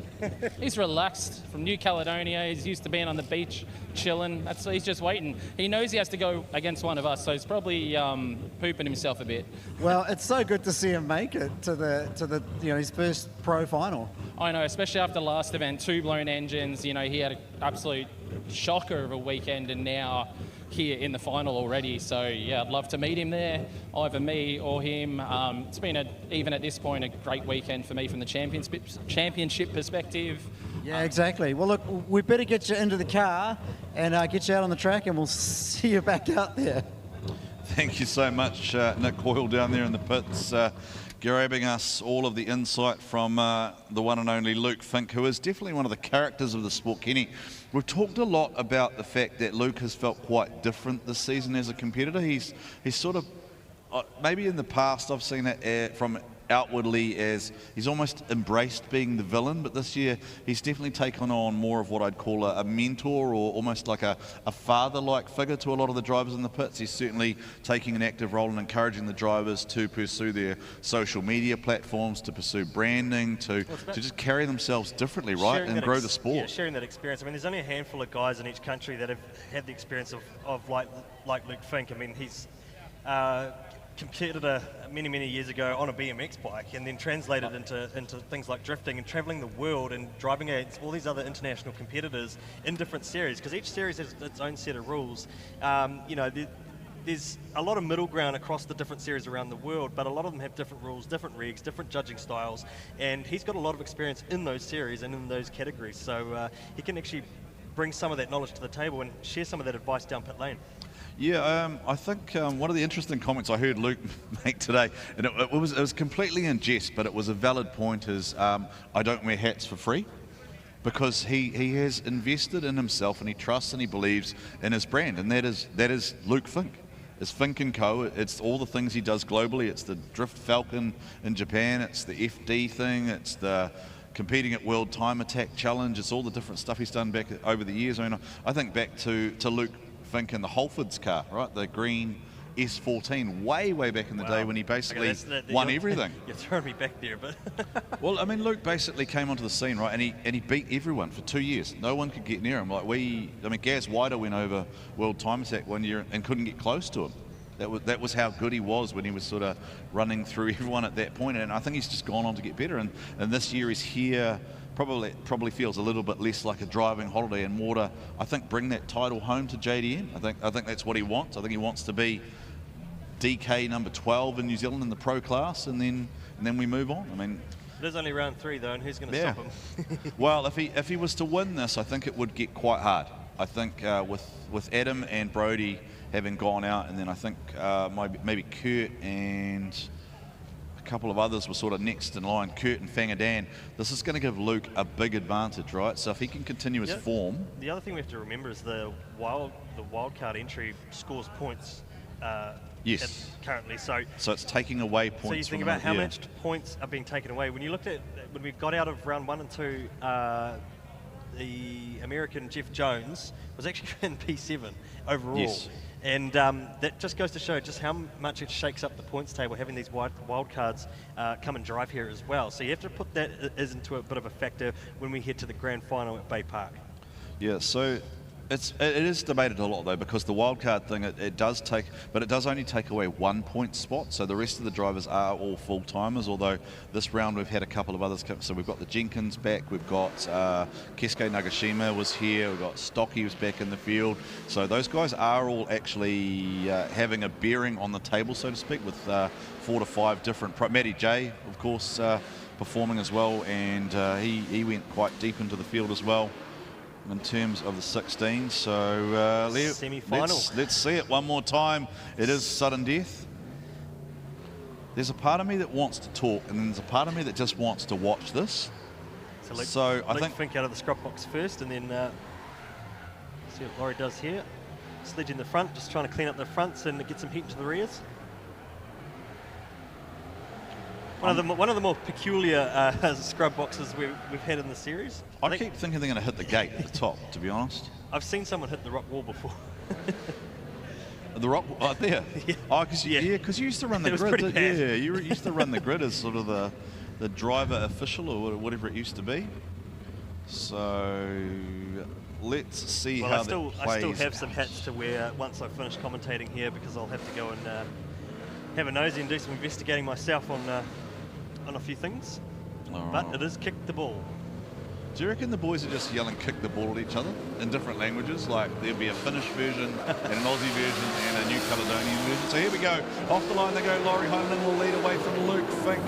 As Luke said, he knows that Lauri's going to throw down that 9,900 point run, and Luke Fink able to open up the gas and just really tuck him in the pocket. Here comes Fink. Fink all over him like a rash, and Lauri Heinonen throwing it down out front. Again, he uses that same technique, settles the car down, but he hasn't modulated his speed at all. Luke Fink sitting in the pocket, doing a great job, keeping the pressure on. They can swap purple paint. There's 2 purple people eaters out there on the track, and put your hands together as they come back around Mount Smart. How good is this, the JDM boys? Lauri Heinonen and Luke Fink. We're still in sudden death. Semi-final sudden death matchup between Lauri Heinonen and Luke Fink. Finland versus Australia here in Auckland, New Zealand. Kicking the ball. Both of them. Was it Sparks? There's Sparks. I just saw that on the replay. I didn't see it the first time. I don't know where it came from. Did Luke bounce across something? This is what you pay your money for, right? This is world class. This is as good as you are going to see in any competition anywhere in the world. I don't care what you say. You could try and have a negative, objective view and argue about anything. You will not see driving better than this anywhere, I don't think, in the world. Like this, they are this good. And here we go, this time it is Fink. Oh, there's a little nudge. Oh, Lauri Heinonen, did he send Luke Fink a little bit wide? Oh, no! Lauri Heinenen's car washed and shut down. Oh, he hasn't made a mistake all weekend. Oh, no. He came into practice on Thursday. He has not made a mistake at all for 3 days of driving. No. And in the semi-final, as sparks fly off Luke Fink's car, Lauri Heinonen finally brakes. Oh, no.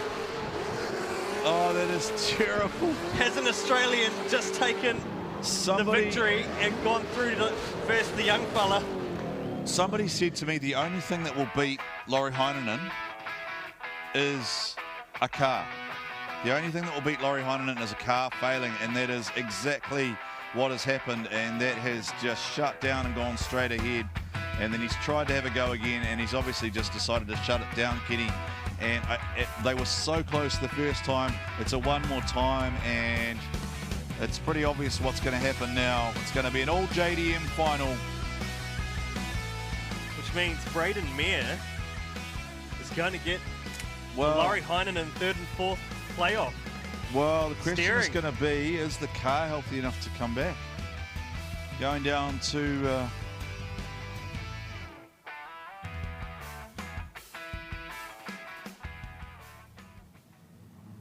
Okay, let's get down onto the grid. All right, Luke Fink, you got the win. You go through to face Jeremy Slammett. So it'll be the elder statesman against the young pup. Come over here first of all, Luke. Give him a hug. Yeah, okay. All righty. Wow. Both of you, right from the get-go, put it on the line. Congratulations, you're into the final. Well, I think the best part is like, they're neither of our cars, so it doesn't really matter for us. So that's the boss's cars, right? Yeah, okay, I got to ask you, what happened? I mean, they're saying everything's been going well, and then someone said the only person to beat Lauri Heinonen is Lauri Heinonen, but actually what happened? Yeah, I lost power steering on the That's entry. going to count? Yeah, on the entry, yeah. Throw it in big, and then steering was stuck, so yeah, too bad. All right, but you're still in the hunt because you play off for a podium position, race off for a podium position against Brody Mayer. So all is not lost, my friend, except maybe a slight bit of rain. It's a subtle shower, maybe. Yeah, I like the rain, so it doesn't bother me. Don't you love that attitude? I'll take it. You'd probably prefer snow, maybe? Yeah, snow is good also. Snow is good. This place in the wet is no different to ice. Yeah. It's bad. Yeah. Last year, I think, is a fair indication. That was the year before. Year before, yeah, it was disastrous out there. I think if you'd imagine stepping on wet metal or one of those real slippery driveways, or when you're in, what do you call them?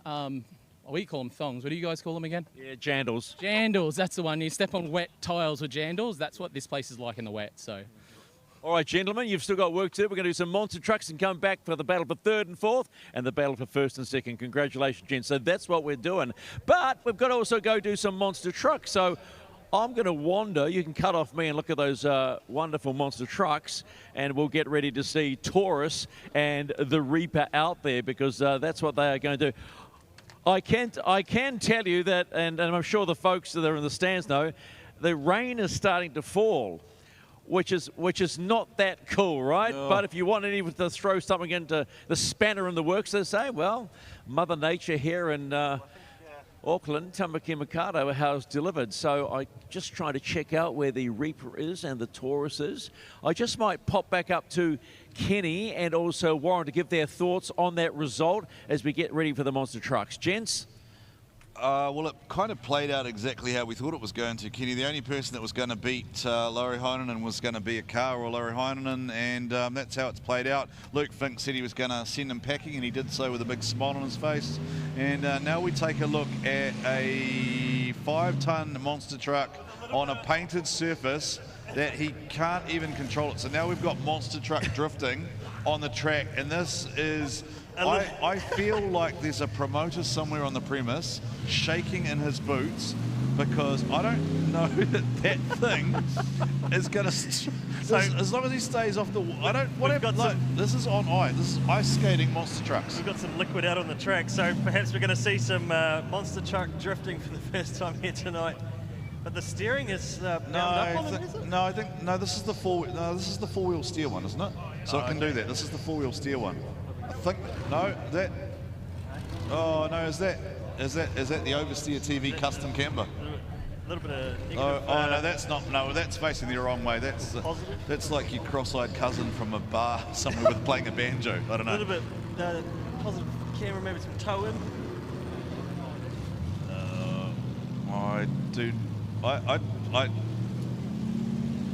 I feel like this is one of those things where I'd have a camera out and just film this just to see what it actually does. Anything could happen at this point. I don't even know what's going to happen. It's going to, because that, is he going to chuck donuts or something? Is that what's going to happen?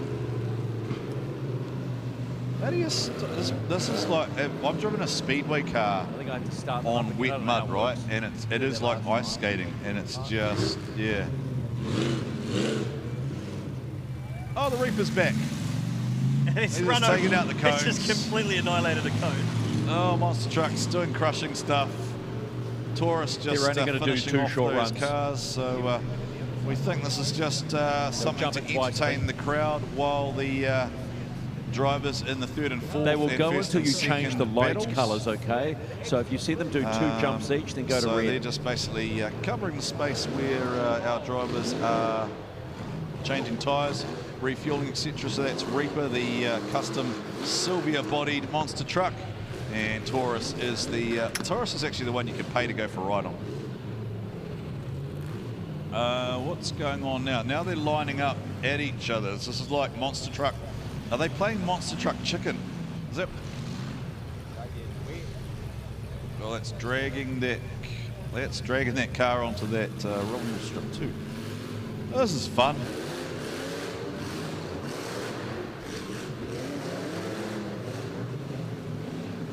I am quite glad that I'm not part of the cleanup crew for this tomorrow.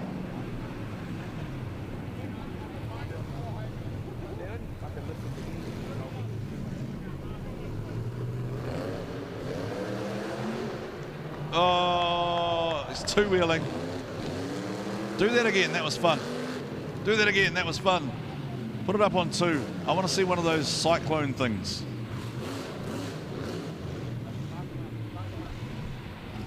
If you haven't seen it, the cyclone is the one when they tip up on 2 wheels and then they just jump back on the gas and they just spin the car, spin the monster truck round and round.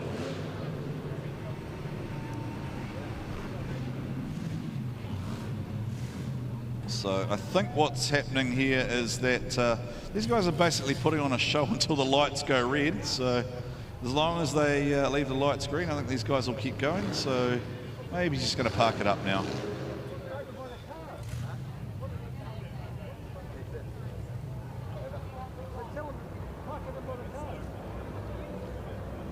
So there you have it, folks. How about that? Give a round of applause for the monster trucks. Taurus and Reaper. Remember, Reaper, April 25, 26, going to be attempting the first backward flip by a monster truck at the D1NZ Grand Finale, and also XAir, where you can get your tickets as well. So how about a big round of applause? Here comes Taurus. Woo! And don't forget, of course, the mighty Reaper, just parked up there, not too far away now for the battle for 3rd and 4th and 1st and 2nd in round 3 of the D1NZ National Drifting Champs here at Go Media Stadium, Mount Smart.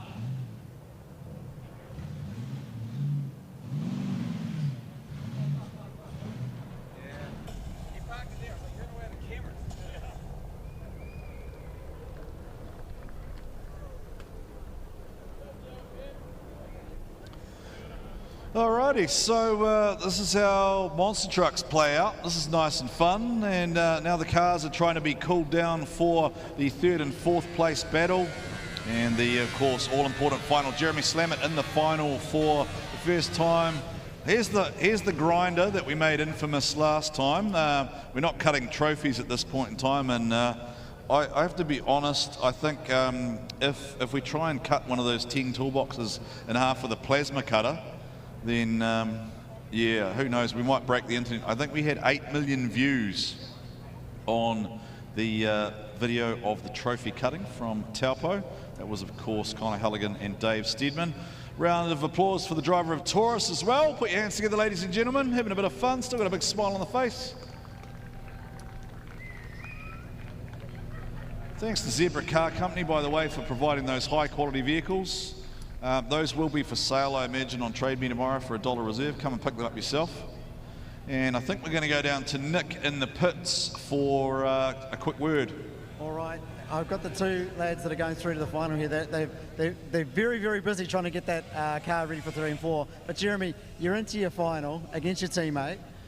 I'm just so excited. I know, it's been a long path through getting here. I know Luke's gonna put like a very sick run, so we're just gonna have fun out there. I wanted to have a battle with him for a long time. Now is the opportunity. Hopefully the rain stops, so it can be good for the crowd, and at least we don't die to the wall. But yeah, no, I'm really excited. Awesome. Luke, do you think we can get a little standoff? A little face-off here? Jeremy's awesome, man. I went over to New Caledonia, I think just before COVID, maybe 2019 or something. Had a wicked time over there with everyone from New Caledonia. So I know everybody from New Caledonia is probably watching. So hi to everyone I met back in New Caledonia. But Jeremy was over there, and you could tell he was like one of the shining lights over there and had the skill. It was just good to see him get over here at a D1NZ, was at the L2 level, and he killed it. And then obviously straight in here, doing what he needs to do, especially after last round, 2 blown motors to come back for this. This is what he needed for his heart, for one, to justify all the bloody work he's done. And yeah, I guess we can't be thankful enough. So how are you feeling going in against the top qualifier then? I'm chilling. I just bet the European champion, so whatever. All right, well, I'm really looking forward to you guys' battle, but first we've got to get Lauri out on the line, and we'll see who wins for 3 and 4, and then we'll be out with you guys. Can you turn the rain off? I'll try. It's just coming down. Rain, can you turn off? Thanks, guys. See you back out there.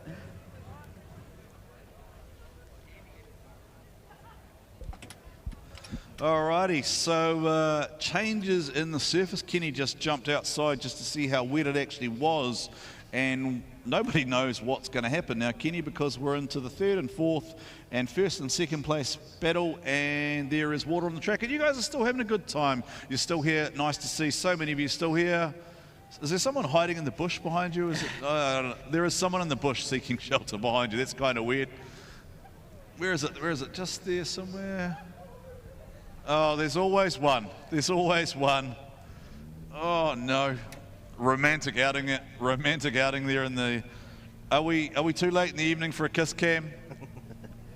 Let's find some victims. Well, I was just about to say, Warren, that it was only a short drizzle, but as we see there on the camera, some more rain coming down now. Wait. Can we have a kiss cam? They look like they're out. Kiss cam, go, yay! What about next to them? What about next? What are they? He's running. No, wait, he's getting out he's busy. Oh, wait, did he just swipe right or swipe left? What happened then? Oh, no. Oh, or you two again then. That's it. You guys again. Oh, no. He's high. Oh, yeah, 2 from 2. Yay. We're going to call your baby Mount Smart. I can't. Can I say that on a broadcast? I don't know. Can we name it Go Media? I don't know. All right, we go back to RF camera, which is our roving feed, I think. Is that right, Kenny? I'm learning these media terms as I go. I've been doing this for a while, but I don't even know what any of the initials mean. What is OSB? OSB? Yeah. On-site. Because I know only OMT. So this is Lauri Heinonen doing a sight lap, and I'm going to be honest, I'm just going to let you guys watch this one because we'll just listen to how it sounds because we've got a final coming up very shortly. So with the track conditions changing under the rules, they get a sight lap, which often just sacrifices going into the scrub box. They just go straight out to the track, feel it out, see how slippery it actually is. So it is a sight lap, and I don't actually think Lauri would be used to a 3rd and 4th battle because they don't generally run them in. Yeah, we're one of the very few series in the world that actually do run the 3rd and 4th, and sometimes they're great battles. Yeah, they have been. And when you're fighting for overall championship points over a season as well, it can make big changes and make a big difference to series points race if you are fighting for that title. All right, here we go. Let's just let it play itself out. Listen to 900 horsepower sing.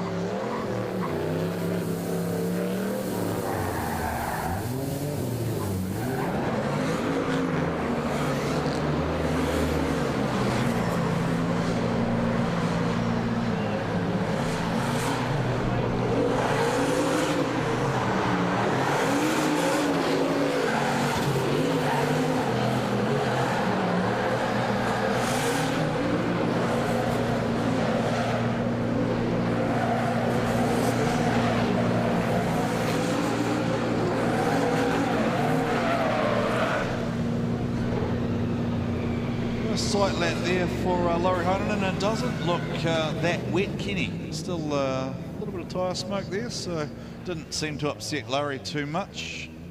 Definitely not the same level of smoke that we saw earlier, but still. Yeah, the rain hasn't been too heavy, so it'll be a little bit skatey in places. There's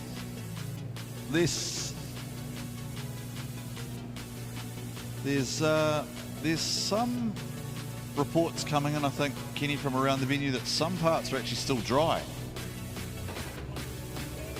Yeah, it's just a slight drizzle. So here is Braden Mayer now on his sight lap, the youngster in his first ever 3rd and 4th place battle. I'd say the entry is looking like it might be the most slippery part of the track so far. Did he just shut that down and kind of abort the run, or did he get what he needed out of it? No, he's pulled off, so not happy, either not happy with something or got what he needed out of that. Yep, we'll go with that. But he could be calling a. Let's have a look. What is that? Because he has still got a. Oh, he's taken a 5. So that is going to be. What? Is it just me, or has Sam West just appeared in the pit chute, constantly getting Uber rides back to the pits? So we do still have plenty of time here, which is good news from a venue point of view. But we would like to get on with things, and we won't. Yeah, we won't run the final. And oh wow, okay. So am I just hearing that it may potentially have an axle drama for Braden Mayer? Okay, which is a pretty hard thing to deal with the mechanical 5 minutes. So let's talk about what comes next, right, Kenny? So from here we go to Manfield. So we go to Manfield in Fielding, which is a track that's favoured by a lot of the drivers. It's a big, wide, open, flowing track, and yeah, it would be the longest and fastest in terms of car speed track that we have on the calendar this year. I know Brodie Marr in particular looking forward to letting the SR Plenty eat there. Luke Fink also a big fan of that track. So the setups will all get changed, and it's all about dialing that grip to extract that car speed out and plucking higher gears. So just see how, it will be interesting to see just how fast Brodie Marr's car will be on that fast flowing circuit, and especially with some of the mind games that happen with the standing start, and whether the judges will try and rectify that or try and close it up. In past years we've actually moved to a standing start that's further around the corner from where they would actually launch from. All right, off the front straight. So we're just live in the pits here with Braden Mayer, who has called his mechanical 5 minutes. So under the rule book they are allowed a set amount of time, which is pretty minimal, it's only 1 to 2 minutes, to set the car up on the axle stands, get everything secure and safe, hands off the car in terms of fixing it. They've got an axle already waiting, so they're going to give this an attempt, and we might just see a 5 minute axle change. Well, a lot of the teams have talked in the past to the fact they can change an axle in about 3.5 to 4 minutes, as long as you've got all the right parts there. The bit that I've seen trip them up in the past, Kenny, has always been, it hasn't quite been the right axle, has been the issue, and they just they don't seem to get it in, don't seem to quite work that out until they get halfway in there. So what is happening at the moment is that they are setting the car up, and as soon as they touch and put hands on the car, the clock starts, and there it is. So 5 minute kicks off, and let's take a look at how we got to where we are now while we wait for the 3rd and 4th place battle to play out. So there we are, the where are we at the moment? That is the Matty J, Brodie Marr battle that was overturned. Then we had the Benny Odgers and Justin Patterson battle. A little bit of contact there, and Benny Odgers went through. So yeah, but probably this is earlier on in the day. Johnny Latham up against James McManaway. That was the battle that Matt Quapp referenced earlier, where there was effectively a lead versus lead call made. There was a lot of scrappy battles to start in the 32. We had a lot of carnage and contact with the concrete walls. And there's a lot of bumper to bumper door banging action as well. There's dodging car stuff that was happening. And here is the Ben Jenkins and Stocky Griffin battle. And that one ended with a rather hard impact to the wall for Stocky, but he is okay. Clayton Daly takes out Rhodey Knowles and goes through into the 16. Kesko Nagashima, Michael Thorley, the two ex-neighbours who talked a little bit of smack and then got forced to go one more time, and that would eventually fall the way of Michael Thorley.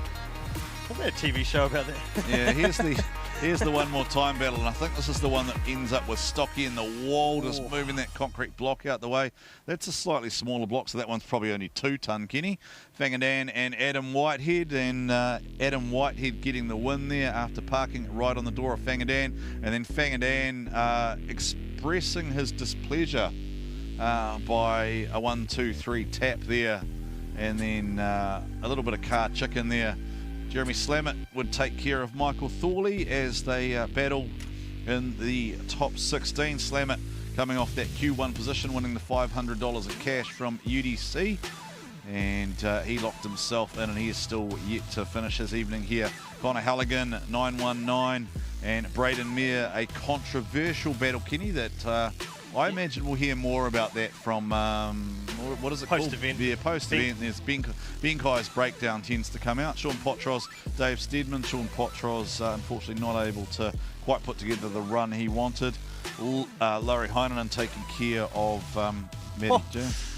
There was so much Johnny, air yeah. on Johnny Latham's crash with the wall there on the end of his run. So, and that is the Luke Fink and Ben Jenkins battle, where Luke said he was getting a little bit G'd up by young Ben. So the axle's out on the 5-minute call, 2 minutes on the clock still to go. They've got it. Now, what are the rules, Kenny? Does it have to be completed by when? The work needs to be completed and hands off the car. If the axle's in or the bolts are in, quick check by the scrutineer. Is it? They can drop it off the stands and back out into the battle. All right. Now the Daly brothers look like they're not adding much value there. They're just watching. I don't think they're up to much good. They're just watching. And Clayton's not smiling for once. I'm a little bit disappointed by that.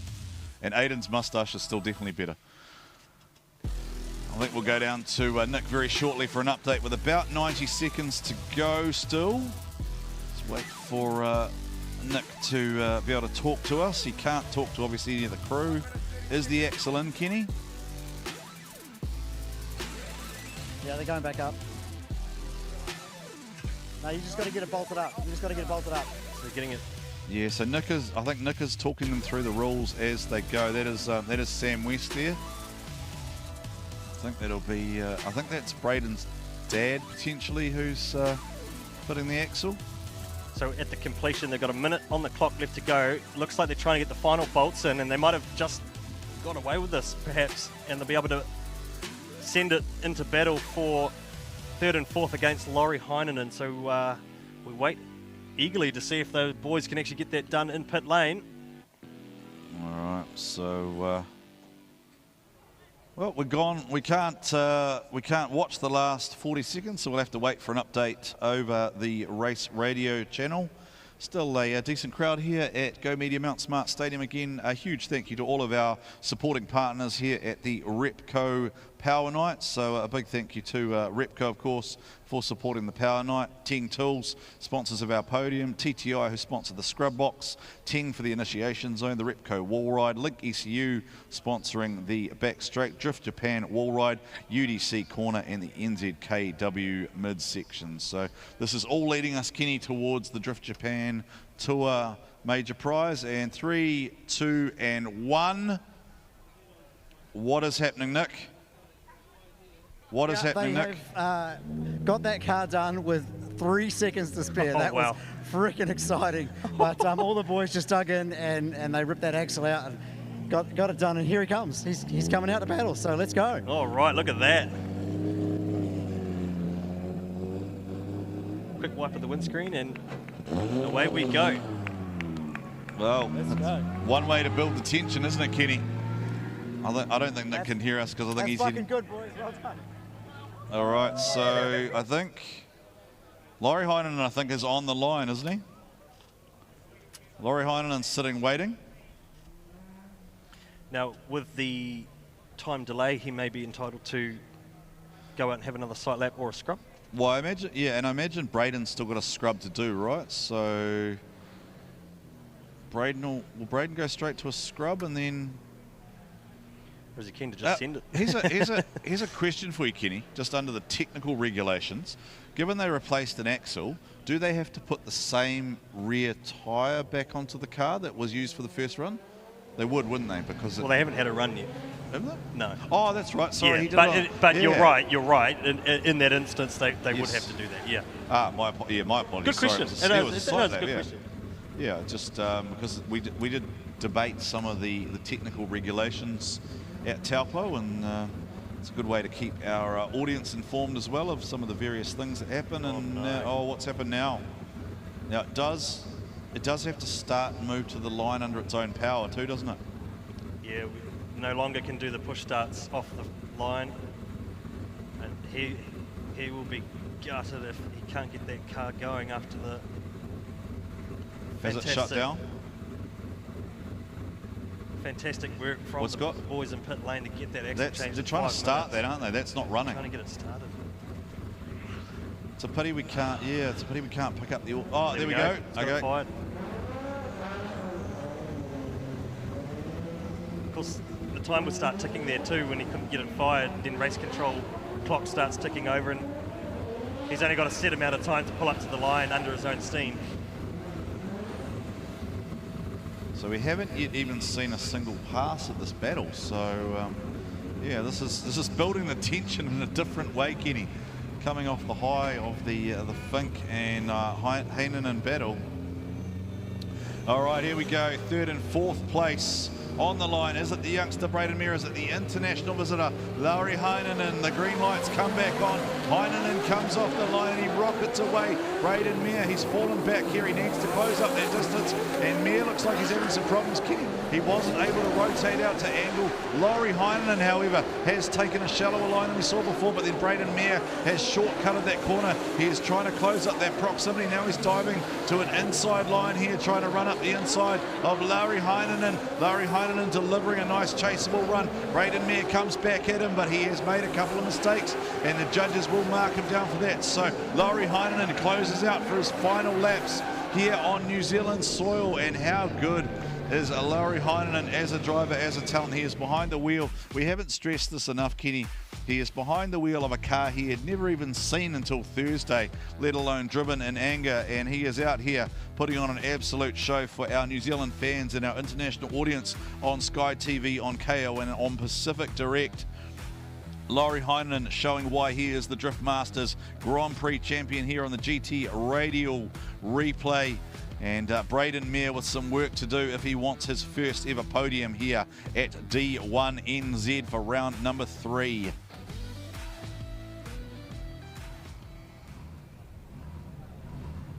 So they will switch over now. And what an effort by the mechanics to get that car back out, Kenny. Like, how hard do you have to hustle to change an axle in 4 minutes and 57 seconds? I would have loved to seen a time lapse of that actually. I reckon that would have been great. All right, so we're just getting some word through race radio that Braden has no handbrake at all.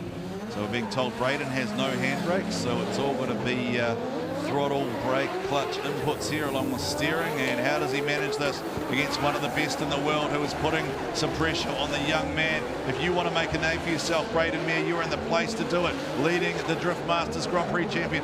Lauri Heinonen just flirted with that outside line there, Kenny, and he is right in the pocket, showing why he is one of the best in the world. Lauri Heinonen, the Finnish phenomenon, doing what he can do. He is just an absolute animal behind the wheel. And ladies and gentlemen, please let Lauri Heinonen know how much you have appreciated seeing him here on New Zealand soil for a final time. He gave the car the love tap, the international mark of respect, the tap on the roof, Kenny.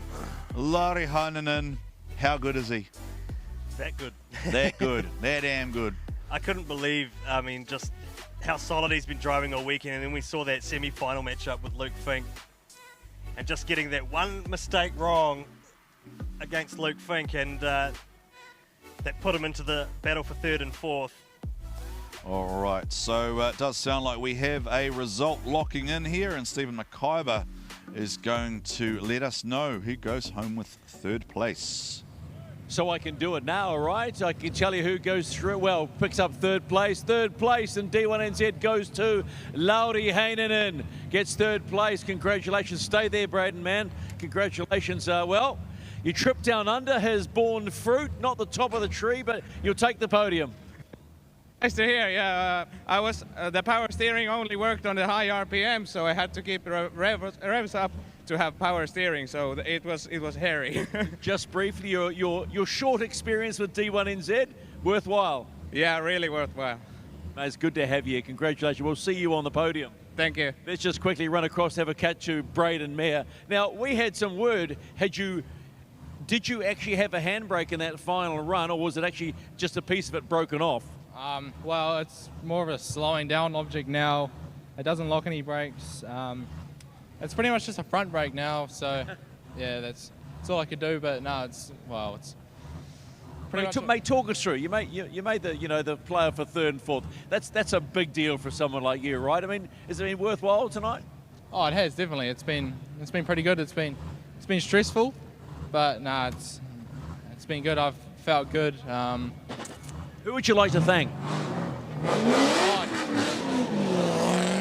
Dad, Mum and Dad, but just Dad. He's working on the car every day, all night. And I wouldn't be here for well, mate, you made Mum and Dad proud, so congratulations on P4 on round 3, mate. There you go, Brad Mayer. What an effort. Now, who goes home with P1? Who's going to be P2? Is it going to be Fink or is it going to be Slam It? Let's find out.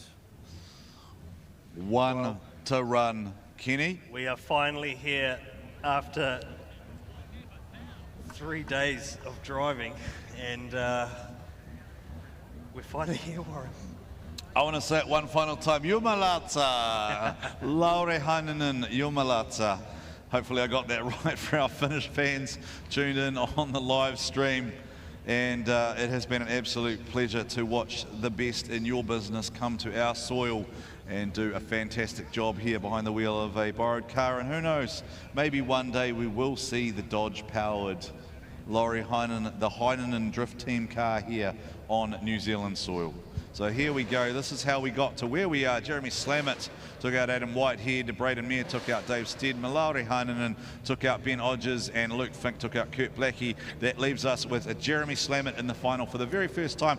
Qualifier number 1, winning $500 from UDC, and a Luke Fink. And we're going to find out, Kenny, who wins the final of the Repco Power Night very, very shortly. I believe the cars have they done their sight lap? I think they've done their sight lap. It sounded a lot like it before. We are waiting for Jeremy Slam It. So it's a JDM final with master and apprentice of sorts, although Jeremy's a pretty acclaimed driver now with the skill set that he's got behind the wheel. He's done a lot of driving. I think he was one of the youngest drifters to start driving here in New Zealand under the MSC. Yes, I talked about that earlier.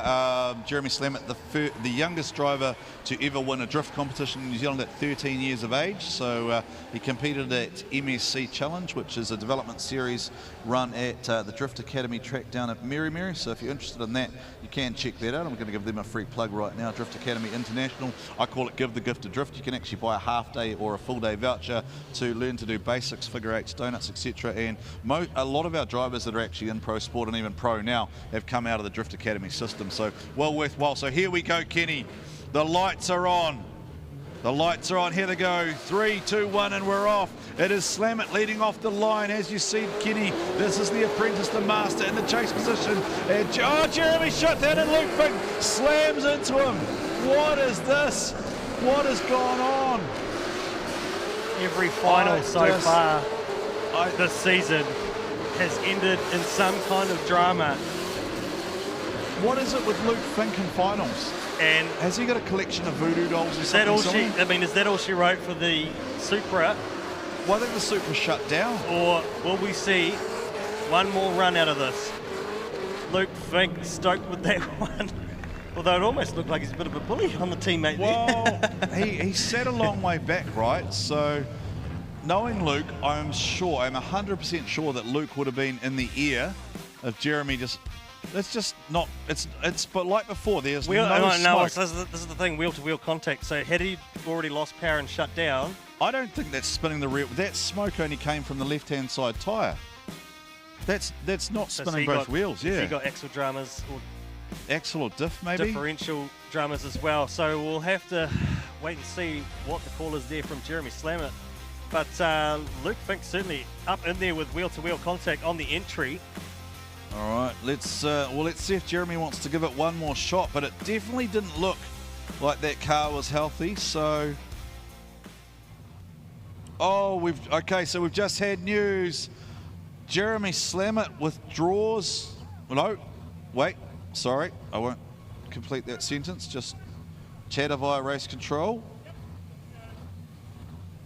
I don't know if there's much to fix there. All right, so it is going to be a coronation lap for Luke Fink. Let's just let it sing. Arm out the window. Well done, Mr. Fink. Luke Fink chucks it in with a Becky. A celebratory run for Luke Fink. Takes the win here at Go Media Mount Smart Stadium for round 3 in Auckland. And Jeremy Slammett out of action. Gearbox dramas. And he has retired from competition. All right, Kenny, absolute pleasure calling with you once again, my mate. I'm going to go and join Mr. Mackay before the podium now and hang around one more time for you Finnish fans. Io Malazza.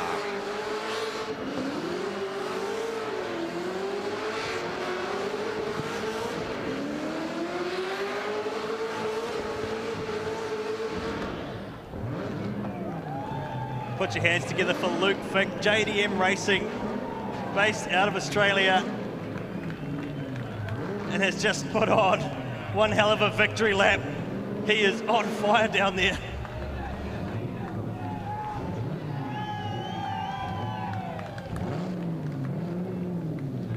So we are heading towards prize giving now, where we will hand out the trophies and spray some champagne to top off the evening. What a night here, full of drama, carnage, fiberglass aplenty flying across the track. A massive flame just shot out of the back of Luke Fink's car. A spicy end, and then ask him to shut the car down. So plenty of fuel coming out of that thing. The victory lap. GT Radio replay of the victory lap. Sparks are flying. Luke Fink having a bit of fun out there on his victory lap, taking the victory, and an unfortunate end for Jeremy Slammett. His gearbox leaving the chat and unfortunately forcing him to retire. Unfixable within the 5-minute time frame. And when we talk about championship points, it will be interesting to see where Luke Fink sits after this, because he was leading the series heading into this event. Adam Davies was right behind him. It was a fight between Team DSR and the Australians, Luke Fink and Brodie Marr. So where does the championship title fight sit after round 3 before we head to Manfield Raceway in just a few weeks' time? From the shortest track of the season to the longest track of the season, and also be the fastest track down at Manfield that we will run this year. And we'll be potentially back to the rolling start, which is a whole different ball game.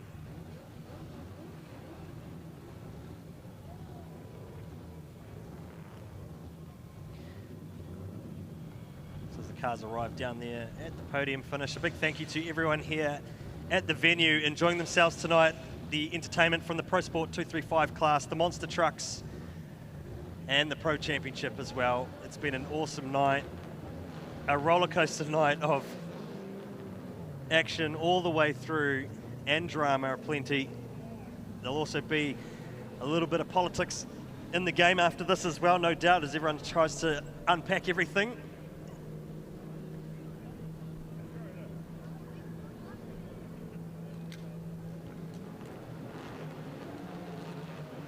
Waiting for Stephen McIver and Warren Sear to bring us down for the podium. A big shout out to everyone tuning in online and around the world as well, live on Kaio.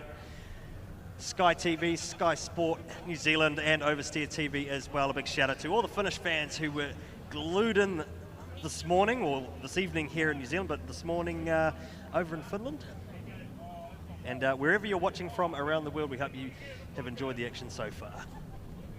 Live streaming, of course, online on Oversteer TV. You can also catch the replays, the highlights, and all the behind-the-scenes action.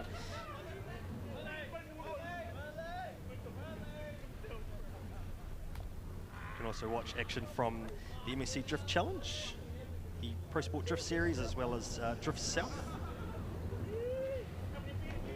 and many other sideways features as well. And if you are a petrol head, do subscribe to Oversteer TV and flick it over to your mates as well and get them signed up as well to catch some Kiwi motorsport action. Moments away now from the podium.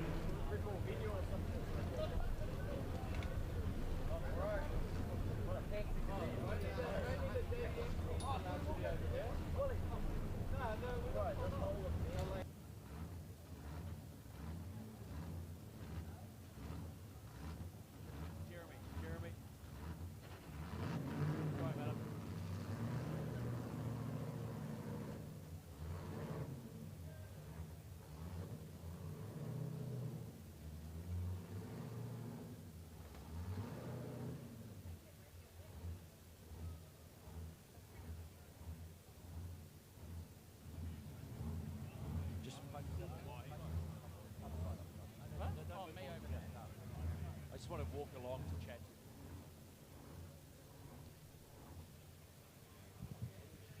So here we are, we're just about ready for the podium presentation for round 3 of the D1 National Drifting Championship here at Go Media Mount Smart Stadium in Tamaki Makaurau, Auckland. You've got the 3-2-1s here. We'll get them up at the podium in just a moment. We'll get some final thoughts from how it all worked out for them. So our special guest was the Drift Masters GP champion in 2024, all the way from Finland. Give it up once again for Lauri Heinonen, everybody. Yeah, you know it. Congratulations again for being here. If you were to sum up your night and your weekend here of D1NZ, how would you describe it? First of all, thank you JDM Racing and whole of New Zealand for having me. It's amazing to be here. It was a tough weekend because of the new car, and it's kind of similar what I'm used to, but it's lacking some, how do you say it? It's lacking some specs that we have back home, so yeah. But would you come out again, or do you want everybody to come over there? You should visit Europe. Drift Masters is a hell of a series, but I like it here. I might come again. We'll have you any day. Congratulations on your P3, mate. We really enjoyed having you. Don't leave me hanging. Don't leave me hanging. Thank you. There you go. Jeremy, what actually happened out there? I heard you'd blown your gearbox. Yeah, I left the start line in second gear. It popped out, and then I grabbed third, popped out again, and then I tried to grab it, initiated, grabbed it, and then it just, it didn't work. I've tried and make it work, but yeah, it just didn't work out. All right, mate. Well, congratulations on your first P1 qualification, and P2, which I think is the highest you've finished in D1, correct? It is, yeah. It's been an absolute, awesome weekend. I don't even have the words. It's amazing. All right, you take Lauri over to the podium, and we'll get ready for the podium. I'll talk to our round champion and Luke Fink. You had to do your Bernard early, right? I guess I got rid of all of my bad luck earlier, like the other day, and the other day. Yeah, it's nice to just have a couple of good runs in the car. Just those runs with Lauri obviously did it for me. Like, it was just a hell of a lot of fun. I've been helping the guys out with getting the guests here, and Lauri, great driver over there. I watched him and I wanted to get him over here because I want to drive with these guys, just like you guys want to see him as the fans, and all the other drivers obviously love having the opportunity to come out here and go against one of the best. So, super stoked to have him out here. Super stoked that the car worked at the end there. Mind you, I don't have any brakes now though. When I ran into Jeremy, they broke. So it still could do a good burnout. Yeah, mate, you can get a great burnout, by the way. You almost put the car on fire. Can I just come back to something that I noticed earlier today? You look hungrier than I've seen you in a number of years. Am I close?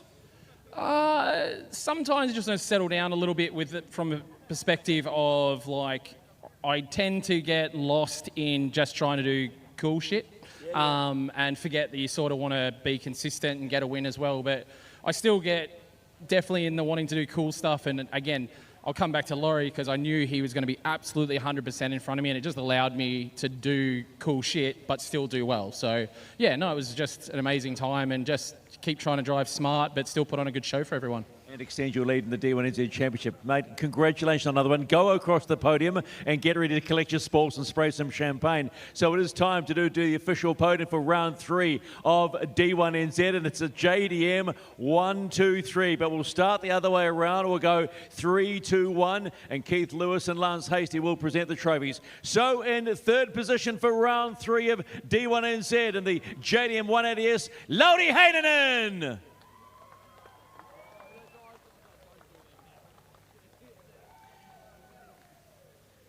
In P2, in the JDM Supra, give it up. He got his first ever P1 in qualifying, Jeremy Slammett.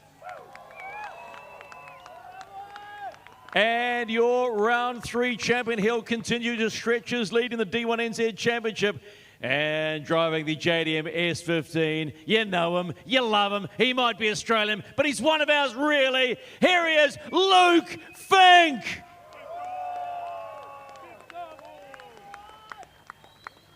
There you have it, your official podium for round 3 of the D1NZ National Drifting Championship.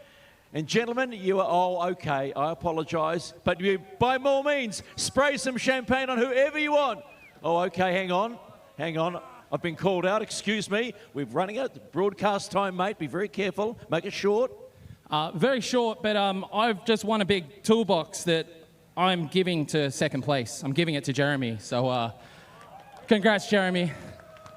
You're a good man, Luke Fink. All right, gentlemen, spray some champagne. You've deserved it on a crazy night here at Go Media Mount Smart. All right, gents, spray that champagne. Come on, you earned it.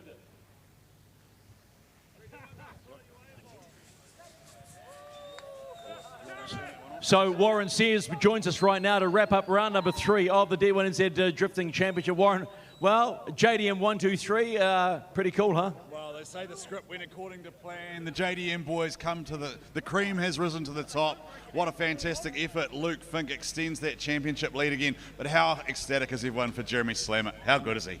We've got about 90 seconds there. What impressed you most about this weekend? For me, I've got to say, that battle between Heinonen and Fink, but also the Pro Sport boys. Congratulations to Curtis Lilly. Yeah, I think Curtis Lee coming through. I think the fact, Stephen, I noticed that the drivers got more and more comfortable talking to you. They hit their marks every time. They delivered on the sponsors. They came off the track and they were focused on what they were doing rather than what everyone else was doing. Drifting's a funny old sport. You can get into your own head a little bit too much, but they really laid it all out on the track here at Mount Smart Stadium. Let their driving do the talking rather than anything else. All right, mate, congrats on another great week. Don't forget round 4 coming your way in Manfield. And just a wee reminder, the big decider, Bay Park, right?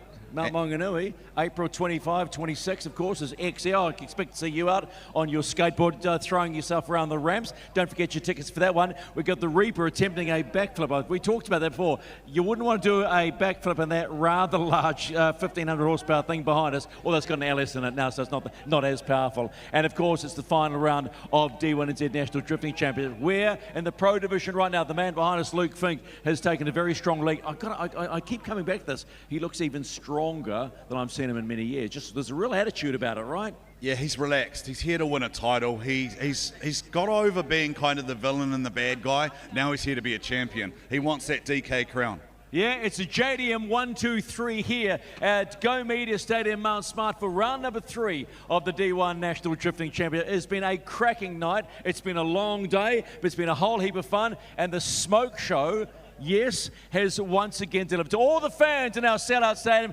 thanks very much. To you, wherever you're watching around the world, thanks for being part of round number 3 of the D1NZ National Drifting Championship. We're back for round 4 at Manfield in the not too distant future. Have a great weekend.